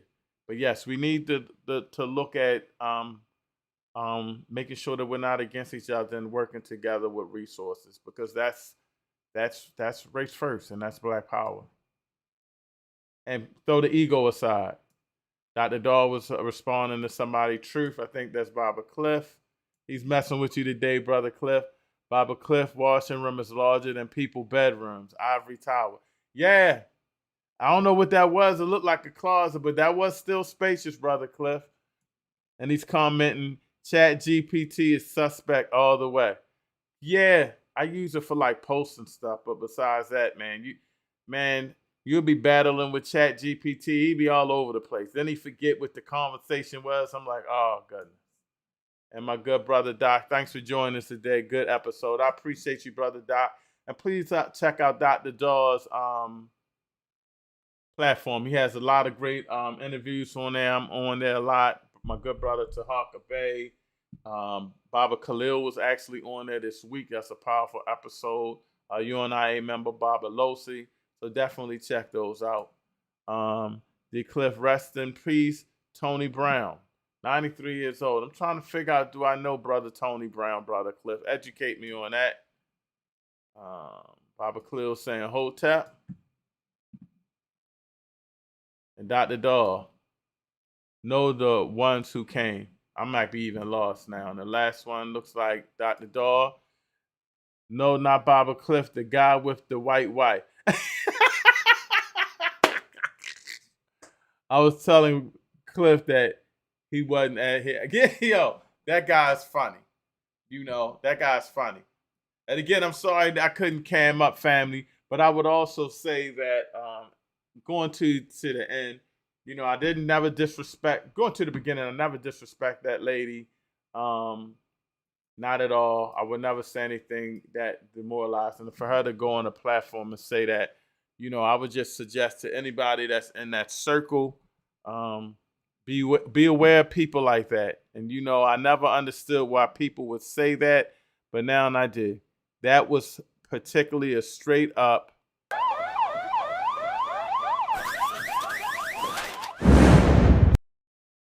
Karen alert. For somebody to say that about somebody, that wasn't true and lie and things of that nature, we just leave that in the ancestors' hands. And we got to keep working and do the work. And so we're all human, and I'm human as well, family.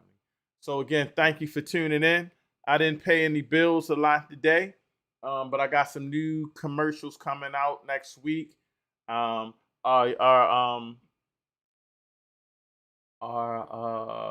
game show champion right now is out of town, so we will schedule the game show next week. So I'm gonna be going live twice next week, I believe. Twice next week. And everybody, be prepared for that UNIA convention in Baltimore. If you're not in the place to be, if you're not in Baltimore, you're gonna be left out. People that's laid back get left back. You gotta come. It's gonna be powerful. It's called the UNIA takeover. We taking over Baltimore City. All right, family. We out of here as usual. Sorry again about the camera edition, and I hope you enjoyed the show. And again, the topic was, a black leader soft? Have we gotten soft? And I think the conclusion was, if we're not soft, we haven't been going in the direction of the ones before us. And I'm going to use the word soft. We got to do better. I got to do better. And we all agree that we got to start standing on the shoulders of them and maybe not trying to fulfill the shoes of Marcus Garvey and Malcolm X. But they were some powerful men, and they didn't play games. So again, I want to thank you guys. Real truth and power, health, wealth, knowledge itself. Next Friday, I'm going to have a backup camera. Let's get it in. Race first.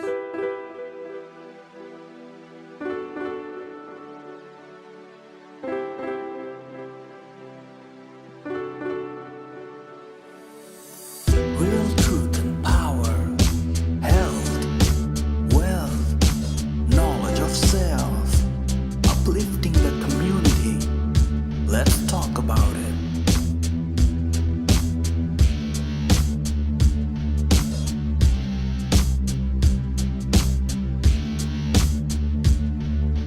Real truth and power, health, wealth, knowledge of self, uplifting the community. Let's talk about it.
Let's talk about it.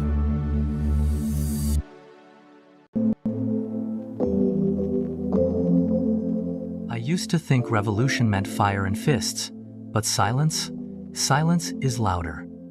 I need to speak at tonight's UNIA ACL Zoom meeting, because if I don't, my nephew's gonna grow up thinking power lives outside our people. I wasn't raised on Garvey. I was raised on survival.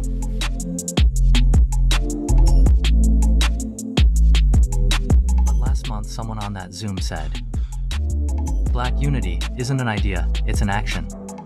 That line hit me harder than anything in school, church, or the block. But right before I log on, I freeze up. What if I say the wrong thing? What if I ain't conscious enough? Then I hear my nephew in the next room say, "Uncle Malik, when I grow up, I want to be just like you." That was it. I hit join, and I told the truth. Not the polished version, the version our people need to hear. Turns out, that voice in your head, it's not fear, it's your ancestors. The meeting didn't just change me, it reminded me who I've always been. Join us, Baltimore UNIA, mass meeting. Join the Baltimore UNIA. Don't let your legacy pass you by. Your ancestors are waiting.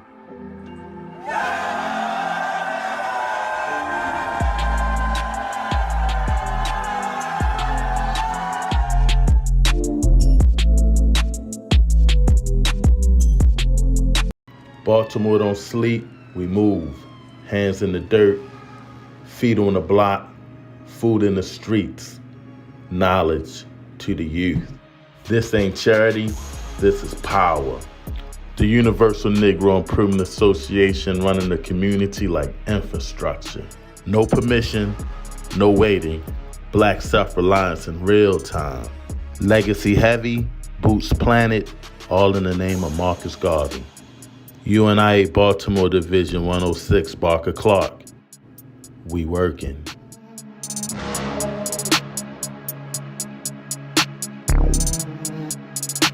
A boy dead on the street last week. Not from drugs, from violence. Nobody stand up, nobody move. Me got 6 weeks to build 100 man, or Baltimore lose its soul. Back in the day, we protect we own. Now, enough talk, enough post. But Garvey, him leave with a blueprint. Stand up, uniform, discipline, unity. African Legion, it not dead. It a prophecy waiting to fulfill. Ma nearly walk away, tired, alone. But when that mother grab me arm and say, "Who I go protect my son?" Me know, we not start no war, we restore order. Black unity, black honor, black discipline. This a we army, and it never left. Me name, Brother Tony. Join the Baltimore UNIA. Be the legacy, or be the silence.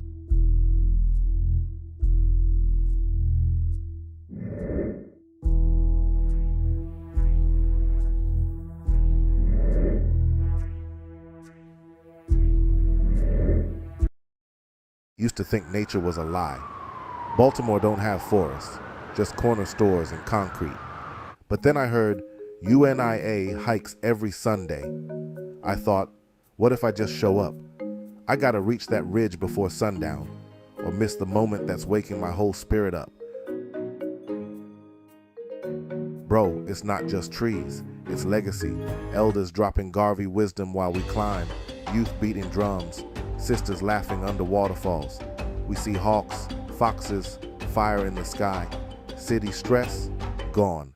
Every Sunday we reclaim the wild like it's our birthright. First time I touched river water, I cried. This ain't no hike, this is revival. Every step, we get louder. Every week, more of us come. This is Marcus Garvey's army in hiking boots. Black unity, in motion. Now I don't walk alone, I lead the line. Dwayne, UNIA. Follow for more and come hike with your people. Sundays, Baltimore. Marcus Garvey's UNIA.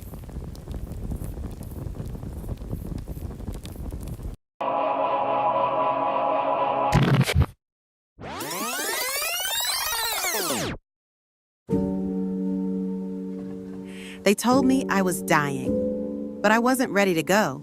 I dug into the dirt, prayed over seedlings, raised chickens, bees, watermelons bursting with color. Then the UNIA said, "This isn't just a garden."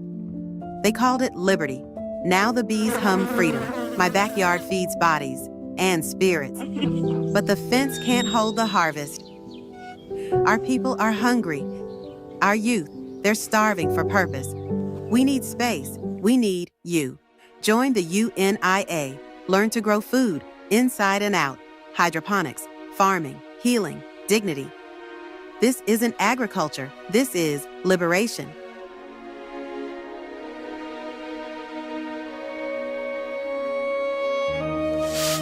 They buried us. We planted back. Not charity, sovereignty. We turned hunger into harvest. That's power.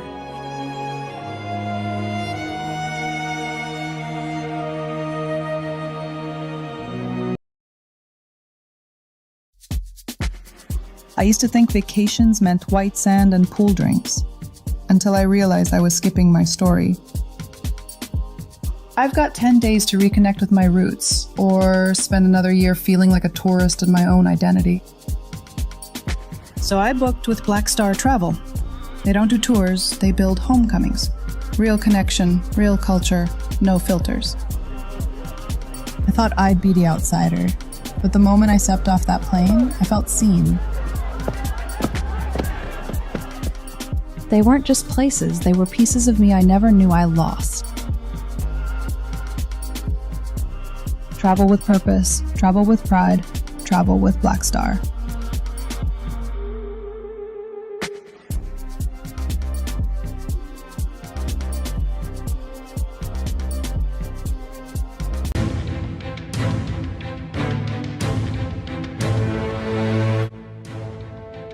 It starts the moment we open our eyes. We're born with emotion. Life shapes it. Challenges sharpen it. The world throws chaos at us, but we learn the patterns. We master the storm. We fall, but together, we rise. This isn't just fashion. It's armor. It's proof you've earned every piece of who you are. Emotional intelligence. Wear your evolution.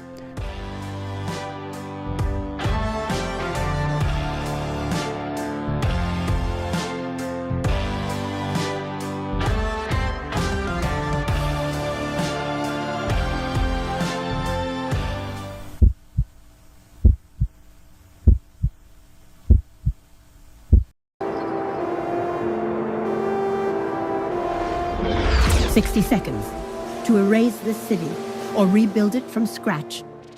This isn't pre-rendered. No soundstage, no green screen. Every explosion, every storm, every alternate reality. We don't imagine worlds, we manufacture them. The future doesn't wait, and neither should your story. I didn't just save the world, I authored it. Dynamic media legacy. Your vision. Our worlds, built-in AI, faster, bigger, impossible.